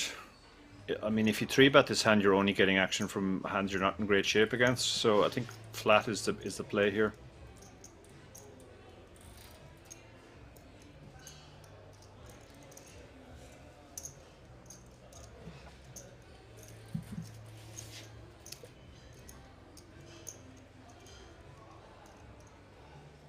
It's not the worst shove in the world, though. I mean, if you can get some pairs to fold, maybe, and stuff like king queen.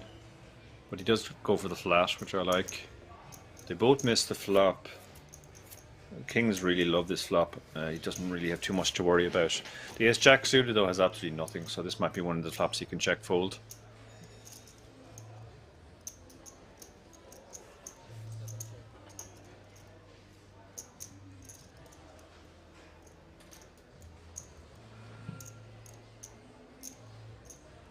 Kings want to bet. Normally on this type of flop, if they were deeper, you'd go fairly big, because your 8-high flops, there's a lot of bad turn cards for a lot of your hands that you're betting. But when you're this shallow, you can go fairly small. He's gone for almost half pot, which is on the big side. So he shouldn't really be getting any action now, unless Peso is really tired and just wants to go to his bed. But no, he does let it. Looks like he's making the discipline fold. And the kings take down the pot.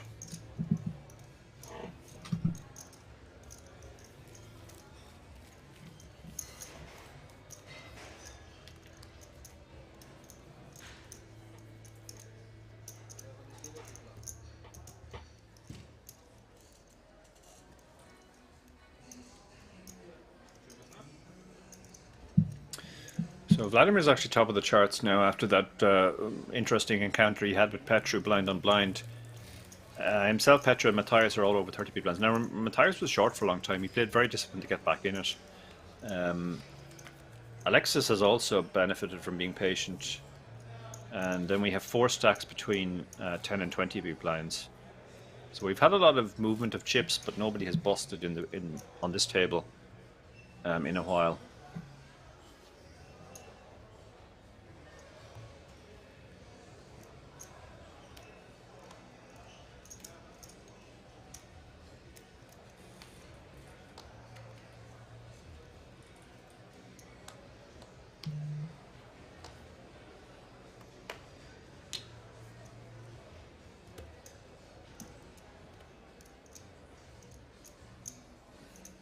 Nine pass. One pass.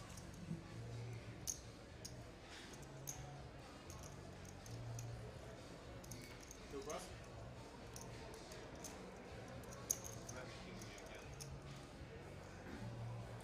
Three pass. Four pass.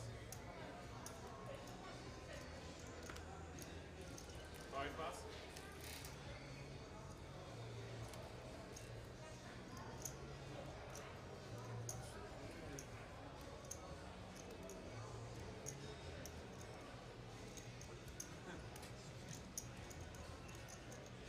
Six razor. So Christoph moves all in with the ace-10 on the button, perfectly standard, with his stack of just under 12 big blinds. Peso will be folding the 10-5. Vincenzo quickly looking at his hand to see if there's anything he can call within the big blind.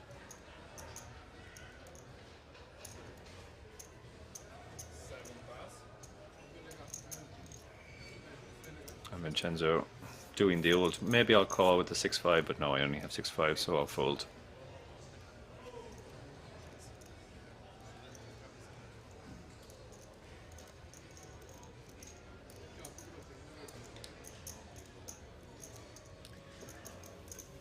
So it's getting to that time of the night for at least half the table where they're just looking for a spot to shove, to either take the blinds or get the double up.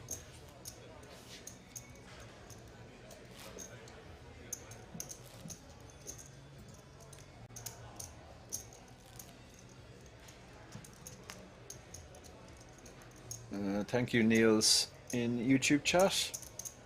I'm not sure if the chip colors match the Italian flag on purpose. It's an interesting thought, though.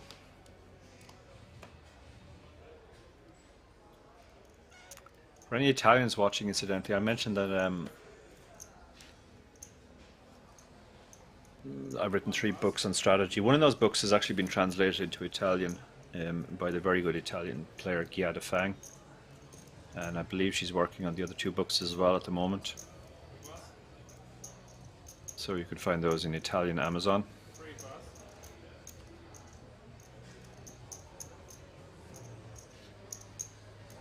Petru, here we go. Ace-7 suited, decent stack, 35 big blinds. We can open this. Four ace. 185. Raises to 185. It goes 2.3x, a little bit on the bigger side. Christoph, not a man to get involved with ace-4. This will be folded after he's looked at it a few times to make sure it's not aces or 4s. Six pass.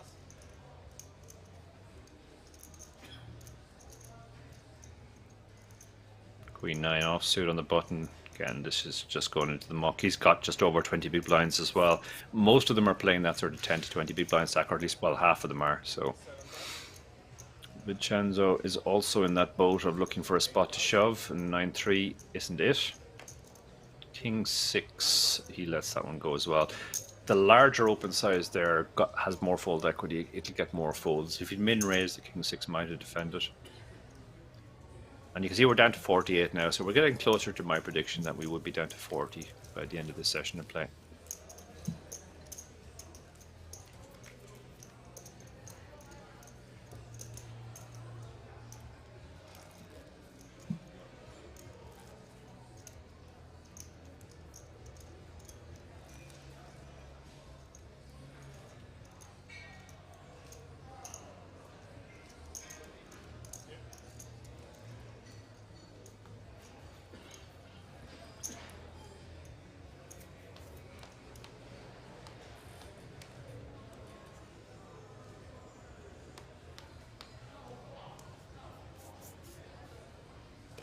So that gentleman in the picture, he's had a great day until this session, and then he just basically lost a couple of hands. Now finds himself back in the pack, but he's knuckled down. He's waiting. He's not panicking.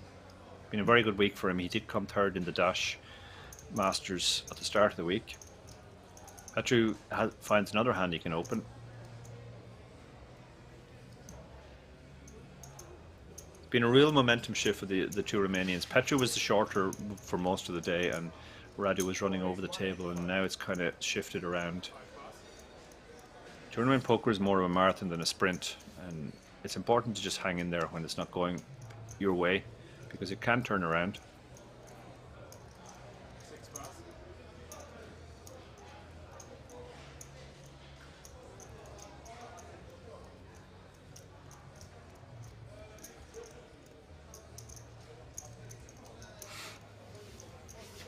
Okay, so 7 folds on the Queen Deuce. Vincenzo really has got absolutely nothing to even think about. Just got a lot of junky hands. And Murad very frustrated that he only has the 8-3. The ace is shown there.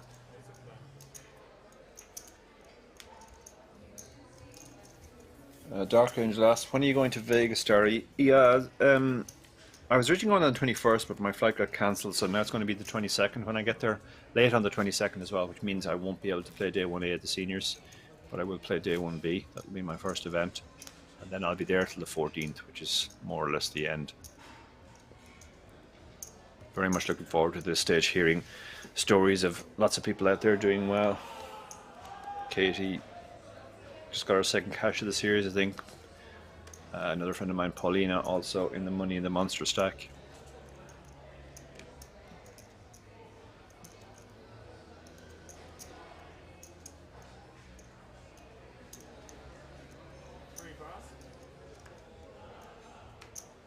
Petro will let this one go. Take a hand off with the Jack-9 off in early position. Thais has also been very, very impressive. He's had to grind the short stack after setback with the jacks against the aces, but he's been very disciplined. Now Periso finally finds the hand he's been waiting for. He's got to look at the second one and find that it's also a black ace. Just over 20 big blinds. This is a spot where you look at your cards a few times just to make sure they are aces, and then you throw out a raise.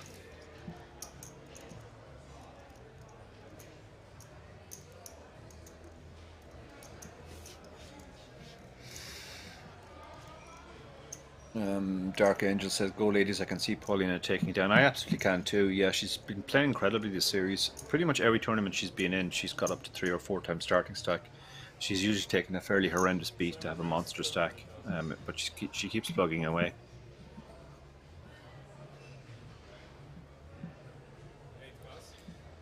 So Peso 7 does open with the aces.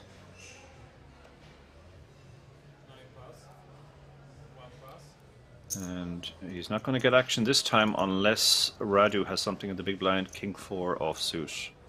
A very disappointing holding. Not really the type of hand you even want to defend when you have 20 big blinds. And Peso's going to show the aces. Yeah. Vincenzo's completely unimpressed. He's like, okay, yeah. Whatever, you got aces. I just want my bed now at this point. Or please a hand that I can also raise with. He's been looking down at Jack 2 and 8-3 for the last hour or so.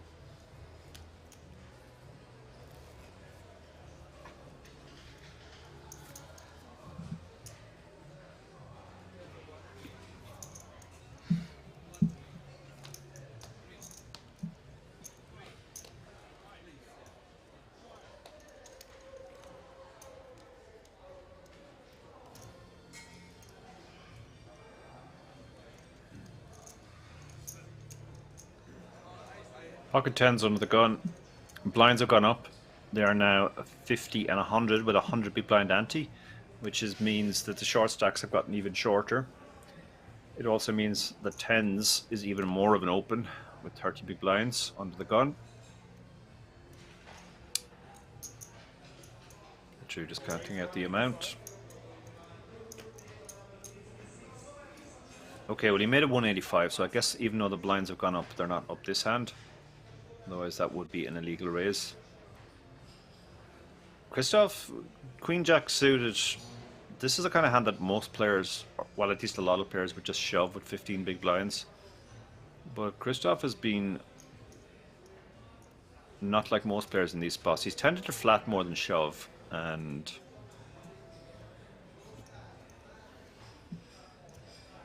if he's aware that the blinds are about to go up, yeah, I'm not surprised by that fold. He's definitely much tighter than most players.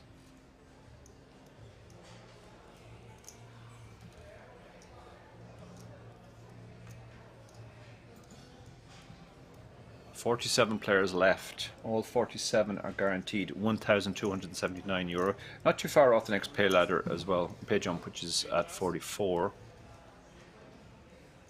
Vincenzo really looks like he wants his bed now.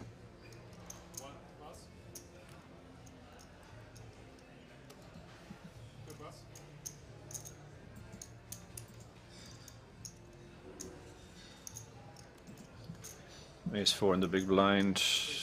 Vladimir lets it go. Doesn't want to defend against the under the gun open. Petru shows the tens. Wanted to keep up that image of I always have it. So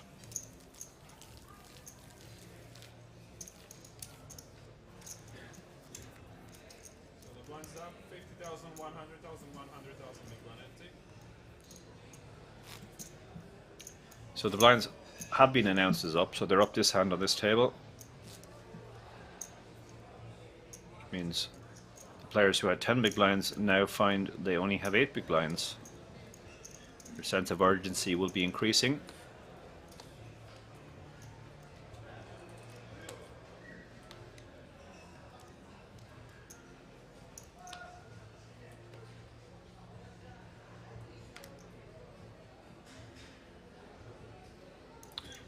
Matthias under the gun, 27 big blinds, ace 5 suited.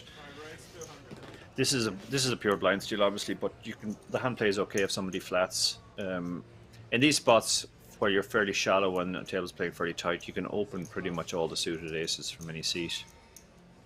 You're blocking at the hands that will 3-bet you. You've got something playable if the blinds decide to play. Peso is taking a long time to look at his 8-5. Folds. And Genzo's finally found the hand. Ace 9 suited, 10 big blinds. This should get the job done. Ace 5 suited won't want to call off, I don't think, against the very patient Italian gentleman who's been waiting for a couple of hours for a hand to shove.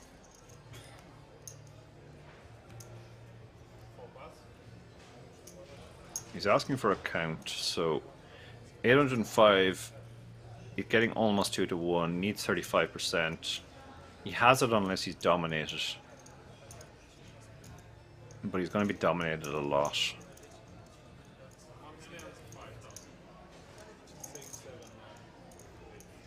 He's just probably going to think Vincenzo doesn't really have too many hands that he's in better than the shape he's in. Sort of a 2 to 1 dog, so Vincenzo's gone. He's either taking a nap or he just covered up, not wanting to give off any tells.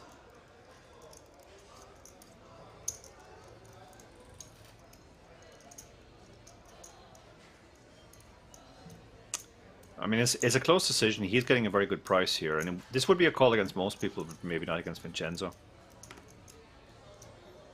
Busfire09 says, good luck in Vegas, Star. Thank you. You want to tell us what you consider some juicy events or what you're going to play in general? Well, first of all, I really only play No Limit. I mean, I know how to play the other games, but I really haven't put very much study into them. As far as No Limit goes, the main event is amazing, obviously. The satellites of the main are amazing. And then the smaller buy-in events, and by smaller I mean sort of under 2k, they're all amazing. But then some of the 5ks are pretty tough. Yeah, so I tend to play main event and everything under 3k, say. but I don't tend to play too many 5Ks. They tend to be reg fest. They tend to have the midweek as well when there's not too many tourists in town. But then all the other casinos run series as well, so there's always something that's worth playing. Yeah, absolutely, Dark Angel. I agree. People forget that with poker you need a lot of patience. You do indeed, yeah.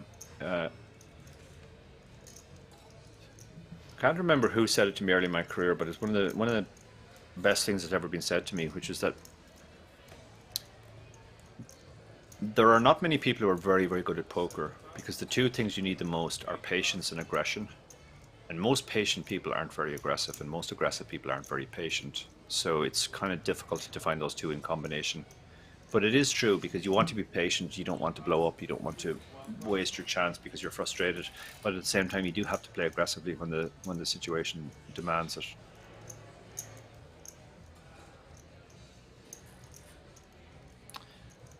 Radu's down to 13 big blinds now, so this is probably just a shove. You can also raise and decide, but yeah, this hand is a fairly standard shove. You're not going to be in great shape if you get called, but you're mostly going to not get called, and you'll just pick up 2.5 big blinds and move on to the next hand. And that's what's going to be what happens here.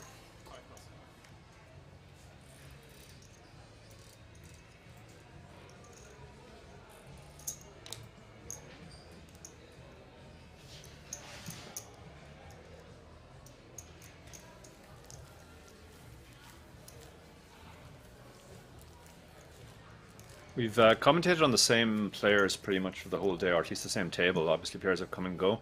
And it is interesting, at the start of the day, Pierre Neuville was the big chip leader. And we saw Pierre sort of crash and burn fairly quickly through a very aggressive style, which just didn't work out on the day. And then Radu became a very big chip leader. And he's now finds himself in the position where it's kind of shove or fold as well. But he's taking a much more disciplined approach towards his short stack.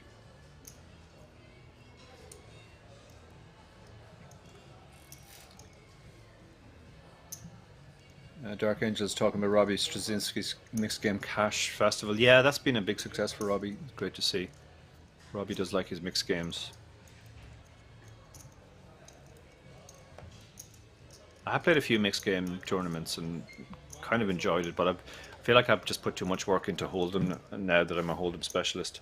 So Murat moves all in with the A6 suited, 7.3 big blinds, perfectly standard as well. Again, mostly hoping for a full, but he will get called more often now because he only has 7 big blinds. Drew's asking for a count, I guess, before he's looked at his cards, because Jack 2 wouldn't call anything.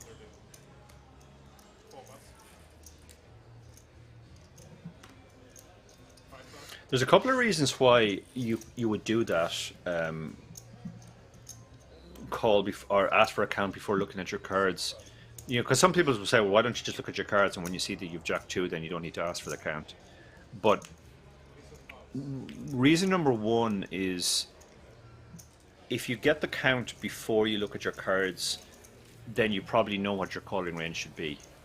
So as soon as you look at your cards, you know whether you have a call or not. But sometimes if you wait until you look at your cards and then you have a close one, like an ace-4 or an ace-5, you might decide, oh, well, I have an ace, I'll call, even though it's not a call. Let's say ace-7 is the bottom.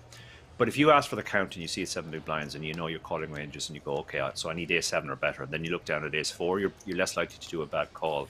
That's reason number one. Reason number two is, by asking for a count, you avoid the situation where the players behind you don't realize just how short the guy is.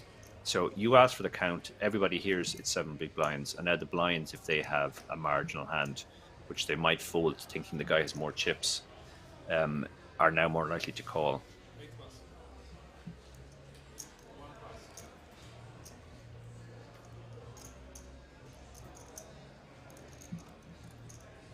Radu, nothing to do with the 10-2. Vladimir with the pocket 10s, fairly standard open here. See his size, 3x, 300,000. Petru, he's going to fold the 9-5.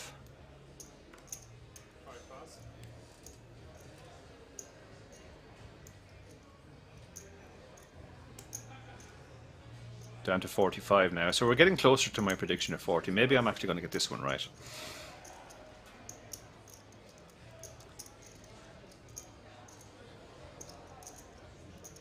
Chris not going to call the 9-4, is he?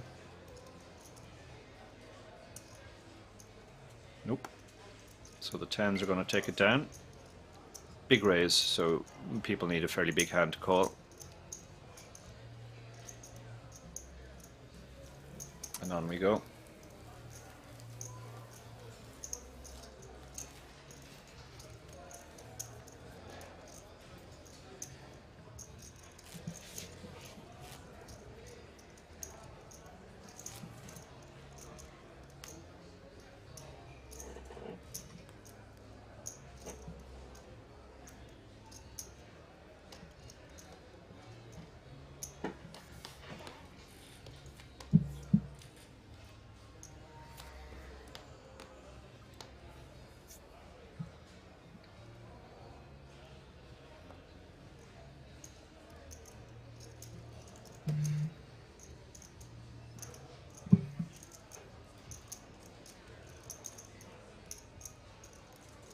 Raise 225. One pass. Two pass.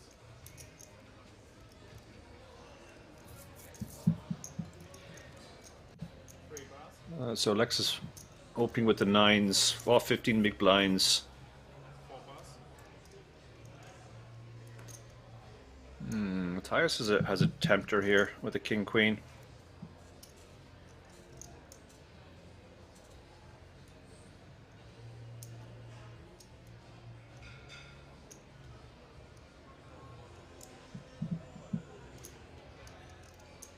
Having a long think about that. While he thinks, Donna says, I know no limit hold'em will also be the go-to game, but it's so nice to see mixed games making a showing in the poker world. Yeah, I mean mixed games, they certainly have their fans. I think the big problem mixed games suffer from is they just get almost no coverage on live streams, etc. So the poker public are not that aware of them. Peso also has a tempter. Wow. Against under the gun, ace-10 suited. Oof, this feels so close. Like if you shove this hand, you're never going to be in great shape when you're called. But on the other hand, if you shove this hand and you get the fold, that's amazing. Because you've added almost a third to your stack.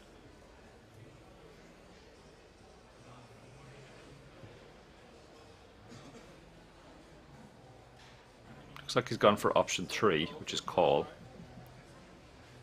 And Vincenzo, he's getting an amazing price now as well. He's getting almost 5-1 on the call. And he has a reasonable looking hand, but he only has 1.3 million. Yeah, he's going to let this one go. I'll leave the two boys to duke it out.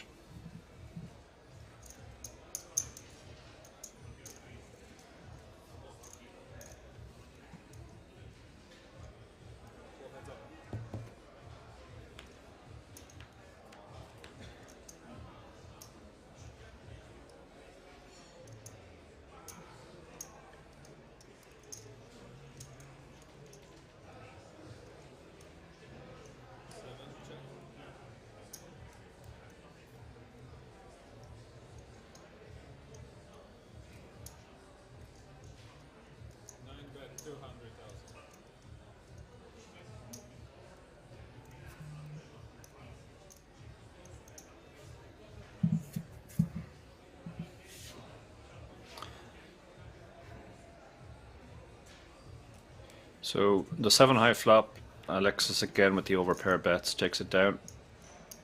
An action replay of the last pot between those two guys.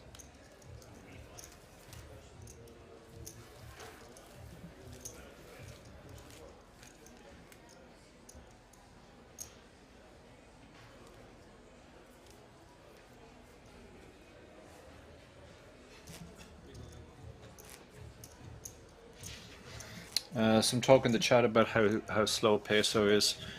Yeah, I haven't seen him before, so I don't know if this is typical for him. He does seem very, very tired, and I think that might be affecting his speed as well.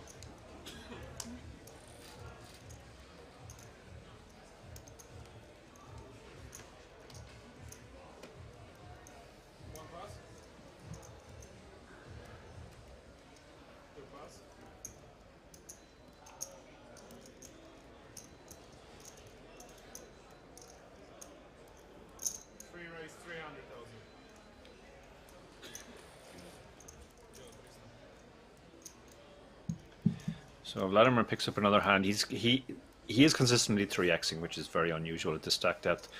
That puts Petru in a very tricky spot now with the ace queen. Awkward stack size as well, 30 big blinds. It's a bit too much to shove. But flatting for a 10th year stack doesn't seem great either.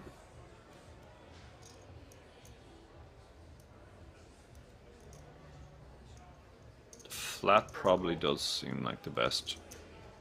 And that's what he's gone for. Ooh, Matthias is a tempter here now with the queen jack suited. But he's let it go. Yeah, once two players show interest, you're going to be dominating with that hand a lot. Christoph is in a similar spot with the queen 10.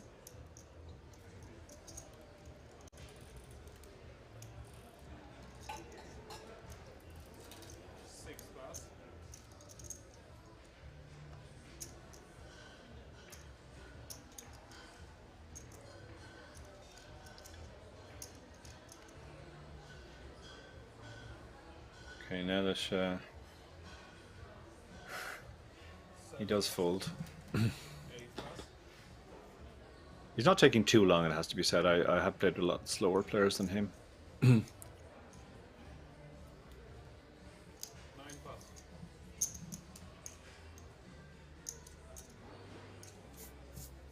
Fold heads up.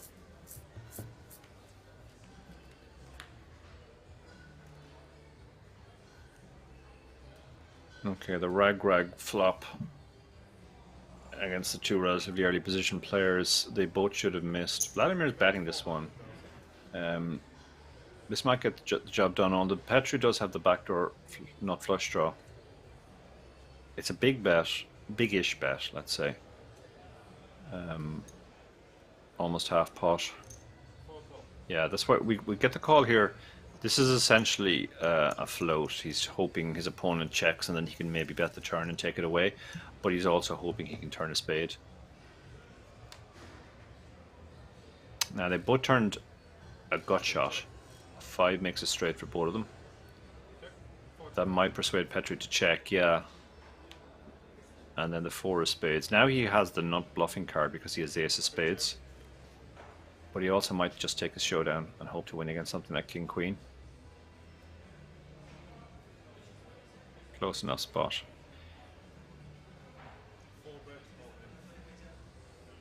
He's got... Oh, he's moved all in, wow. Yeah, so he's basically recognized that he has the nut bluffing card. He just thinks his opponent never has a hand that called here. That he would have played this way to the river. Earlier we saw Vladimir make a small blocking bet and then call a raise. But this time he's just checked the river.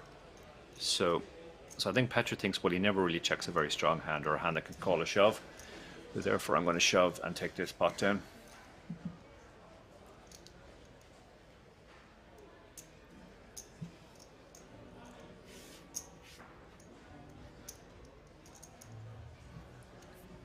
But Vladimir's not giving it up straight away. He's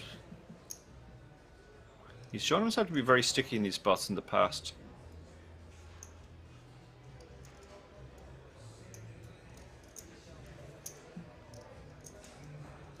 Some questions in the chat about why it's this late.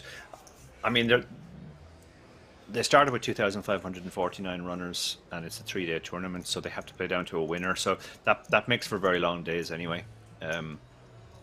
We started with 120 odds this morning, and we're going to be down to maybe 25, mid-20s by the end of the day. You need a long day to lose that many. Yeah, Vladimir suspects larceny there, but yeah, Petru. That's because of the previous hand. The little bit of dynamic between the two of them. Petru decided he was going to show his opponent this time.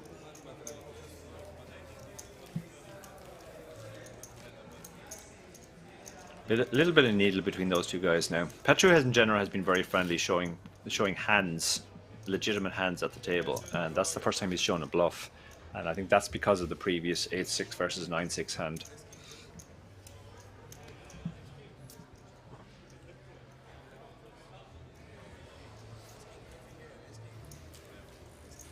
Dark Angel makes a point that I've been playing many hours, and hydration and snacks are also a big part. Yeah, they should be certainly hydrating. Altending, hello commentary team. Who have we got seeing us on through the night? Yeah, my name is Dara Kearney. I'm a professional poker player from Ireland. Been a professional for about 15 years now, mostly online. Also play a decent amount live. I'm a Unibet ambassador. I've written 3 books on poker strategy. I host a couple of podcasts with David Lappin, the Chip Race and the Lock-In. And enough about me, because Radu has kings under the gun. He has been shoving, but now he has 16 big blinds and he has kings, so he's going to just open.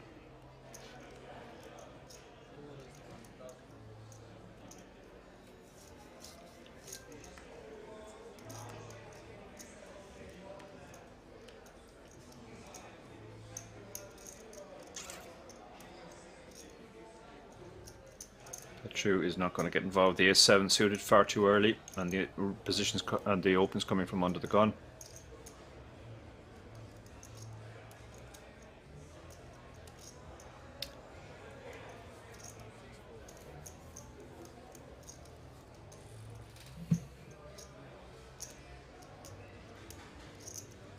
Ace-7 suited in the cutoff. Can't really imagine he's going to do anything other than slowly fold here, and he does.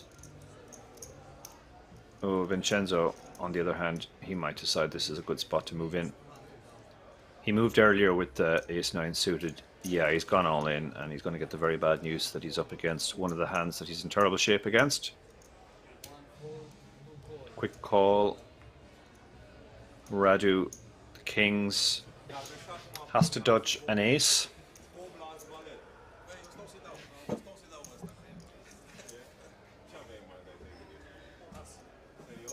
Vincenzo is the one all in. Radu would have just under 4 big blinds left if he does lose this.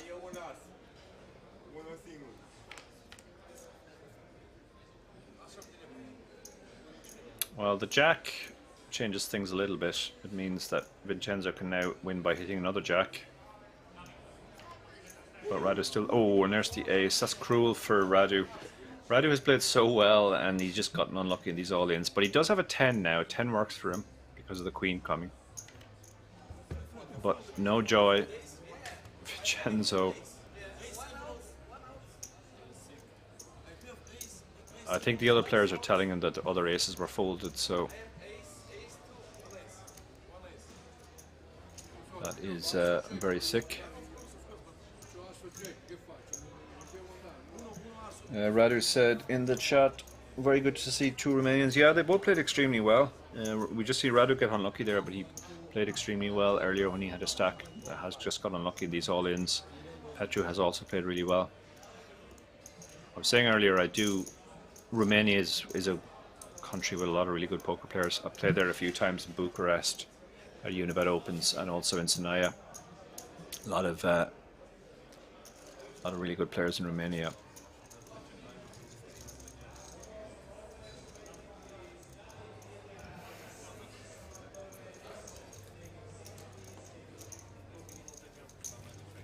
So Radu is down to fumes now, having spent most of the day on the feature table as a massive chip leader.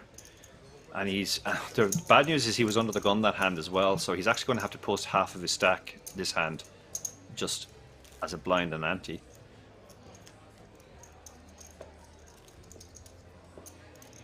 Yeah, Radu, it was the Marriott in Bucharest, lovely hotel.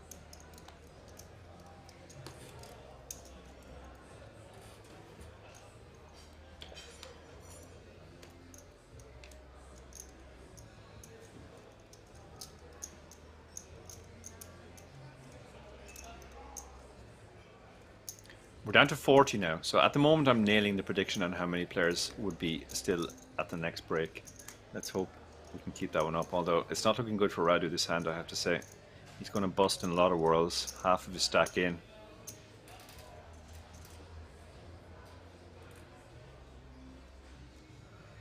Christoph's down to 9 big blinds, but 9-8 suited against a pot committed big blind is not great. Peso might raise his hand now because the big blind is going to call off with almost anything, and ace-6 is in good shape against almost anything.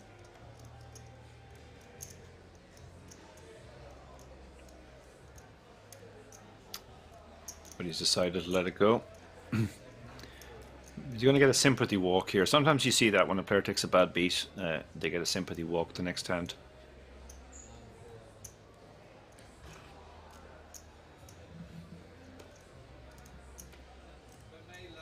He got it. He got the sympathy walk. That's a pretty big result when you only have 4 big blinds. Radu had a hand which was actually going to be in good shape, King 10.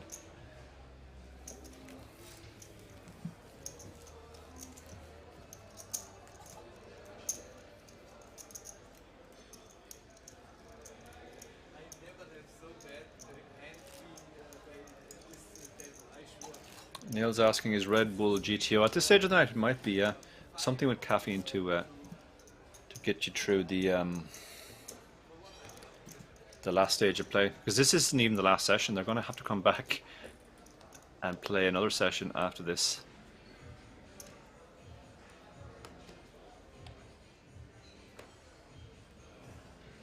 Candice is watching from Australia. Awesome stream setup, all the information needed. Thank you. Yep, our technical team does a great job here. Where in Australia are you? I've been in Melbourne at the Aussie Millions a couple of times. It's probably my favorite place in the world to play poker.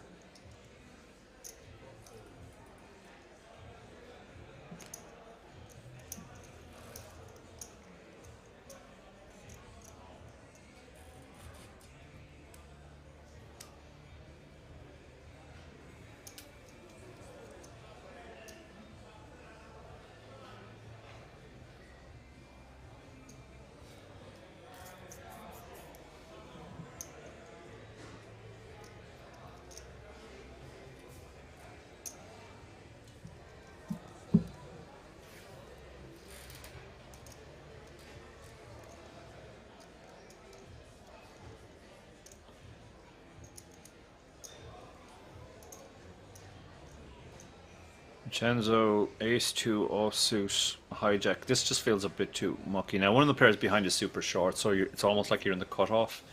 But ace-2 is just a bit too raggy. The queen 10 suited, on the other hand, this is a fine hand to open. You can even shove it profitably as well. 19 big blinds. Now, tight fold from Alexis there. Maybe just worried about how short he is, that he's going to call off with almost anything. He's going to be putting it in here with the ace-8 suited for sure. And he does the old spray all in. Vladimir, well, this is a call. Asking for a count because it's quite a lot of chips, but getting 2-1, you have a king. You're going to be ahead a lot of the time here. Even when you're not, you're going to be close to the price, so.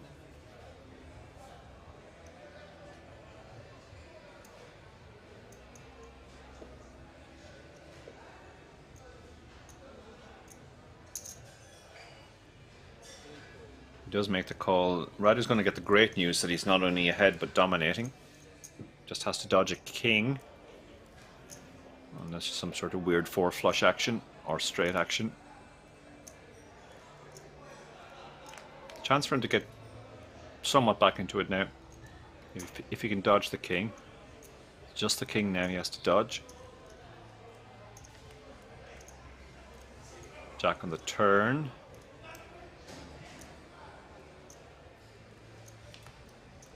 7 on the river. He gets the double up to almost 10 big blinds, and he has a full orbit. So, having been down to 4 big blinds and having to post them, 2 of them 2 hands ago, he's in a much better situation than that.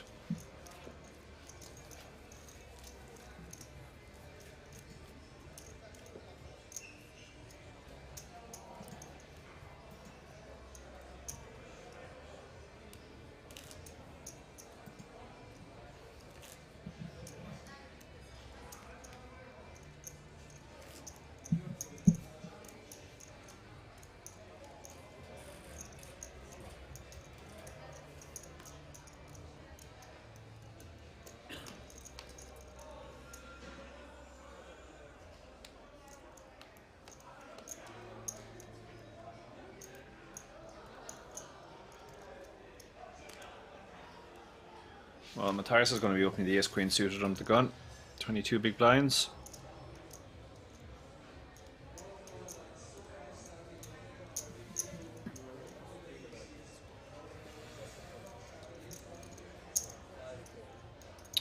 Christoph just behind with a king 4 will be folding.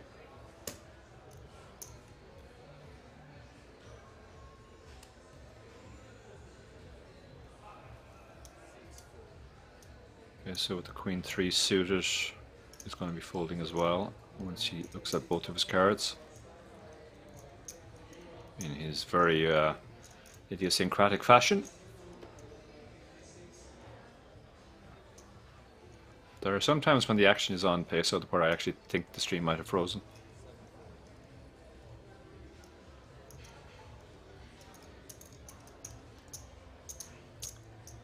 Genzo has a pretty looking hand, but it's kind of garbage against a under the gun opening range.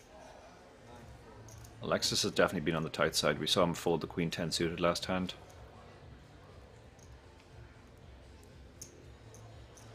Radu gets to fold the 9-3 now because he's back up to 10 big blinds. These two blinds have had a bit of dynamic between them. Actually, Matthias limped. I've just noticed now that he limped the ace-queen suited. It's interesting. Petra's the pocket 8s. Against the limp, he's suspicious because he thinks, well, the limp could be a monster, could be aces or kings.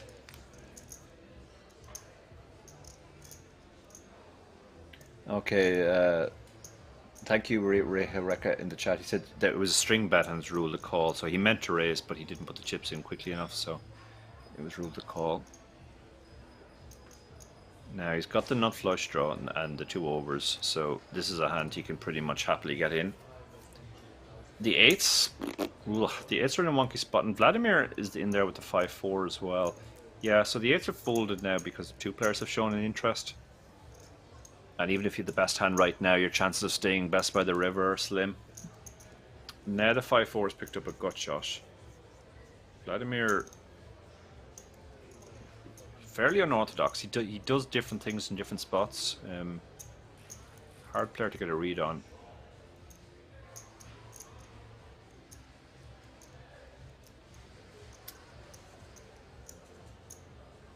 But ace-queen suited is definitely too strong to fold.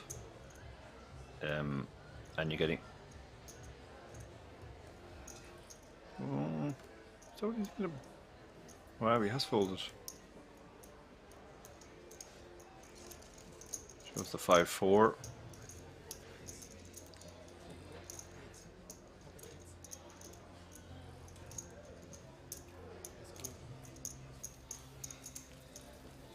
So yeah, that hand worked out a lot differently from had it been just a raise. If it had been a raise, I think the small blind would have folded and the big blind would have called and the big blind would have continued past the flop as well with the 8s on the 9 high board. Instead, a player who probably shouldn't even have been in the hand if it had played out normally ends up winning.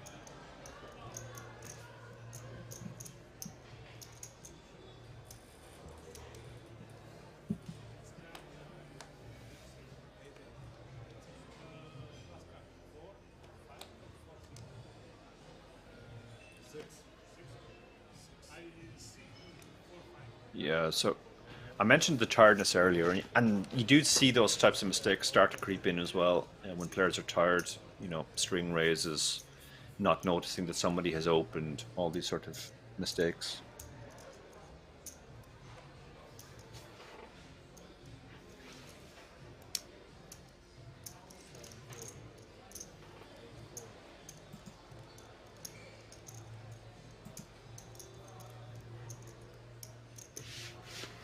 Pocket 5s. Ugh. No, yeah, I like this fold. It's just too many players behind you, and you have 2 low cards, even though they happen to be the same one. Murad might shove this. He's tended to just do that. Yeah, he's bet half of his stack. No, he's called. Okay, he's found something else to do. That's an interesting play. basically wants to see a flop. Vladimir on the button, pocket twos. He might just throw in the call as well. Looks like there's been an outbreak of limping. It started accidentally last hand, but now they're all at it. 7-2 can't fold, so he's going to just check.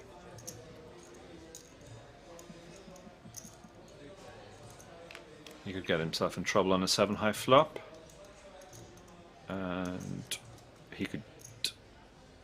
Oh wow! Look at this: 2 pair against pair and a flush draw.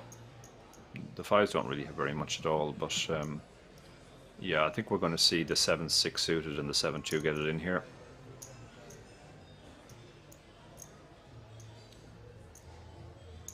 Yeah, well, you've limped to 7-6 and you've got kind of the dream flop. Pair and a flush draw. You just got to go with your hand now.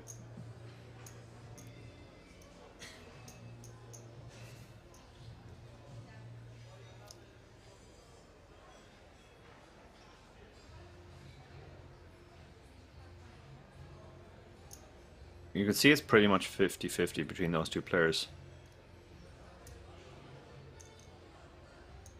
Because obviously, in addition to the flush draw, he has the 6. Yeah, he moves all in. That should be the end for the 5s, and there'll be a fairly quick call from the 7-2, I think.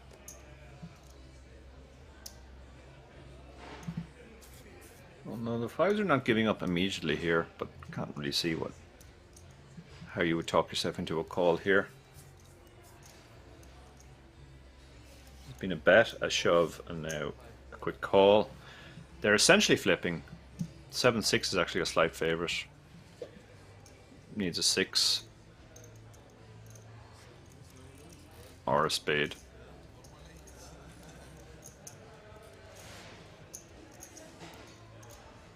There's ways to get counterfeited as well.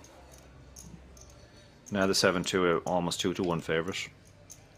And 6 on the river changes everything. Unorthodox play, limping the 7-6, got the dream flop, got it in against 2 pair, got there.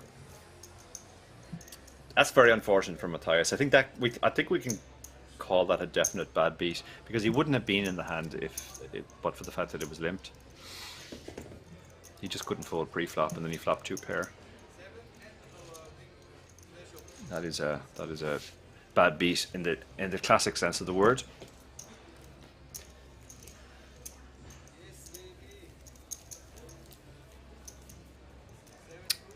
But he's been here before. He got coolered with jacks against the aces and he rebuilt.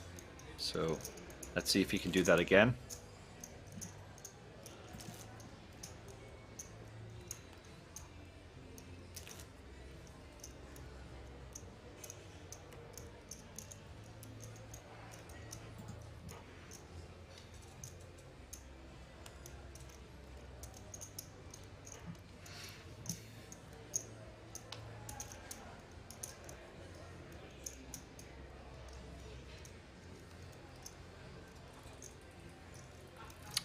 So we're down to 39 now, so my prediction of 40 is not going to be spot on.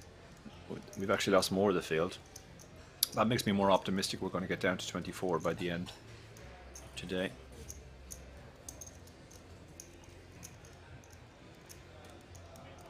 Vincenzo suddenly finds himself with 2.7 million, one of the chip leaders on the table. 27 big blinds. This is an open. Has he just moved all in? No, he's gone for a big raise. Big old raise.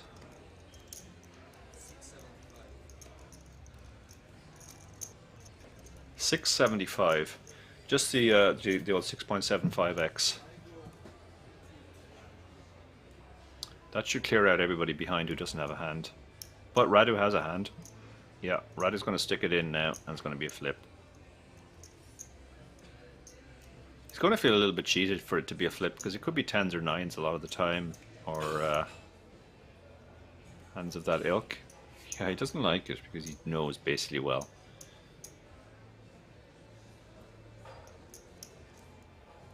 But you have 10 big blinds and you have jacks.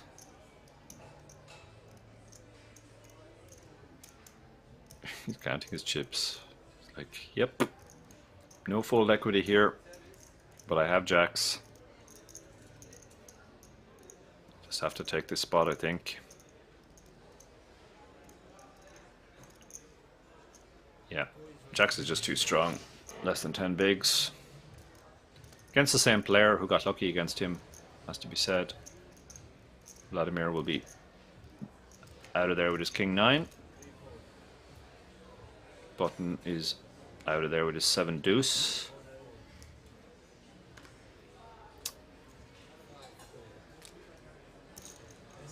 And everybody behind his rags, so it's going to be a flip. Jacks against ace queen. He's going to feel a little bit cheated that it's a flip, but he will be favourite.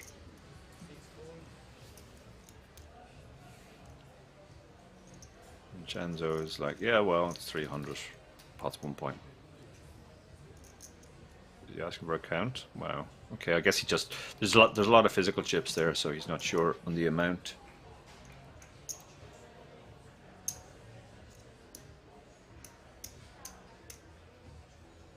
But obviously this is a call, getting 6-1.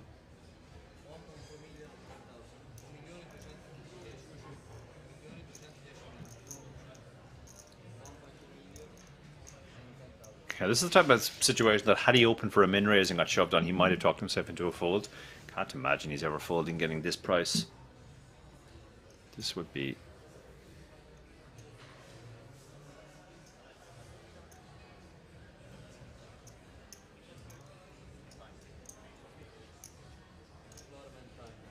Looks like this is going to be a very slow knit roll, but will be the call.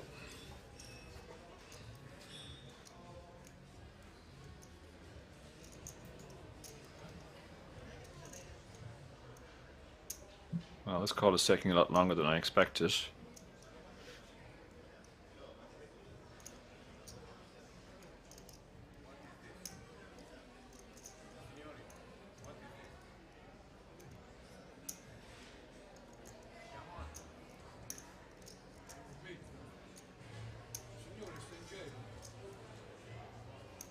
This is very unexpected.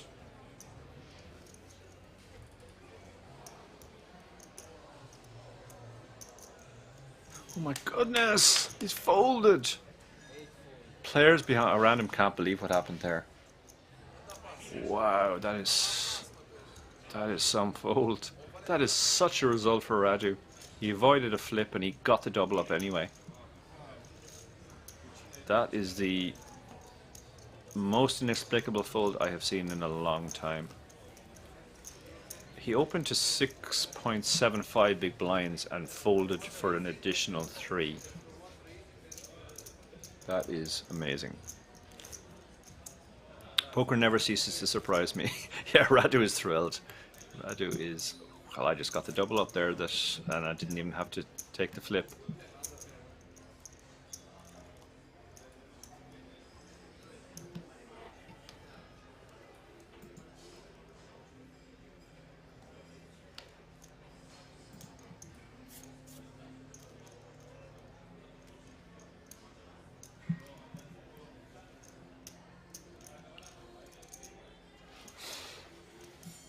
I did see something like that once before. I did commentary on the WSOP Seniors final table, I think it was 2015. And a guy opened to like 7 big blinds with pocket 7s. And somebody shoved for 10 big blinds and they folded. It does tend to happen sometimes with the seniors.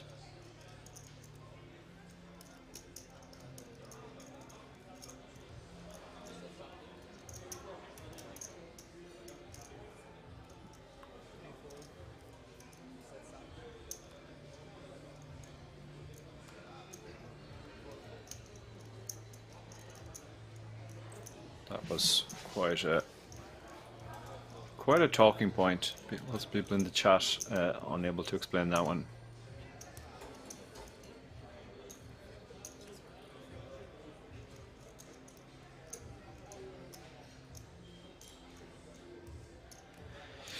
On to Christoph in the small blind. He's got 6.5 big blinds, I think. Just the shove here is a standard play, but he's gone for the limp, which we've seen before.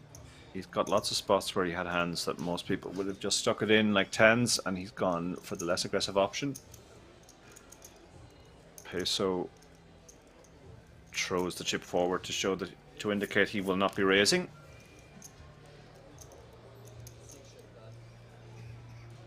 And they both miss. Christoph checks. Peso has some backdoors, but he decides to check as well, see what happens on the turn. It's a jack on the turn, so that's good news for him. Christoph checks again. Peso's going to bet because he has the jack. Bet's just one big blind.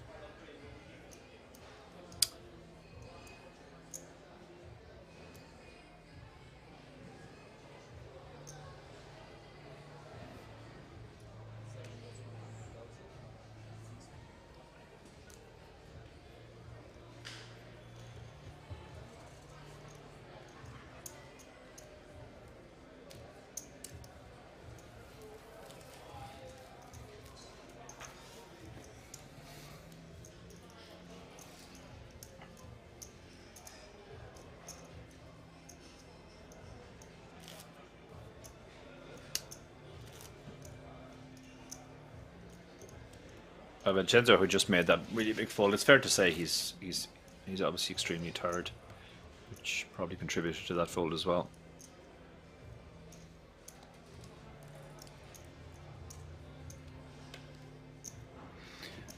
Yeah, part of me has said maybe he had a bad conscience for the bad beat. That sometimes does happen, that if you put a bad beat on a player, or if somebody puts a bad beat on a player, then they kind of feel sorry for the guy and they don't want to knock them out of the tournament. Occasionally see that. Okay, Murat has the aces. He got lucky with the 7-6. He's gone for a big raise, it looks like 400. Yeah, I've made it obvious that he has a hand this time. And he won't be getting action unless somebody else has a hand behind. Sevens, but against a 4x. How do you like your sevens now? Against the man who does use this big sizings when he has a hand and limps when he has 7-6. It's a tricky spot. Not really deep enough to set mine. Not a great hand to commit with against that stack that Murat has.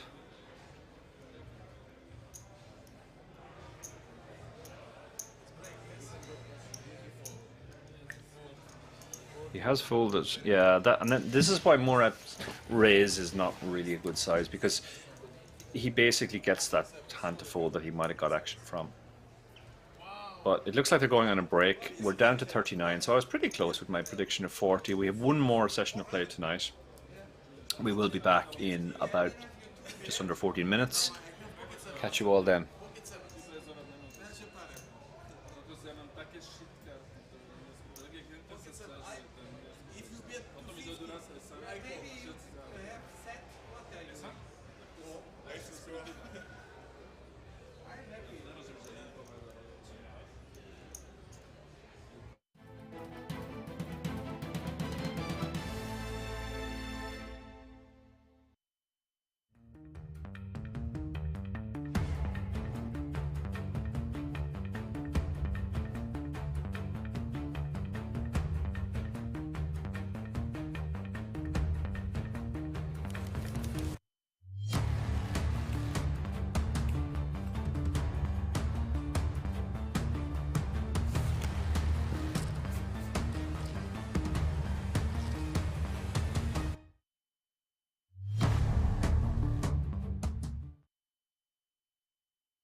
can now come and hang out at the King's Lounge located right next to the buffet and directly opposite the poker arena to try out some of the best shisha in all of Europe. For those of you that aren't aware, shisha is a steamed instrument that's used to vaporize and then smoke flavored tobacco. After a long day of playing at the poker tables, for me personally, this is the perfect way to unwind and relax in comfort and luxury. So why don't you come and check out the King's Lounge?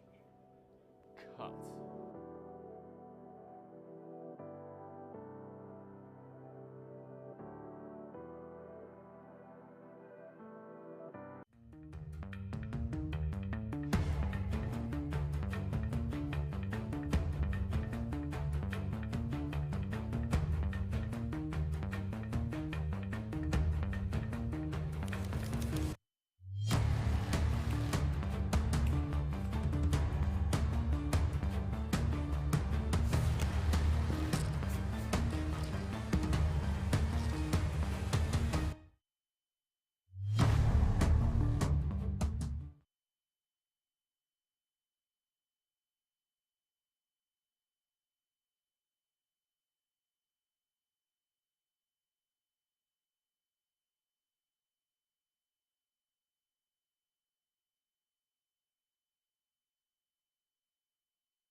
You can now come and hang out at the King's Lounge located right next to the buffet and directly opposite the poker arena to try out some of the best shisha in all of Europe. For those of you that aren't aware, shisha is a steamed instrument that's used to vaporize and then smoke flavored tobacco. After a long day of playing at the poker tables, for me personally, this is the perfect way to unwind and relax in comfort and luxury. So why don't you come and check out the King's Lounge?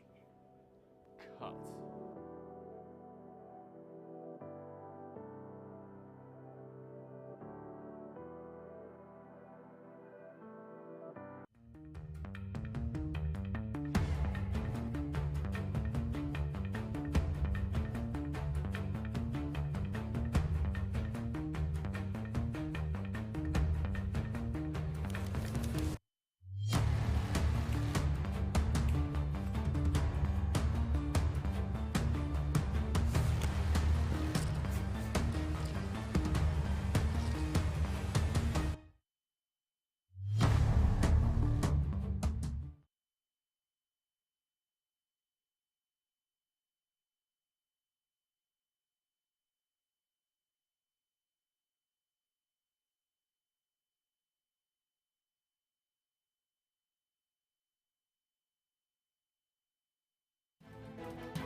You can now come and hang out at the King's Lounge located right next to the buffet and directly opposite the poker arena to try out some of the best shisha in all of Europe. For those of you that aren't aware, shisha is a steamed instrument that's used to vaporize and then smoke flavored tobacco. After a long day of playing at the poker tables, for me personally, this is the perfect way to unwind and relax in comfort and luxury. So why don't you come and check out the King's Lounge?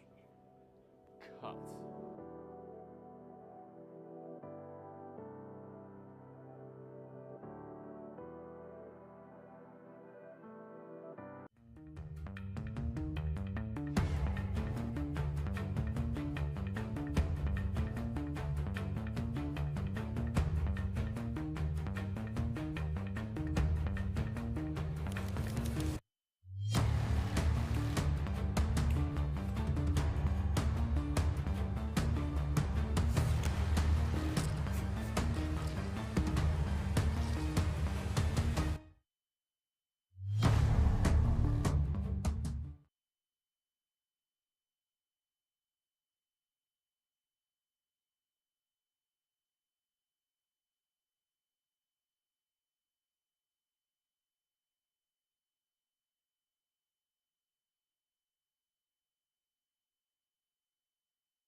You can now come and hang out at the King's Lounge located right next to the buffet and directly opposite the poker arena to try out some of the best shisha in all of Europe. For those of you that aren't aware, shisha is a steamed instrument that's used to vaporize and then smoke flavored tobacco. After a long day of playing at the poker tables, for me personally, this is the perfect way to unwind and relax in comfort and luxury. So why don't you come and check out the King's Lounge?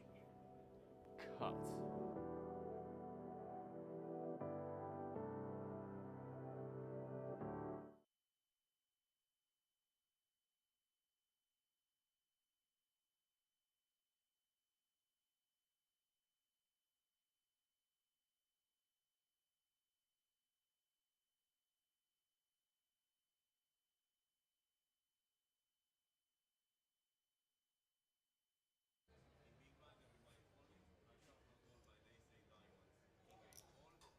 Hello everyone and welcome back to the Italian Poker Sport Day 2.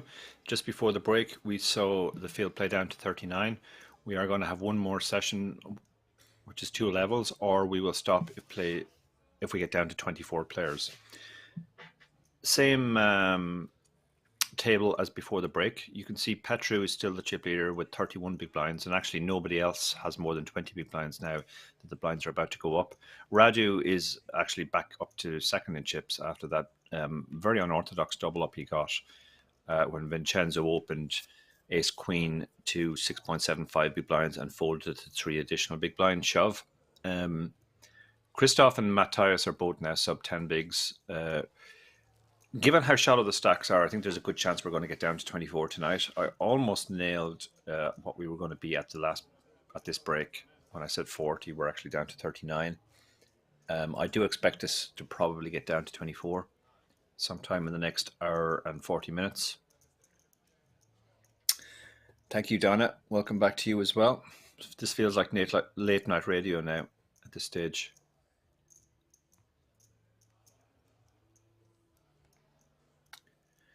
And the players coming back,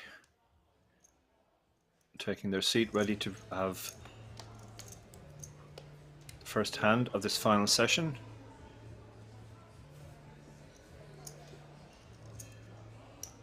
For those of you who don't know me, my name is Darragh Kearney. I'm a professional poker player from Ireland. Have been professional for about 15 years now. In addition to playing, I play mostly online, but also a decent amount live. I'm the co-host of two podcasts, The Chip Race and The Lock-In, with David Lappin, me and a bad ambassador. I've written 3 books on poker strategy, at least one of which has been translated into Italian. And I do a fair amount of coaching and some commentary as well. So Petru picks up the King 10 suited. That's going to be good enough to open. Makes it 275. So 2.3 big blinds. Matthias finds a hand he can move all in with for 10 big blinds. Ace Jack suited. He might be getting called here because of the price now. Peso, the player who attracted some talk in the Twitch chat about his slow play, is on the button. He looks a bit fresher after the break, I have to say. Maybe that will speed him up. Vincenzo, who made that unorthodox fold, folds in the small blind. And so Petru is getting 2-1 on the call. This feels like he probably has to call for the price. But having seen a player fold ace queen for getting 6-1, you can never say never in this game. King 10 suited is a particularly ugly hand to have in this spot because you'll be up against king queen, maybe king jack suited, ace king, ace 10, quite a lot. It'll be dominated quite a bit.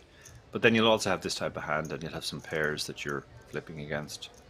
So I think he will eventually make the call. Could be wrong though.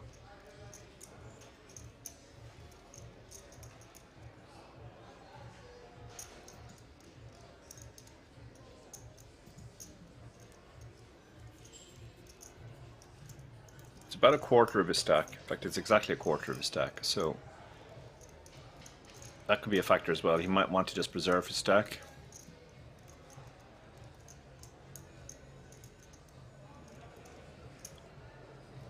Matthias is fairly chill.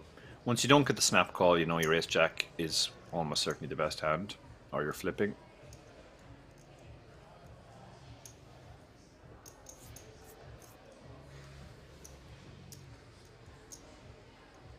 And it looks like he is making the call because he's pulling chips back, which means he's going to put some more chips into the pot. You'll be relieved to see the ace jack suited. That's about as good as you can hope, unless it's a lower pair. It's almost a flip. We're down to 38, so we've already lost somebody on the outer table. So I'm feeling good about my prediction, and we're getting down to 24.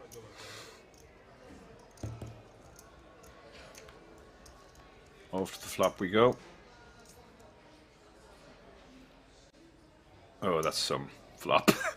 That is some flop. He is drawing dead already. Matthias flops the nut flush. I was about to say the 6 of diamonds was a good start. But yeah, when there's 2 of diamonds underneath, that just kills it.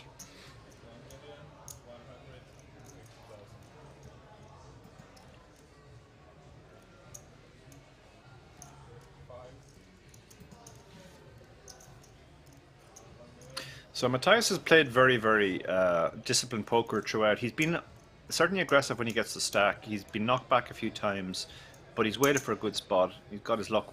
He's been lucky when he's been short, or he's had his luck, let's say. He's been unlucky when he's had more chips. Now he's back to more than a healthy stack. He'll be over 20 big blinds. That also has the effect of dragging back the one guy who had more than 30 big blinds back into the pack as well. So now they're all bunched, apart from the really short stacks.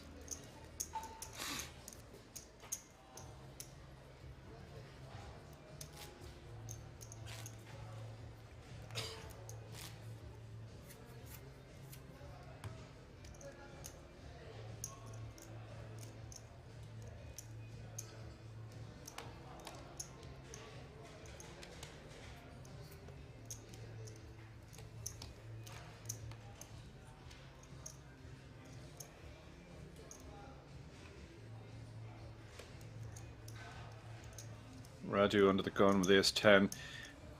I mean, earlier when he had a huge stack, he could open these types of hands with impunity. Even now, it's probably an open, even though you just have 20 over, 20 big blinds. Actually, less than 20 big blinds, sorry, he's got 18 big blinds. 240,000. But, yeah, you still want to open these types of hands. The King-10 suit is an interesting one. It's a real tempting one, but he's in very early position, and he's facing another gun open. I'm not going to predict what Vladimir does, though, because he has surprised me a few times. Free call. He has gone for the call. 5 pass. Could be in trouble on a 10 high board. Now, great spot for somebody if they find a hand behind to just shove it in, but so far nobody has anything.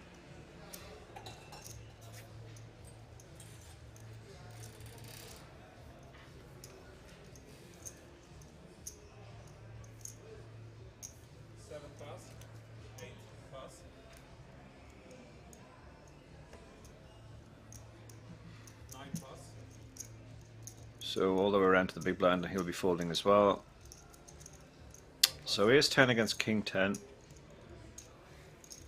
Black against red. Unsuited against suited. It's up to the 4. Now Radu will know that Vladimir plays very straightforward post-flop, so...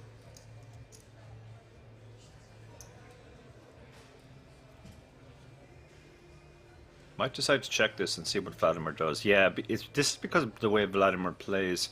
Vladimir doesn't seem to take stabs at these pots and spots that other people would. So once it goes check, check, Radu will think, okay, I probably have the best hand. Might just try to get to showdown. No, he's going to throw out it. The other advantage of finding out that your opponent doesn't really have anything on the flop is to, now you can bet. However, Vladimir has turned a gut shot, so that's enough to keep him interested. And it was a small bet, 175. It was really just designed to fold out nothing that had equity against him. 6 of spades on the river. Radu has the ace of spades, which is relevant in that it blocks the nut flush now. But he checks. His ace-10 has showdown as well. Vladimir's going to take a stab here. Looks like Vladimir's not sure what Radu has done. And wow, small bet, so he's getting a very good price here. This really looks like it's screaming for a call.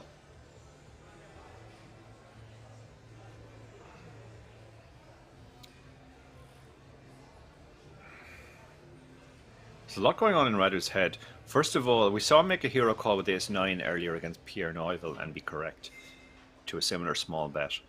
But Vladimir's a very different player from Pierre. Far less likely to be bluffing. And that's why Radu does fold. I think Radu also maybe thought about turning his hand into a bluff with the nut flush blocker. But then he saw the hand earlier where Vladimir made a similar small bet on the river and then called the raise anyway.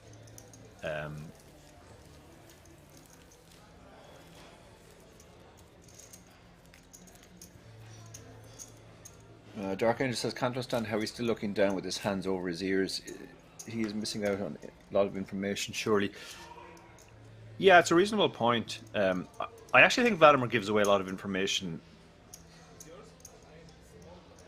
in terms of his speed, the speed of his action more than anything else. When he checks really fast, he's generally trying to get to showdown.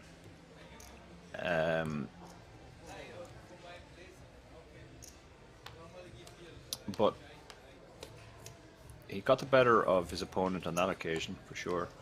I mean, he knew for sure he had the worst hand on the river, so he had to bluff. Whereas Radu was less. It was less clear. So Vladimir's going to. We're down to 36 already now, so it does look like there's a very decent chance we're going to get to 24. 4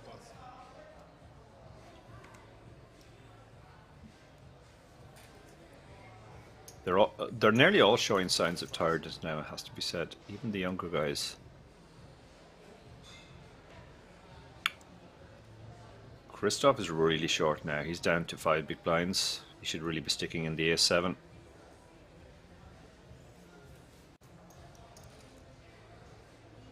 Doesn't like it though. He has been very, very tight and hasn't been very reluctant to put all of his chips in with a marginal hand. Yeah, he lets the A7 go with 5 big blinds. That's definitely not something I would recommend.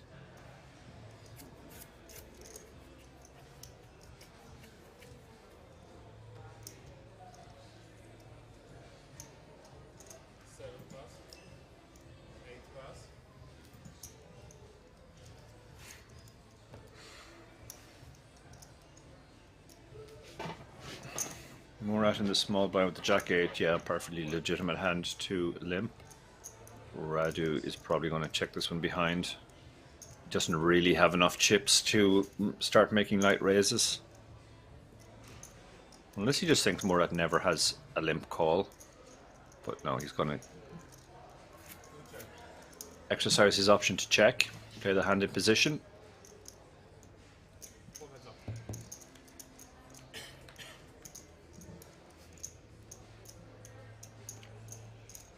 Well, that's a very good flop, the Jack-8, top pair open ender. The 4-2 I think will just have lost complete interest now. That's about as bad as flops get. He checks, which is interesting, but yeah, Radu's not falling for this.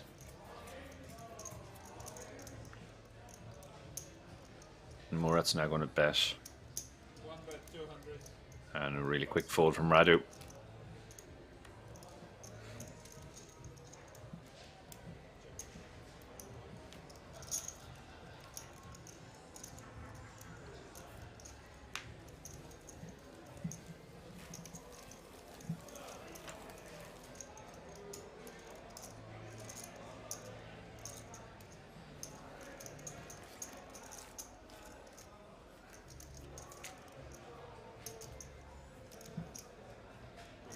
Good luck. So dealer change. While they change, we'll actually see Matthias is actually up to chip lead all. Actually, there's 3 of them on 21 big blinds. Look at that. They're bunched right together. Everybody, Christoph is super short now. Everybody else is between 12 and 21 big blinds. Really couldn't be more bunched than that. And for much of the day, we've seen, you know, players with 60, 70 big blinds, 40, 50 big blinds as well. Now the chip leader on the table has 21 big blinds. So we should definitely see some pre-flop all-ins in the near future.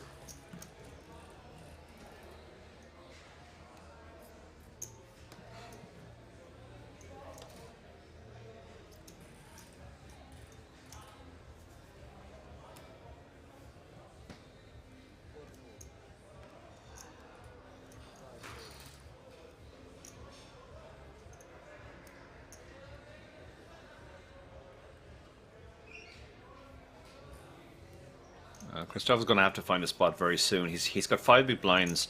The blinds are coming around. He's going to have to post 2 of them in a few hands. So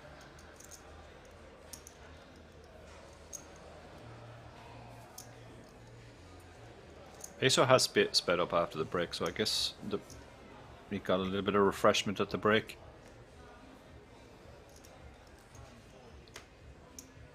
Murat on the button.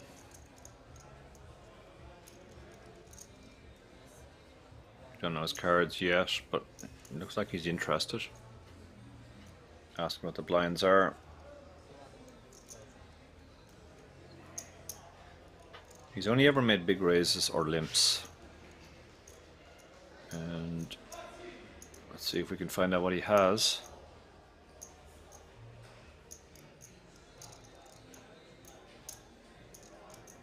Well, it looks like Radu has a hand as well. Giving this some thought. Moves all in. We don't know what he has either. Maybe our card reader has stopped working momentarily.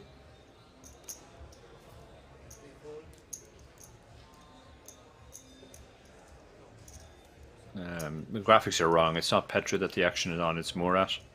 Murat asking for a count now.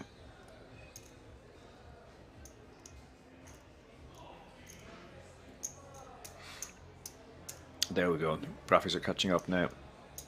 Okay, so Murat has King Jack on the button. And Radu has 10-9 suited.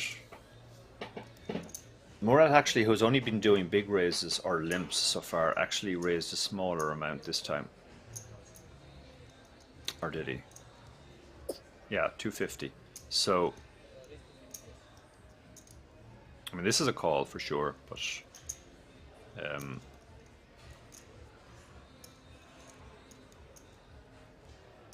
against the small blinds shoving range with only 12 big blinds, King Jack is in pretty good shape.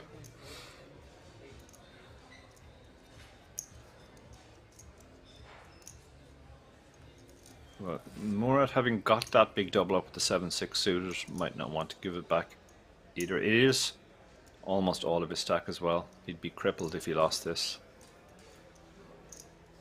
Looking for a read off Radu, who's gone into cover up mode.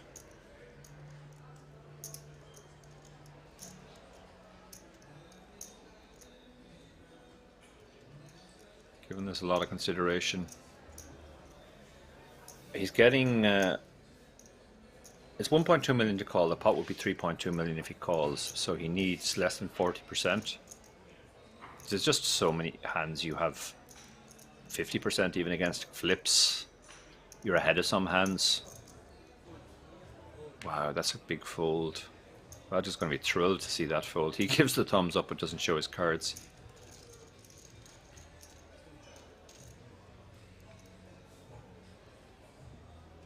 So we have seen some big raise folds. We saw the Ace Queen earlier, and on both occasions Radu was the beneficiary.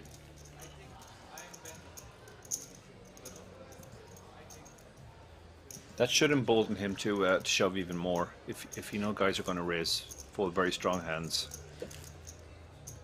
then when every time you look down at a decent suited hand or a decent ace, it's a good spot to put it in.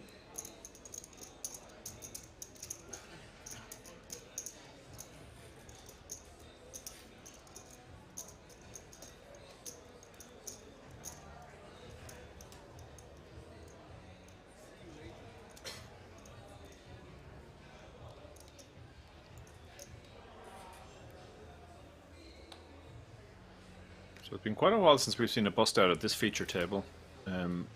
Bust outs are still happening on the outer tables obviously, but we're still at 36 players. We have to lose another 12 tonight to get to the end of play, or the end of this session, which will be the end of the next level. Okay, so this is back to the one card at a time.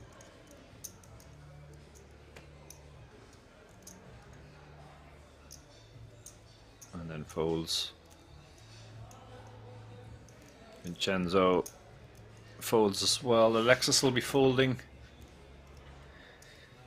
Now Murat has a legit hand, and he just moves all in with the Ace King. The reader told us it was Ace King, so let's assume that's right for now. And this won't be getting called unless somebody finds something decent, and Queen 8 isn't going to do it.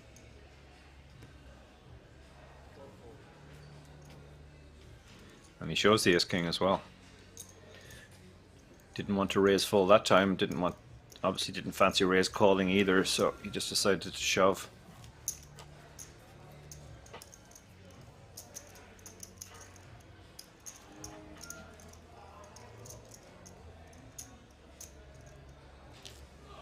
Got back the chips he raised folded.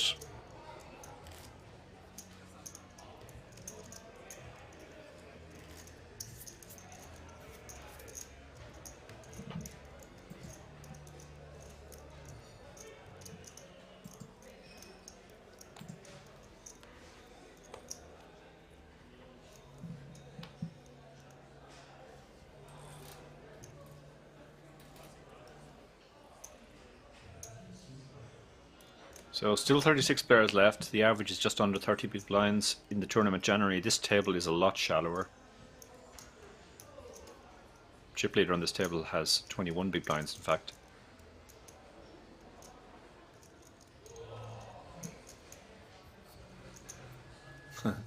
Dark Angel asked if I got into trouble with whatever fly died. No, my wife is still under the opinion that that fly probably escaped out into the wild. So far so good. Unless she finds the body, then I'm in trouble.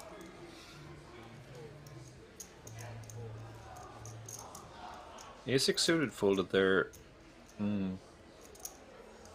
Guess he'd played a few hands, but Radu's back up to 2 million. But you can't do anything with the Queen 6 that shallow. Vladimir with 20 big blinds, 10-8 suited. Could limp this hand. Plays very well in position against 2 wide ranges. But he decides to let it go. Petru, okay, there's a couple of ways you can go with this. You can just shove. It's going to be profitable for 18 big blinds, 19 big blinds. That's what he's done for. Yeah, that is a standard play. And unless Matthias finds a hand, he's not going to. Shows the ace. He's back to showing good cards only. He showed his other neighbor the bluff earlier because they had a bit of dynamic after the 8-6, 9-6 hand. But this time he wants his other neighbor to know that he wasn't stealing. He had an ace.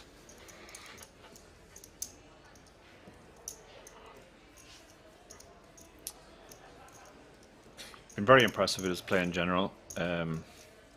Petru. 2 Romanians have been very impressive, Petru and Radu, and also the young German, almost in shot there, Matthias. They probably have been the pick of the players so far on view.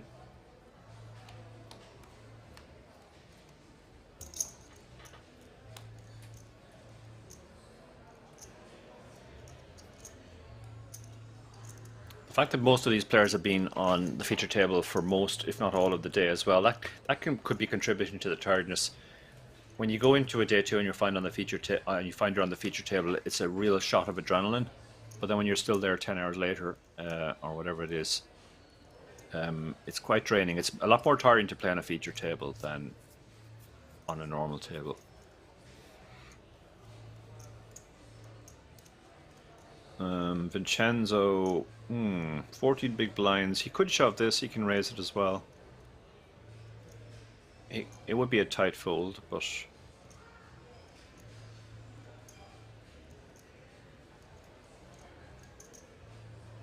what's he gonna do?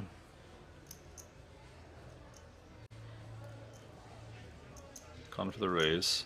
Looks like 350 about. Yeah, 350 exactly. That's a quarter of a stack, so I hope he's not going for the raise fold again.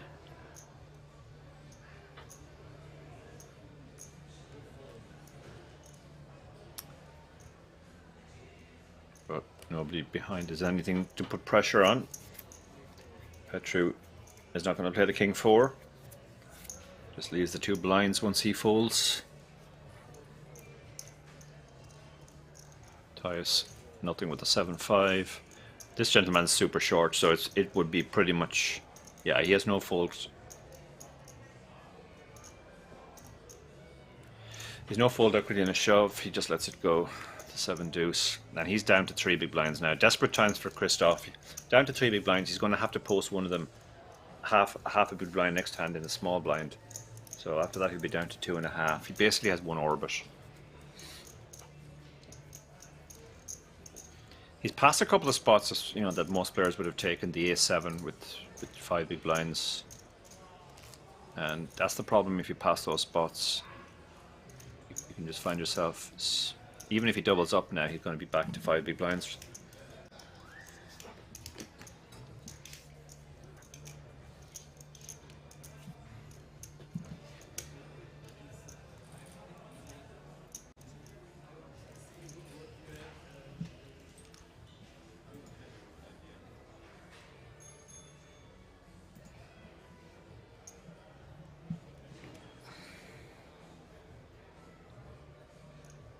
We're down to 35 now. You can see on the screen there. Getting nearer and nearer to that 24 mark. We're at early position for the ace-5.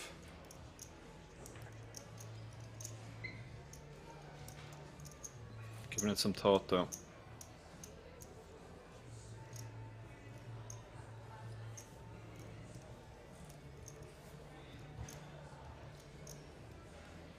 Looking around at the blinds again, yeah, so he has gone for the open. Actually, that's just a call. He's limped. Same as he did earlier with the 7-6 suited. If the players were paying attention and noticed that the only previous time he limped was 7-6 suited, they might pick up on the fact that the limp isn't strong. But for now, nobody has anything they really want to get involved with.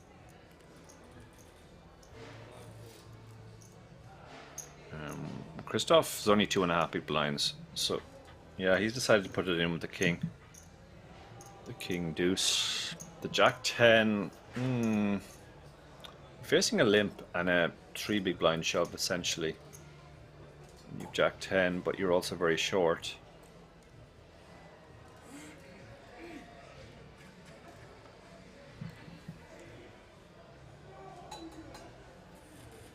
All the options are in play here. You could fold, you could just call and see what the opening limper does, or you could shove and try and isolate the small blind who's short against the limper who hasn't shown any real strength. The end of day Pejas is at the end of the next level, or if we get down to 24 players. Yeah, that's the right shake of the head. I think he's going to let this one go. He was just worried about the limper. And Murat is obviously, well, I said he's obviously going to call, but nothing is obvious in this game. Getting 3-1 should really be an any 2 call. Even if his opponent showed him ace king, it would still be a call. Even if he showed him kings, it would still be a call. Christoph, surprised he hasn't been called already.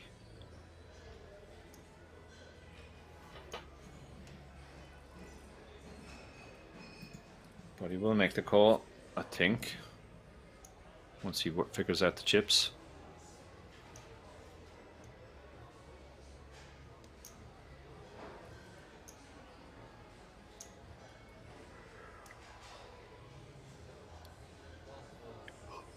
Call is made. The ace-5 is in really good shape.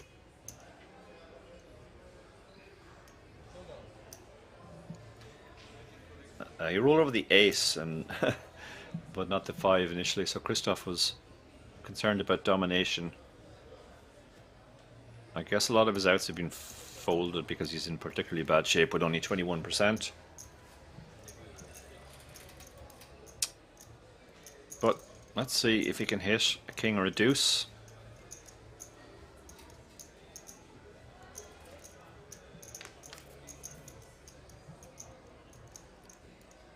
No help there. Both players miss. Still needs a king or a deuce, but there are only 2 of them left. We're being 3 of them. 2 of them left, and the deuce is no longer any good. And we lose Christoph.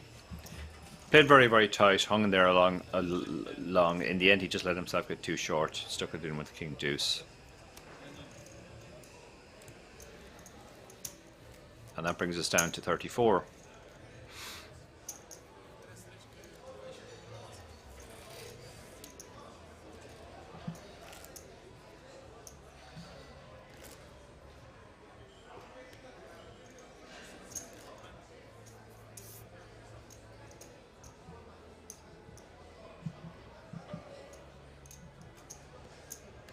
So 34 players left, I believe. Unless we lost some more on the outer table.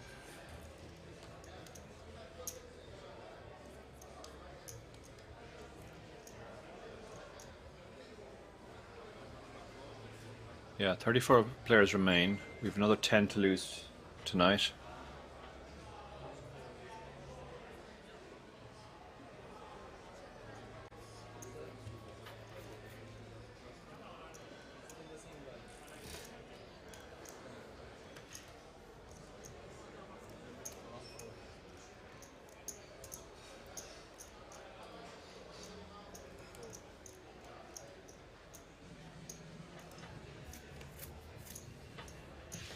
Petru with just over 20 big blinds. He's actually one of the chip leaders.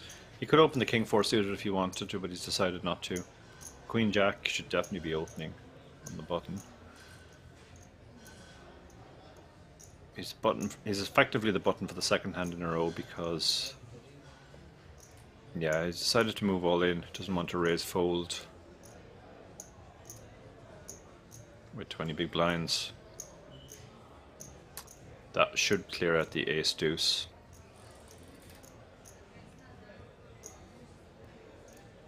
With the ace deuce, you're just worried about all the better aces and all the pairs that have you drawing to one out. Or one card, rather.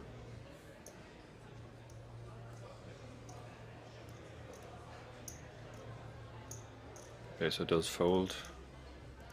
And Vincenzo in the big blind has the 5-4 suited, so can't imagine he's calling that for all of his chips. And on we go to the next hand. Matthias picks up the blinds and antes.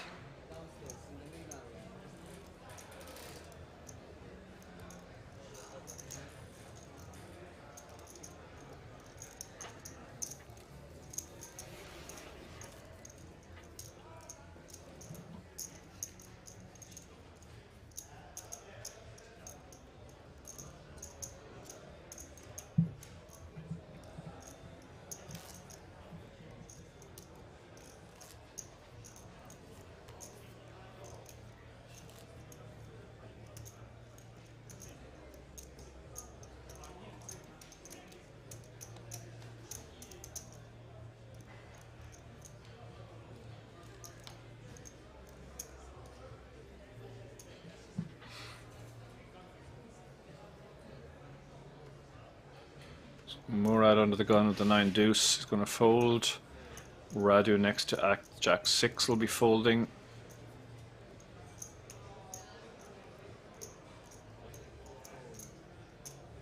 Vladimir, probably the most unpredictable player at the table, but he's going to fold the Queen 6. Petru will be folding the Jack 5. Matthias, who just picked up the last pot, also has Jack 5, which will be going into the muck. And the ever careful Peso on the button, looking at his hands cards very slowly. The 4-3 offsuit will be going in the muck as well, I imagine. He has just over 10 big blinds, so he's looking for spots to shove, but I can't imagine 4-3 qualifies. He does throw them away. Jack 7 in the small blind, 12 big blinds. Probably going to need a fold or limp, knowing his tendencies.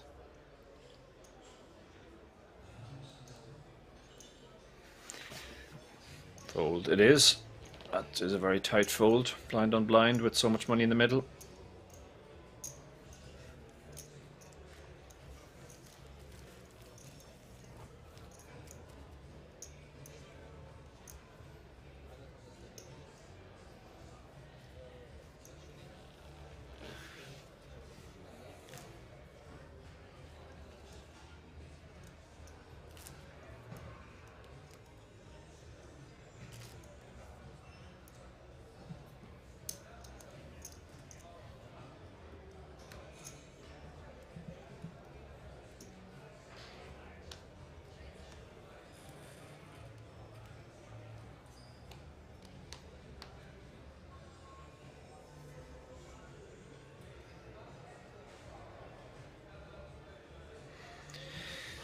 So Radu, 10-4 suited under the gun, has to fold.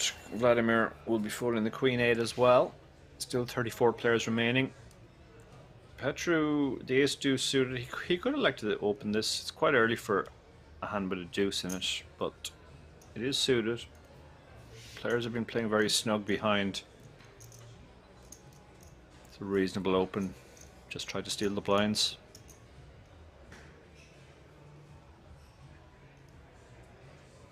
He does.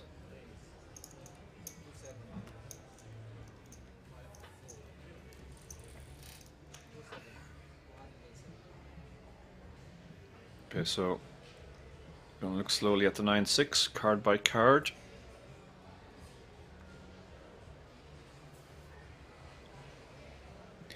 Pejas asking for when is the end of the day? When we get down to 24 or into the next level, Pejas. Ace-4 suited is going to fold as well. The raise came from relatively early position. Murat should be doing something with the King-10 suited. Probably just calling.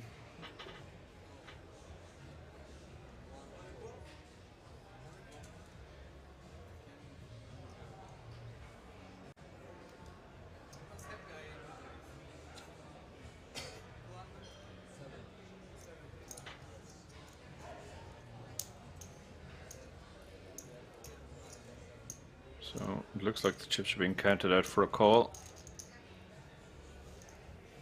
So stacked pot ratio of about 3. That's an action flop. Nut flush draw against top and bottom. How does Mura want to play here? Might go for the check raise all in, or the check call.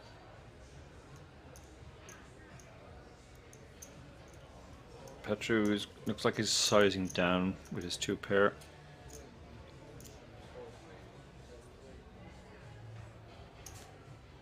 Yeah, he bet just over a third a pot. 35% a pot. Murat's gone for the check call, so he's going to try and hit his flush. That's the plan. No help there. Checks. Now Petru. He probably wants to get the 1.9 million over two streets, so 600,000 feels about right.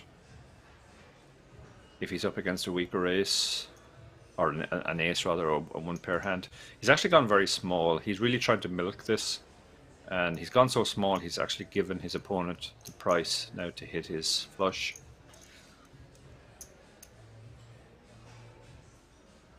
Murad asking how much behind. Might be thinking of a check raise all in. He can just call here because he's getting such a good price, and he is drawing to the nuts.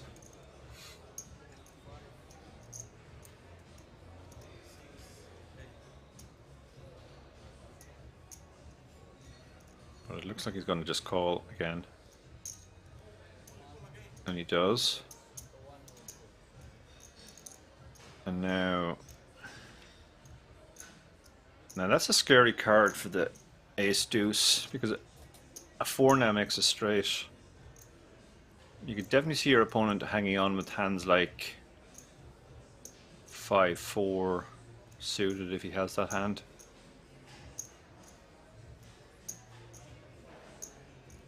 Murat's pretty sure he doesn't have, well, Murat's absolutely certain he doesn't have the best hand now, but he's trying to think if he should bluff here. He is looking at his opponent very carefully. Probably looking for signs of discomfort at the 4 liner rather.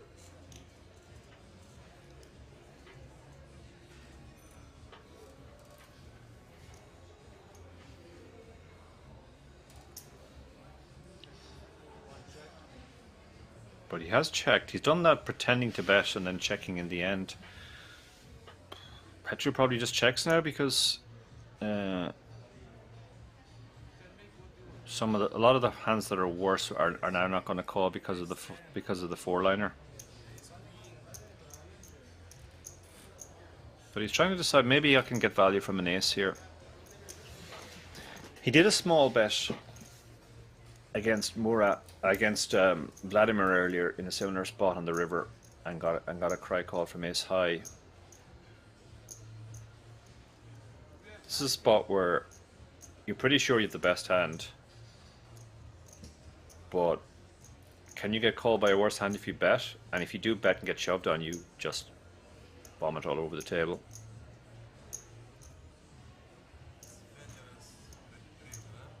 I think he's going to talk himself into just checking behind in the end.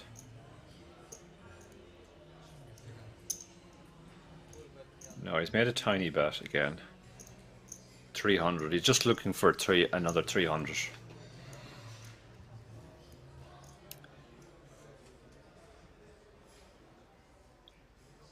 I mean, this would be a terrible call, but it's a spot where you could really think about turning your hand into a check raise bluff.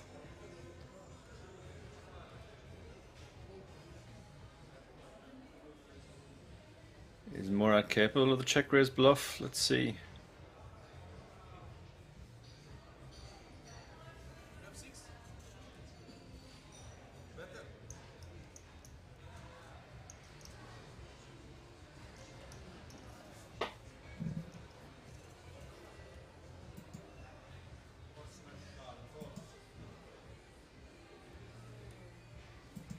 This hand is taking a lot longer than you would expect because of the sizings that Petru is using. Really tiny sizings. Yeah, he does fold in the end. You're obviously not beating anything, and he's never bluffing at that size. You have to think.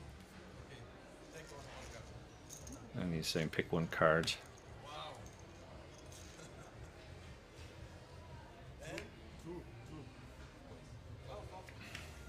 Matthias read the hand. Ace deuce.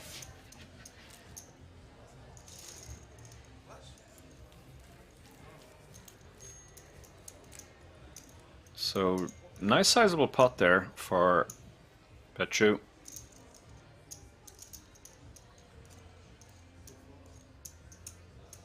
€34 players left. All the remaining players guaranteed €1,799.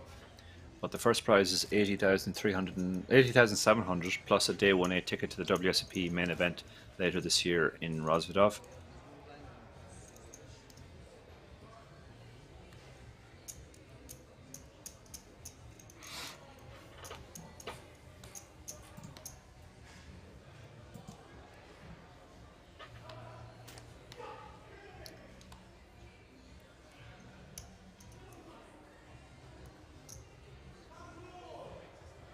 Pocket sevens for Vladimir in early position. It's a tricky hand to play with 20 big blinds, but he's going to just open it.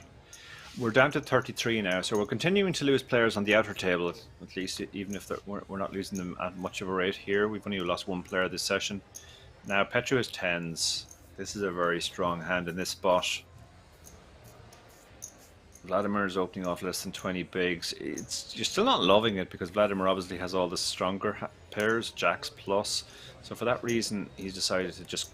No, sorry, he has raised. So Vladimir limped with the sevens, actually. Petru has made an actual raise now. Vladimir might be going for the limp call here. Okay, so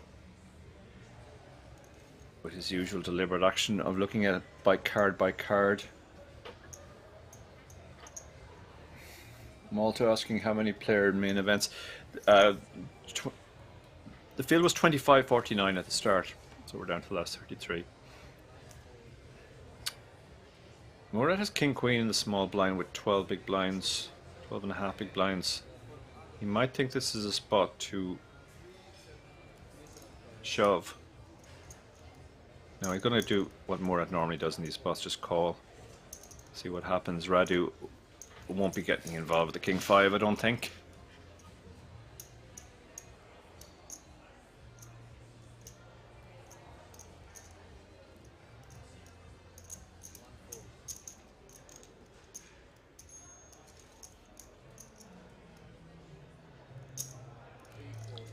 So yeah, the sevens went for the limp call there. He didn't want to raise fold or raise call, so he's gone for limp call. Not to know it, but he needs to flop a set to win. King queen is missed completely, but does have backdoors. Backdoor straight, backdoor flush draw. Sevens is looking at just one overcard, thinking actually this isn't a bad flop, so maybe he's going to bet it. Yeah, he's going to make a small bet. That's really designed to just fold out overcard type hands. Tens.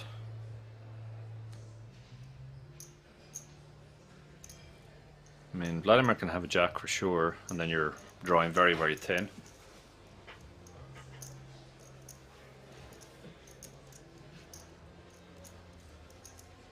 But then he can have a flush draw, he can have a lower pair than your tens.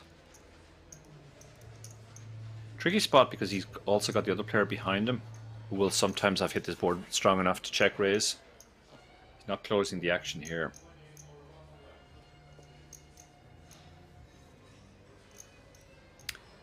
So he doesn't like this.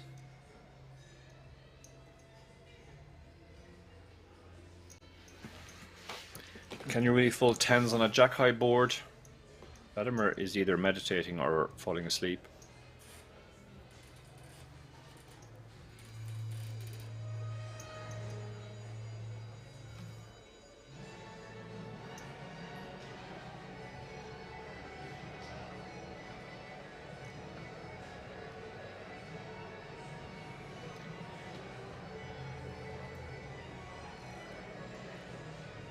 Long tank here from Petru. This is a very tricky spot. Decides he's going to let it go, I think. Yeah, he decides just discretion is the better part of valor. It's not a clear spot at all. I'm worried about the player behind.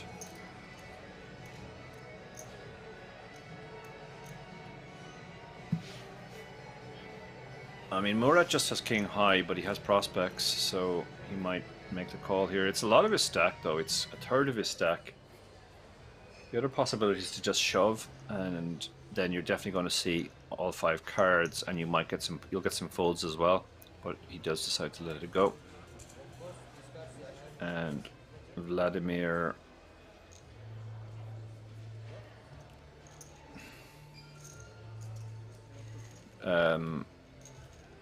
Petru tried to get Vladimir to show his hand there.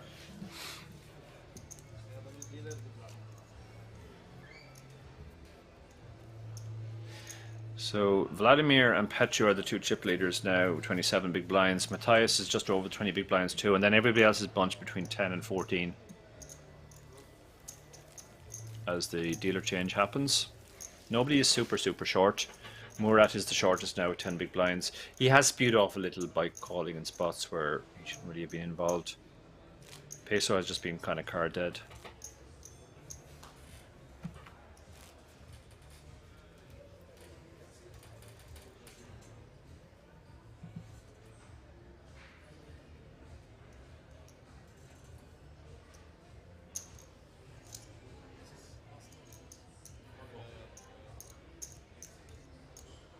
So on to the next hand, it looks like.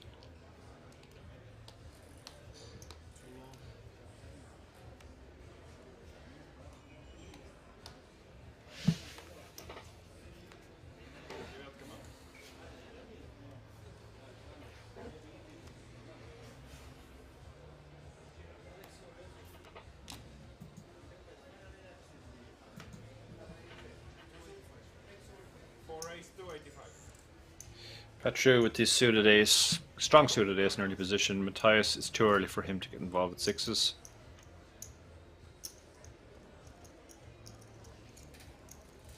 Okay, so with that very slow, deliberate look at 1 card at a time.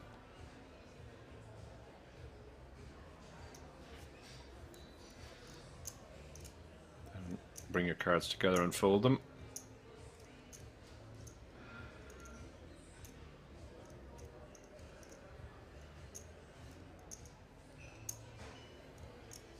Fold from Vincenzo, king 10.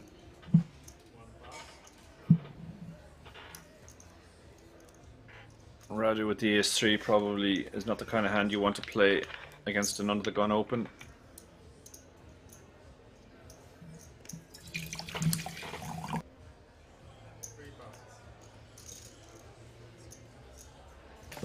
And Vladimir gives up his big blind with the jack 8, so Petru takes it down.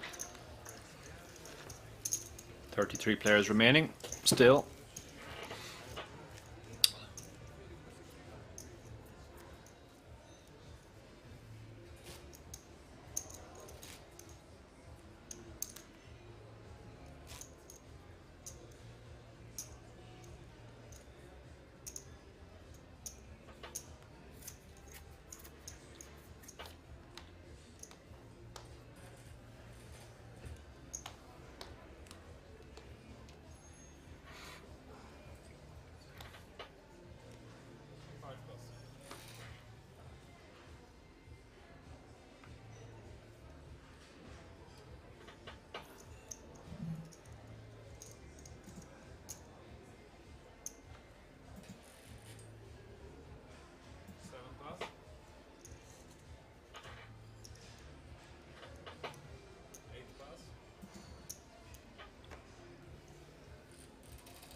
Rather with the 7-6, he would have liked something more playable on the button.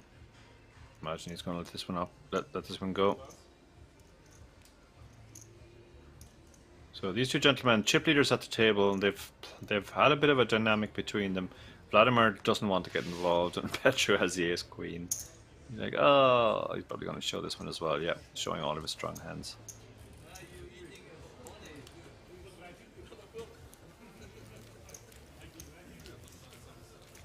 Yeah, these two guys have made up now. They were there was a little bit of friction between them earlier. 50,100, 60,100. It's all water under the bridge at this point. The last level, you know.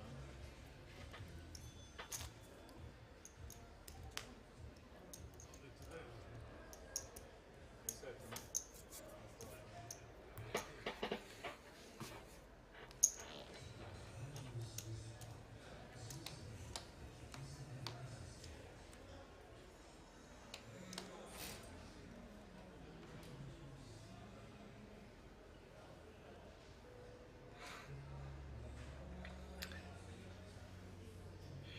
Um, 7 plus. Looks like the blinds are up either this hand or next hand, which means we're actually into our last level now. Last level of the day is 8160. 8 plus. It is 160 to call, so into the last level of the day. So either we lose 9 more players or we bag at the end of this level. Radu, now that the blinds have gone up, he has just over 10 big blinds, so this is a fairly standard shove. Very standard shove, in fact. 400,000 out there. Yeah, moves all in. Radu knows his short stack play for sure. Vladimir shouldn't really be getting involved with the King 9. 3 plus. Jack 4 suited won't be 4 plus. taking on his fellow Romanian. And the Queen 10 is not good enough to call a 10 big blind shove either.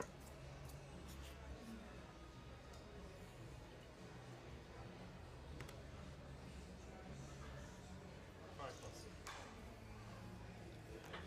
plus. Radu adds 400,000 to his stack. Pace of eliminations has slowed down now, so I'm no longer as confident that we are going to get down to 24. We only lost 6 players in the first level, so unless the speed of elimination increases, we will be ending at the end of this level.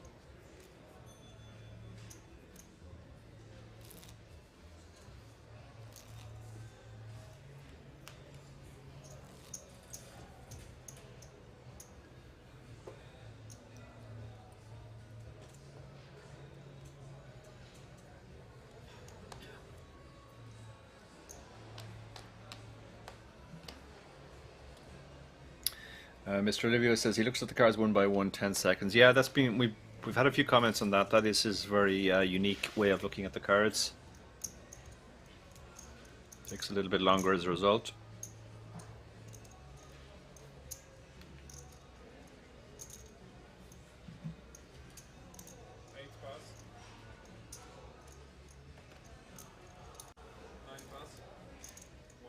Very tight full with the Queen Jack suited there. He's been dealt those kind of hands before, Lex, and hasn't taken them. Radu with the Ace 10 again. This is probably just going to be a shove. He has enough that he could raise full now, but shoving seems like the best option, particularly at this table where nobody's going to call you off too light. And so far so good. Nobody has a hand behind. Ice doesn't either, and the big blind has 6-5. So once he's looked at his cards slowly one by one, he's blinding right down now. He's super short. He's going to have to find a spot, but this isn't it. This is the last level, orange original muffin. Yeah, last level of tonight. Radu picks up another 400k. So he's pushing his way back up towards the top of the charts.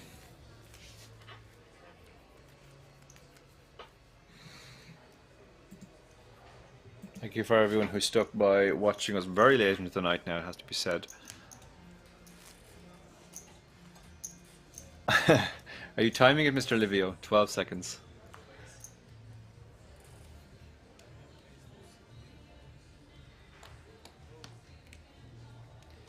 Maybe he's trying to block bad energy indeed, who knows?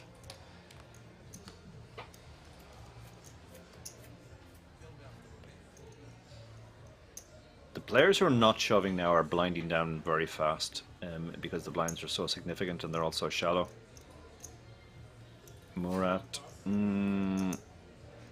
8 big blinds, Queen 8 suited wouldn't have been the worst shove there, but he's not going to do it. Vladimir, who is one of the bigger stacks of 20 big blinds, but isn't going to play the 9-5 suited. Petru has the King 8 suited. This is definitely a hand you can open. Depending on the stacks behind it, might be a shove if they're all super short, but you can also just open it.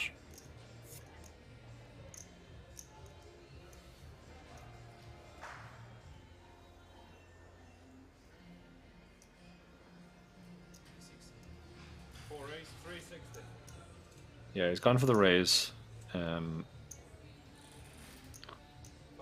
Peso has a hand he could put in now. Got just over 5 big blinds. You have an ace. Late position raise. You're going to be ahead a decent amount of the time. Even if you don't, if you get the big blind to fold, you're getting a good price on your money with the ante in there as well.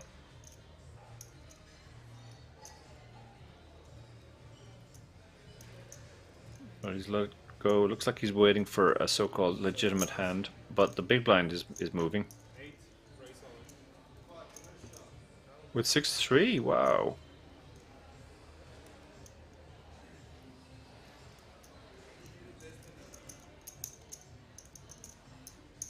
Oh no, he hasn't shoved. Has he called? What's going on here?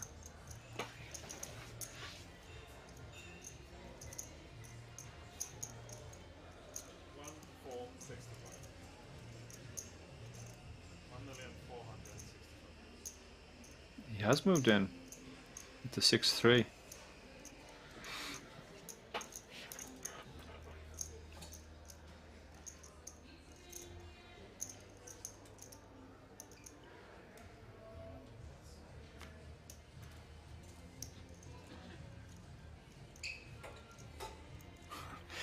Well, we've seen everything from Vincenzo.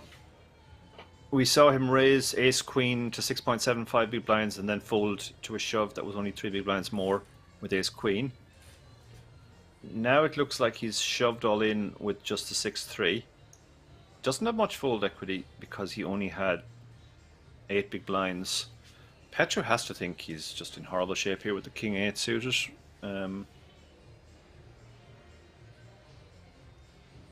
Sorry, he moved all in for 1.5 million, so it's 9 big blinds. So he does have some fold equity. 1.1 million to call. He's getting 2-1. I mean, you're generally supposed to call when you're getting 2-1, but King 8 suit is such an ugly hand. I mean, we can see that Vincenzo only has 6-3 offsuit, but pretty sure if he gets the fold here, Vincenzo would be proudly showing the 6-3.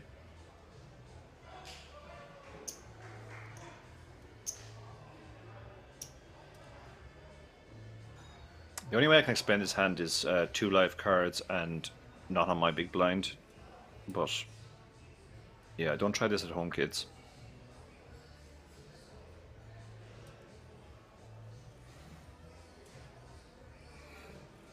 Tricky spot for Petru because he's getting 2-1, so he is really priced in. But it's a third of his remaining stack.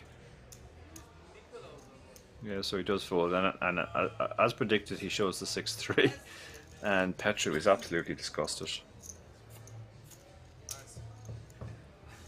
Absolutely disgusted.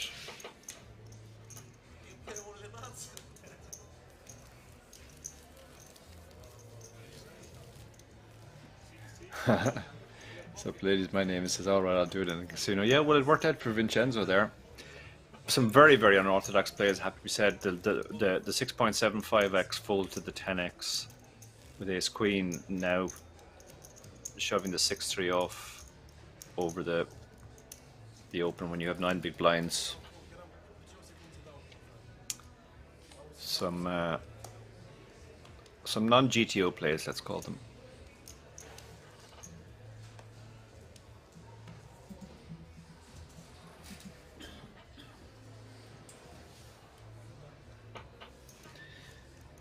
Murad onto the gun. I mean, he's shown a proclivity for these types of hands before, but he's very short now. He's down to 8 big blinds, so Radu also waiting for a hand. Pace of eliminations is definitely slowed, so I don't think we're going to get down to 24 players tonight.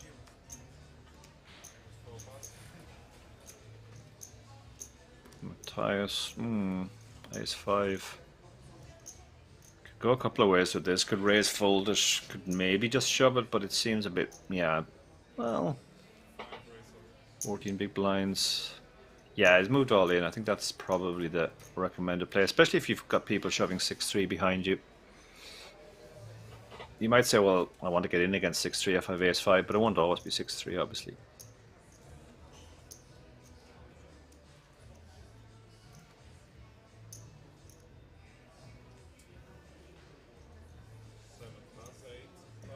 And Vincenzo folding the 9-2 this time. The ace-3 suited. Ooh. He only has 8 big blinds. You would just wish your kicker was just a little bit better. Alexis has been by far the tightest player as well on the table, at least since Christoph went. So he's probably the least likely to call here. Yeah, he's going to wait for another spot, I think. Matthias, very happy to get that one through. Add another 400,000 to his stack.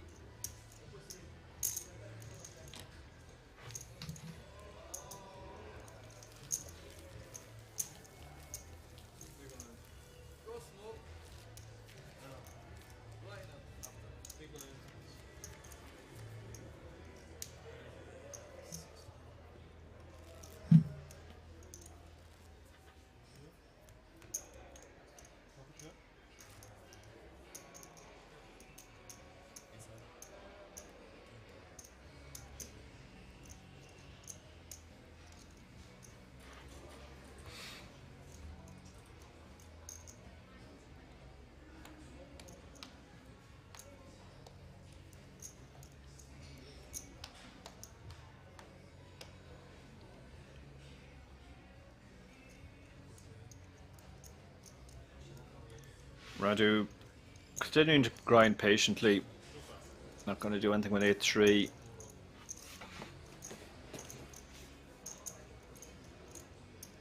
Vladimir has a legit hand here at the ace-jack.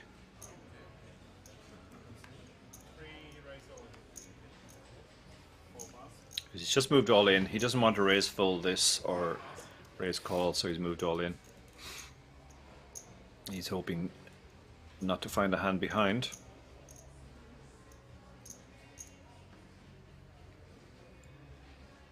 Peso with the 10-5. Peso's super short now. Super short, but can't call an all-in with 10-5. And everybody folds. Vladimir gets the 400,000 to add to his stack.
Bit of fun there between Vladimir and Petru. They've been quite a dynamic between those two.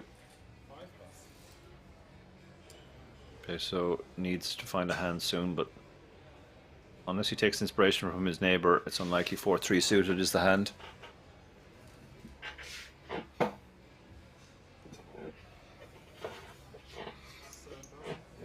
Let's go.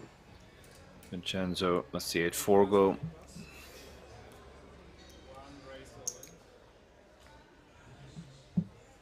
Murat, ooh, he's down to 5 big blinds. Shove the 6-2. Radu with the queen 6 suited. This might get called now. Asking for a count. 7-3-5. The pot will be almost 2 million.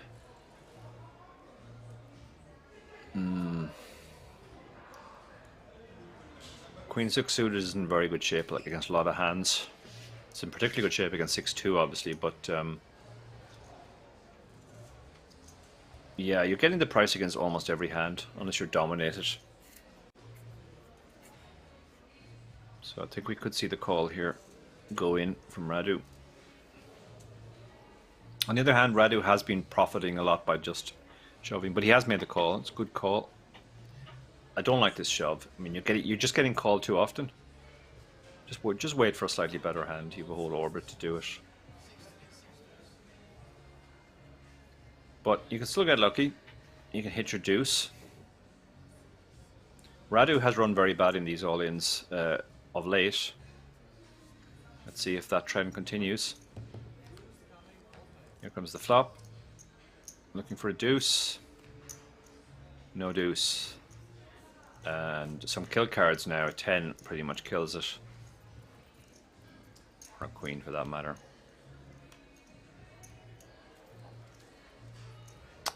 Now he needs one of the 3 remaining deuces or we will lose Murat.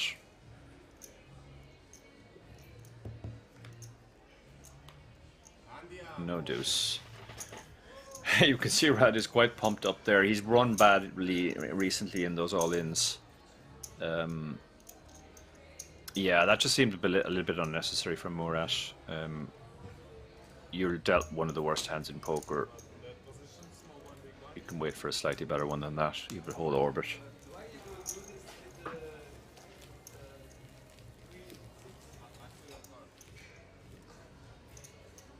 I think he might actually be complaining about the call with the queen 6 as well, if I heard correctly.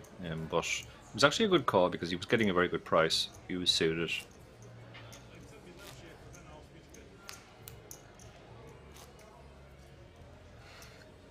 So now Peso is the one player who's super short. Alexis has also drifted back to having only 7 big blinds. 2 other players between 12 and 16. Petru and the other players are basically on roughly 20 big blinds. So super shallow. Still don't think we're getting down to 24, but it's possible if we have a couple of very quick bust outs. Petru picks up queens. We also lost somebody on an outer table, so we're actually down to 31 now, so it's becoming a little bit, well, it's possible we'll get down to 24, let's say. 4 ace, 500,000. Big raise from Petru. First time he's used that size, so that's quite unusual. 5 plus.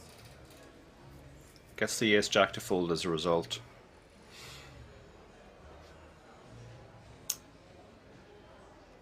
Petru, Peso has got Delta 9-4. He's super short. Needs to find a spot soon. Oh, Alexis, this could be the end of him. He's got 9s. Yeah, he's going to put these in.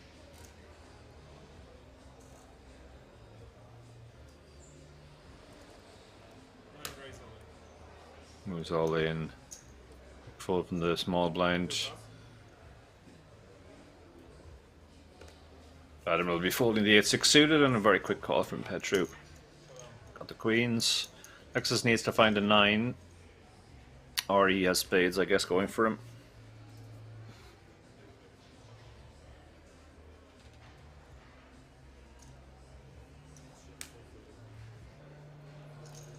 Queens against 9s. Alexis has waited very patiently. This is not the dream spot he was hoping for.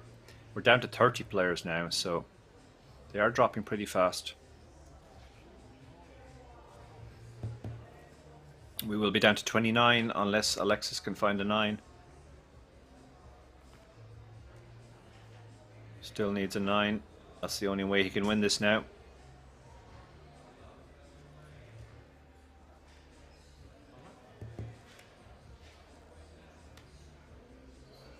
That is no good. A 9 and a 9 only. And actually the 9s have obviously been folded because we're just been told he's 100%. So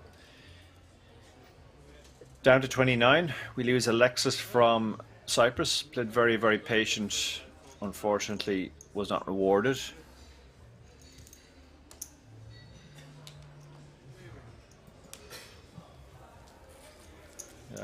We're getting very short on the feature table now, so I think we're going to have to get more players there. Only 6 remaining on the feature table after those 2 quick bust outs.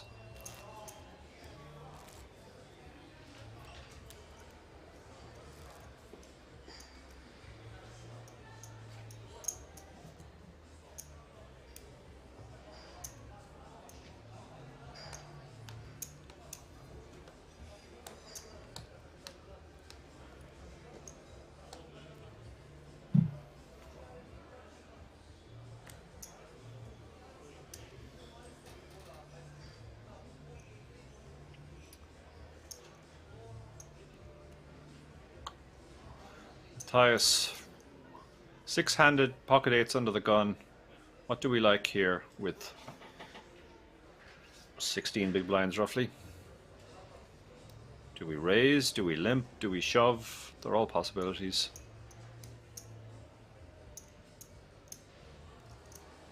Raise, 320. We've gone for the raise.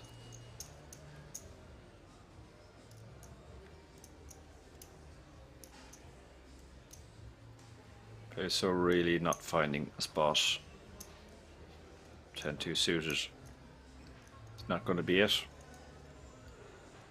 He's also only 2 hands away from the blinds. 7+. Vincenzo has a hand though. Ace Jack suited.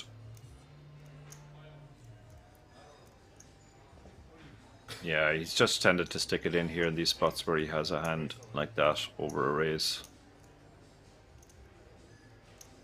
2+.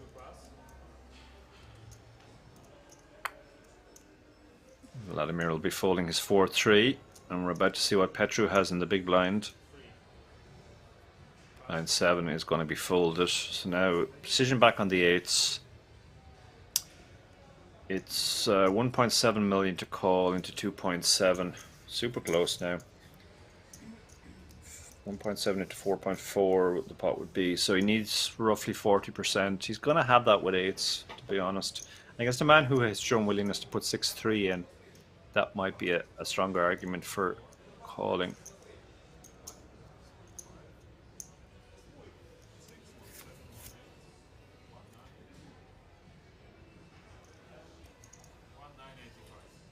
Gross spot though, because you obviously Vincenzo has all the bigger pairs that you're just in terrible shape against. You should be flipping most of the time, so that's why he's let the 8s go there.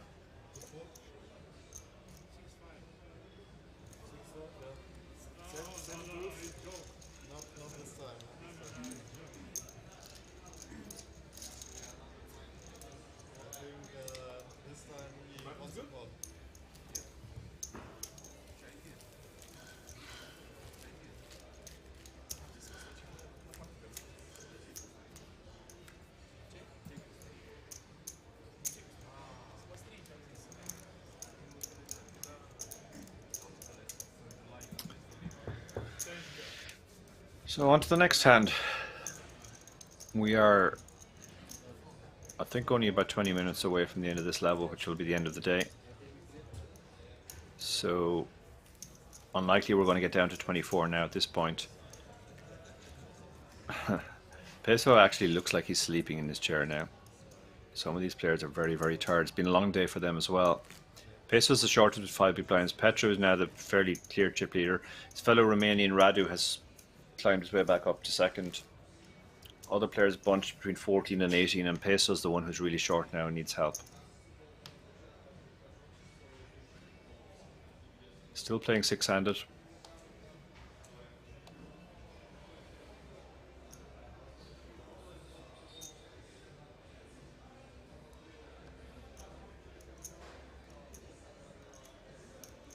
Okay, so slowly and deliberately looking at his cards. 7-6 offsuit is not going to do it.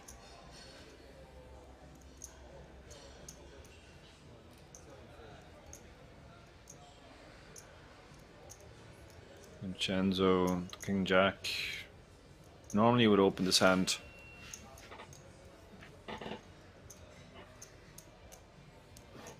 But he lets it go.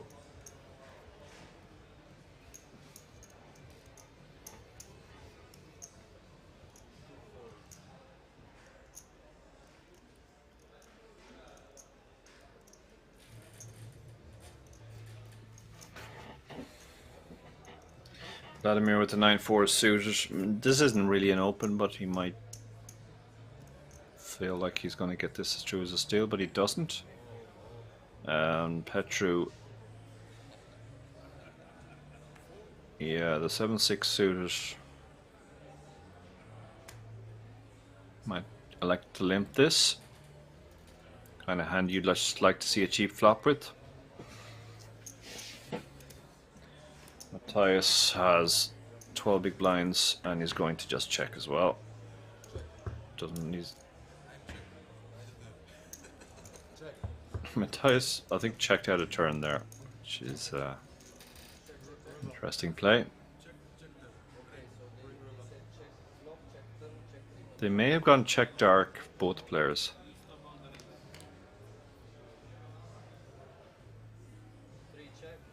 Now they both had a pair, so yeah, they check dark. Now Petru can bet. Goes check check. And they probably both check. And I think they kind of agreed to check that one down, which is interesting. There are certainly places where that might be ruled as collusion.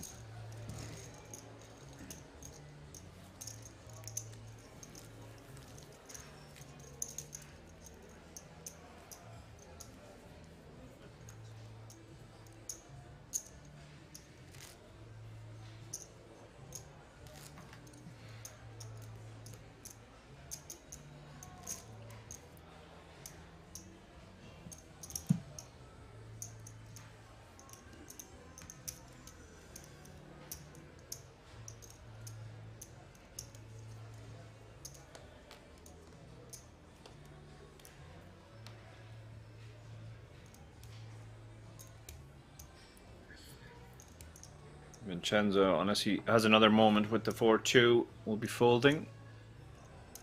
Still 29 players remaining. Can we lose 5 in the next 15 minutes to get down to 24?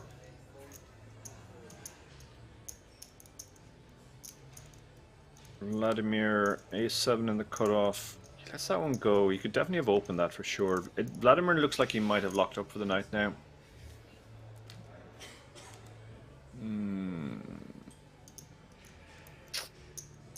Matthias against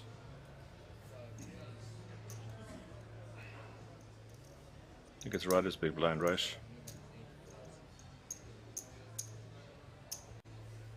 No, sorry, it's the short stack. Of course, it's Matthias. That's why he's moved all in as effectively.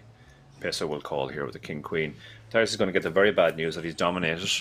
Great spot for Peso to get the double now. This might be one of the 4-5 eliminations we said we needed, though. If Matthias can find a 5. The buy-in is 250. Devol in the chat.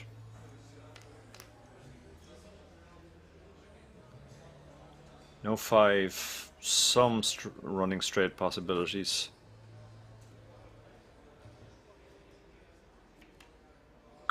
It's not one of them. So we're down to the 3 remaining 5s, one of which has been folded, so 2 remaining 5s. And it hits the queen for unnecessary insurance on the river.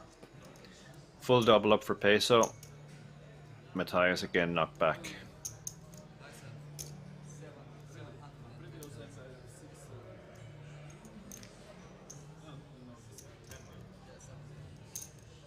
Shot of adrenaline there near the end of the night for Peso. He's waited patiently for that spot. Now he's kind of healthy again.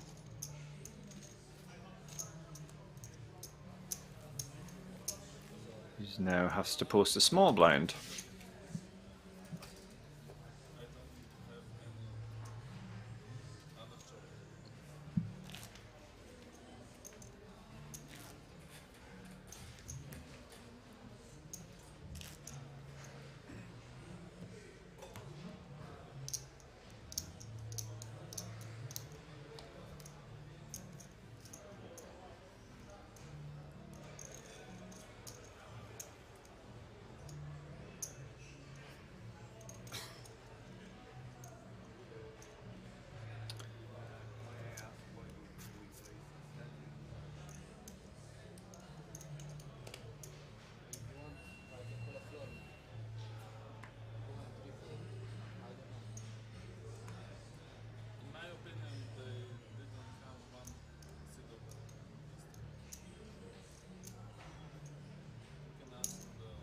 Petru again with a playable hand. He has definitely not tightened up. Some of the players have clearly tightened up because they feel it's near the end of the day and they don't want to bust now after a very long day. Petru's still playing his opening range.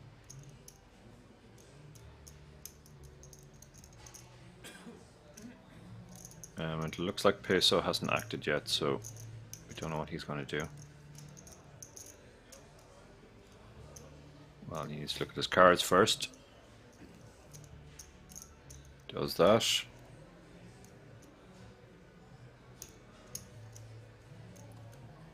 No quick action. Still don't know what he has.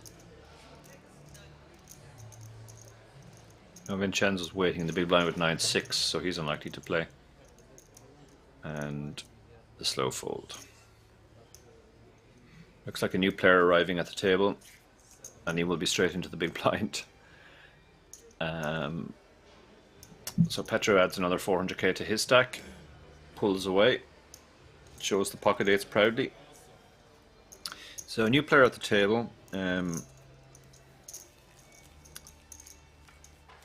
Lithuanian gentleman, I believe. He brings 2.27 million to the table, so 14 big blinds. 2 of which he will have to post this hand.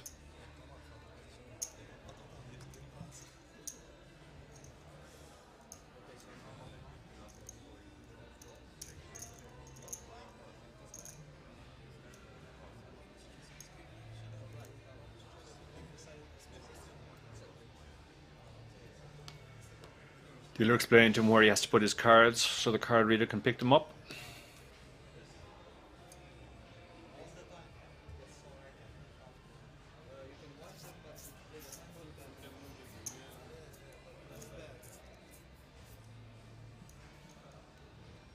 That's not Vladimir under the gun. I think maybe the graphics are getting a little bit confused because of the new player. It is Radu, but I doubt he has 7 deuce. Yeah, Radu is opening the ace 7. Very aggressive open, but this is a table where a lot of people seem to have locked up. That's why he's opening.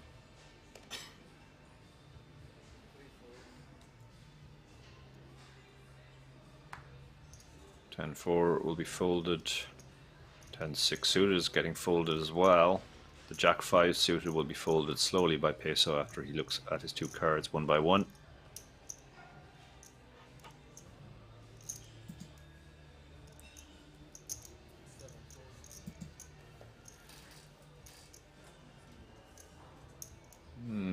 Vincenzo, it's an early position raise. He has shown that he's not afraid to put his chips in, but he recognizes with the raise coming in from early position. So the Lithuanian gentleman, seat 9, no sow, is going to fold the 6-2 suited. Welcome to the table, sir. Thank you for your big blind.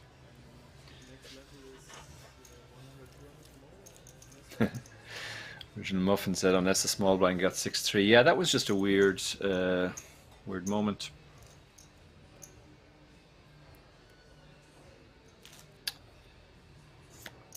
So we are getting near the end. I think we probably only have another 15 minutes play or so, tops.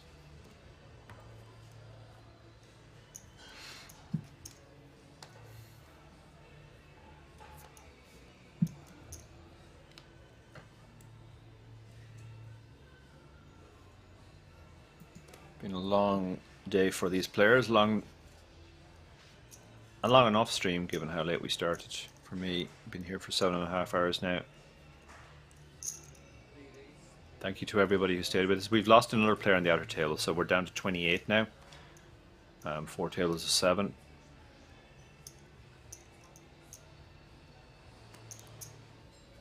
Petru's decided to let the ace-8 suited go this time.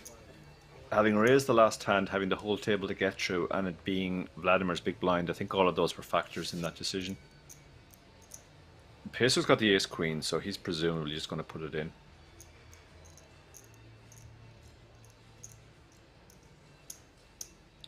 I think the graphics are still confused. I think Vladimir's under the gun, but he isn't. Vladimir is in the big blind.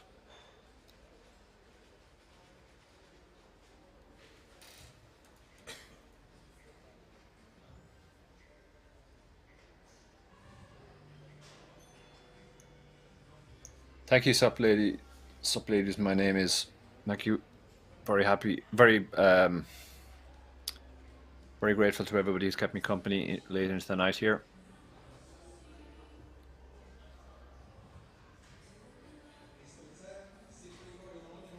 Okay, I think Vladimir's big blind, not under the gun, so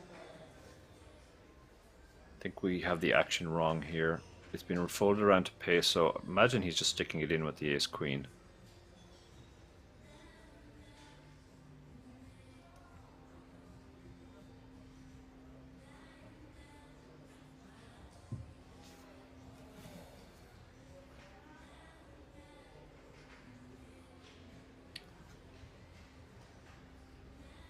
This is taking a long time. I wonder if he thinks it's near the end of the night and he's trying to maybe avoid a big blind.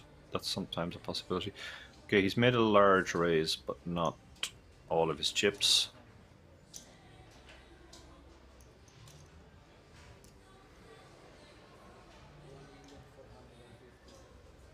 He's left very little behind though.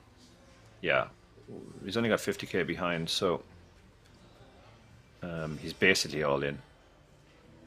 Vincenzo, I think he forgot the action was on him. He folded in his mind ages ago. No side of the pocket deuces. Don't really like these in the spot, I don't think.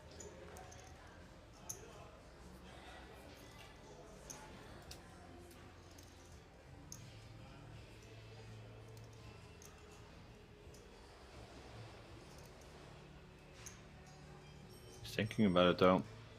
Hard to make a pair and hold them, as they say.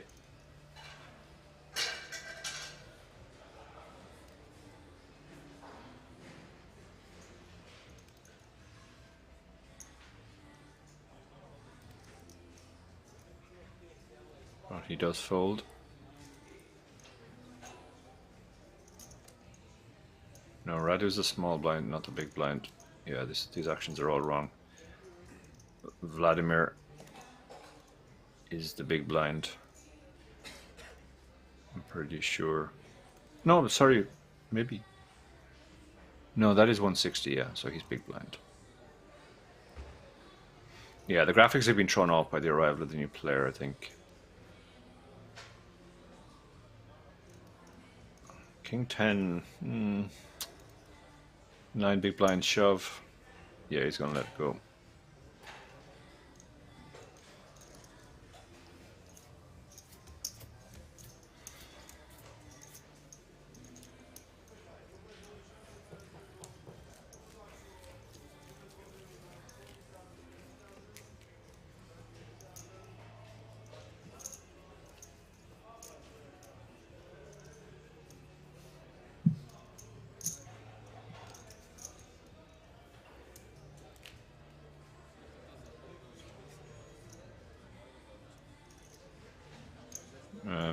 Looks like the dealer's getting instructions.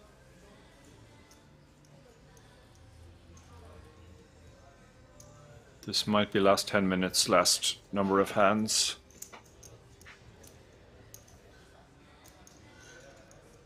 Yeah, looks like I think that's what's happening. Probably 10 minutes left on the clock. They've stopped the clock and they're drawing for hands.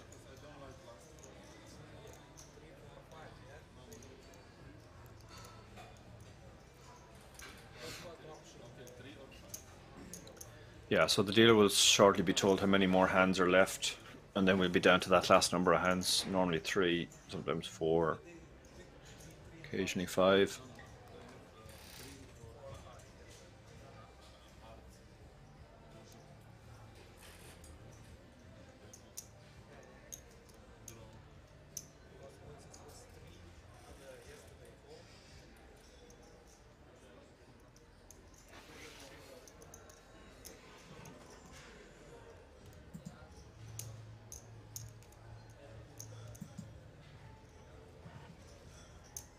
So still waiting, I guess, for the last of the outer tables to finish, and then we'll find out how many more hands.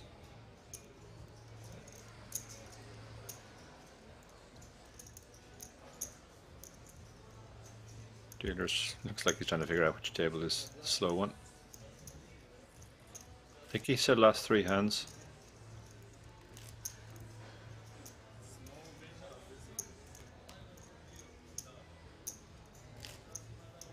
Yeah, this is how you stop. Yeah, obviously this is how you stop people. They generally stop the clock 10 minutes from the end, and they draw for a certain number of hands. Otherwise, somebody in early position might decide to tank for 10 minutes to avoid the blind. And drew, yeah.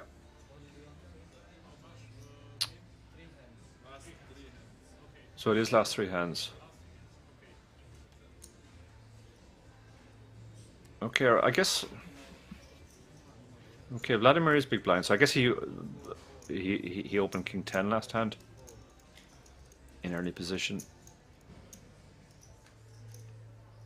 But he's big blind this hand, that's for sure. 28 players left, so unless we lose 4 players in 3 hands, we will be bagging up with more than 24 left. Vincenzo, 14 big blinds, ace 2. I mean, it seems too much to shove with this hand. Maybe you can raise and hope they just all fold because you have an ace.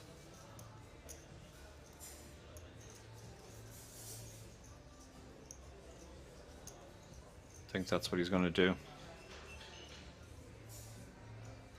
Yeah, he's gone for the raise.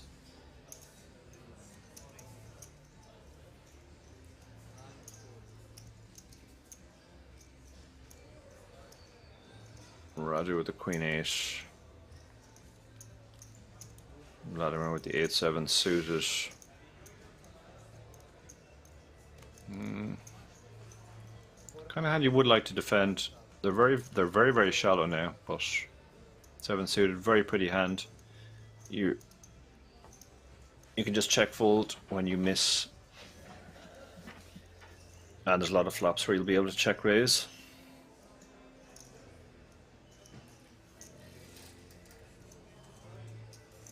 You can also shove, obviously, and just hope that the other guy folds and know that you have a reasonably decent hand that has some prospects even if you're called.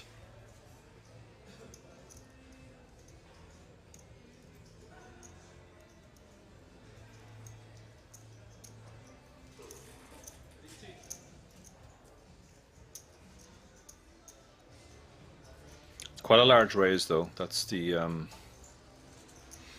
only thing which is stopping him from calling now. Calling quicker, and we are down to 27, so we're actually only 3 players away now. It's still possible we could get there in the next 2 or 3 hands.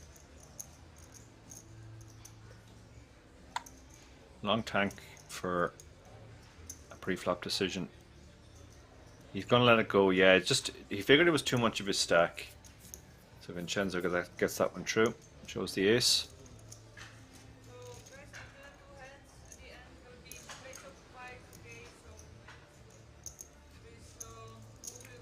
Making sure his opponent sees the ace.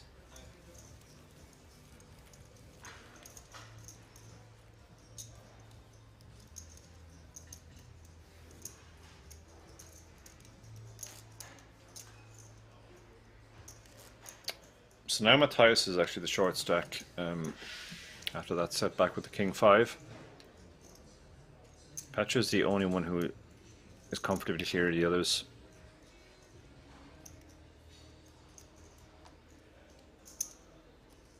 Two hands left, I think.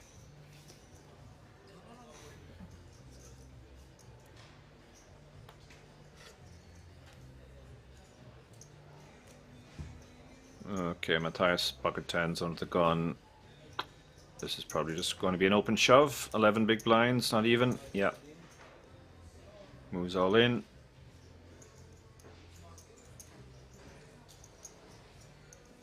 Peso is slowly looking at it card by card. Once he sees he has 8-5, he will fold.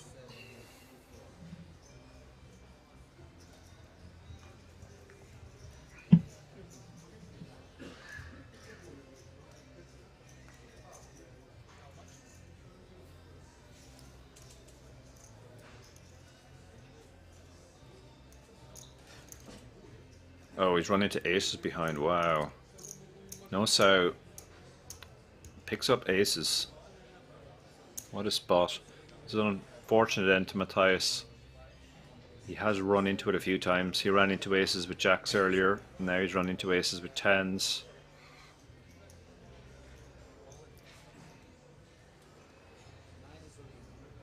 And we have the... Oh, and Radu has ace-king suited. Oh my goodness, what a spot. What a spot. Ace-king suited.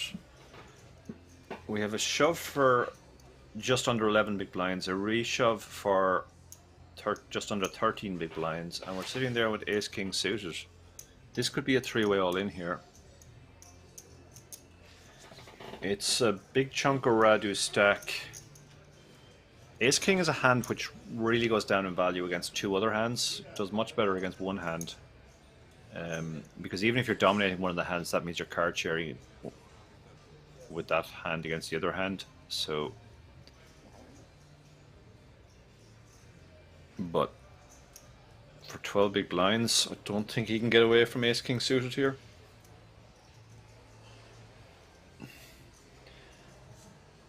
It is a hand which plays very badly. Yeah, they're just too shallow. If this was like 20, 25, 30 big blinds, maybe. But, yeah, Vladimir will be folding the king 4 suited. And Petru, while he has a nice looking hand, won't be thinking about doing anything other than folding the queen jack. So we're going to see the three hands. I mean, the weird thing for the tens is once you're already in against the aces, you might as well be in against the ace-king suited as well. He has about the same chance of winning, and he can actually triple up if he binks his 10. Huge setup here. Possibility of a double elimination if the ace-king suited can get there.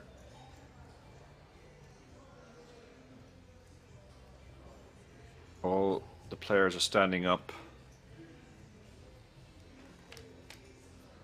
So here comes the flop.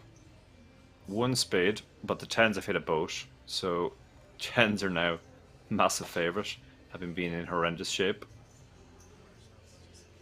The aces are down to one out or running sevens for a chop.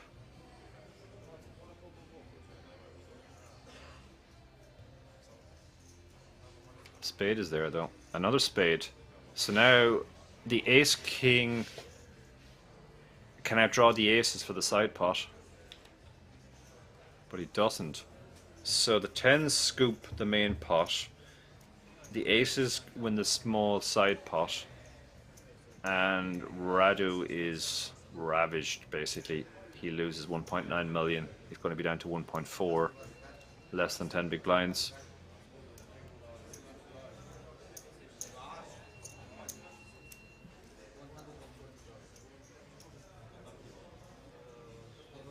Yeah, running royal flush was possible there after the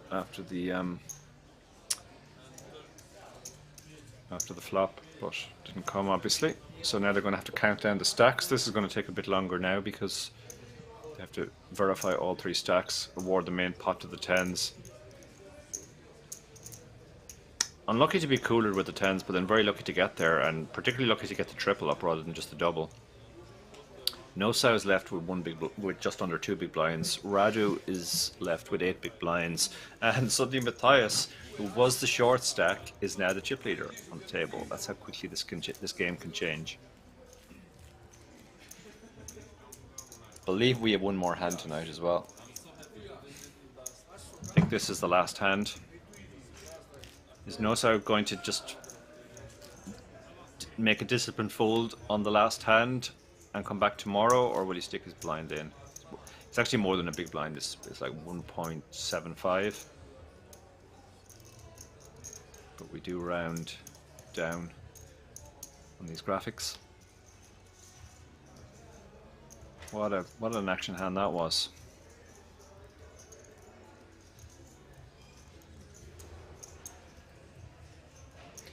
Yeah, a lot of players would just stick it in here no matter what they have. No Sow, so he doesn't have to come back tomorrow. Doesn't have to bag his 1.75 big blinds. Vincenzo probably just going to fold into the bag. There's Queen 7. Nosa looks like he's already getting the chips ready. He actually has a legit hand as well with the Queen Jack. Exuberant fold from Radu. And Vladimir on the button. Can't imagine he's going to get involved with 7-5. So it's going to be one of the two big stacks in the blinds to try and eliminate the unfortunate Lithuanian who had his aces cracked. Petru won't be the man, although he's getting such a good price here. It is only 200k to call, but yeah, his hand is just too mucky. The 8-7 has to call, it's only 120, so no point in even looking at your cards. 2-1 favourite, the Queen Jack. Pot's 800k, so he can bag 5 big blinds if he holds here. We did see Radu come back from a similar stack, actually a shorter stack earlier. So yeah, Matthias can laugh now. A minute ago things were looking very bad for him. There's the 7. So the unfortunate Lithuanian, and yeah, now he's to hit a queen or a jack or running straight cards. Otherwise he will be eliminated in whatever we think is... Oh, and there's the jack. So he pulls back ahead. Now he just has to dodge an 8 or a 7. Waiting for the river, and he does. So he gets to bag 5 big blinds. It will actually be 4 big blinds when they come back tomorrow, because the blinds will have risen, obviously.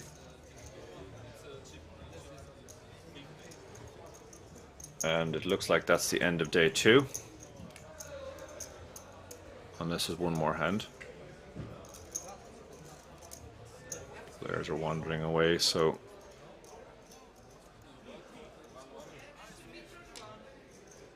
Looks like the bags are arriving. Seems to be the end of play. So Matthias bags up the chip lead, having gotten very lucky second last hand. Petru profited regularly through regression. He's second in chips. Vincenzo, Peso, and Vladimir all bag up between 13 and 16 big blinds, and Radu and Nosau are the two guys who are short with 8 and 5.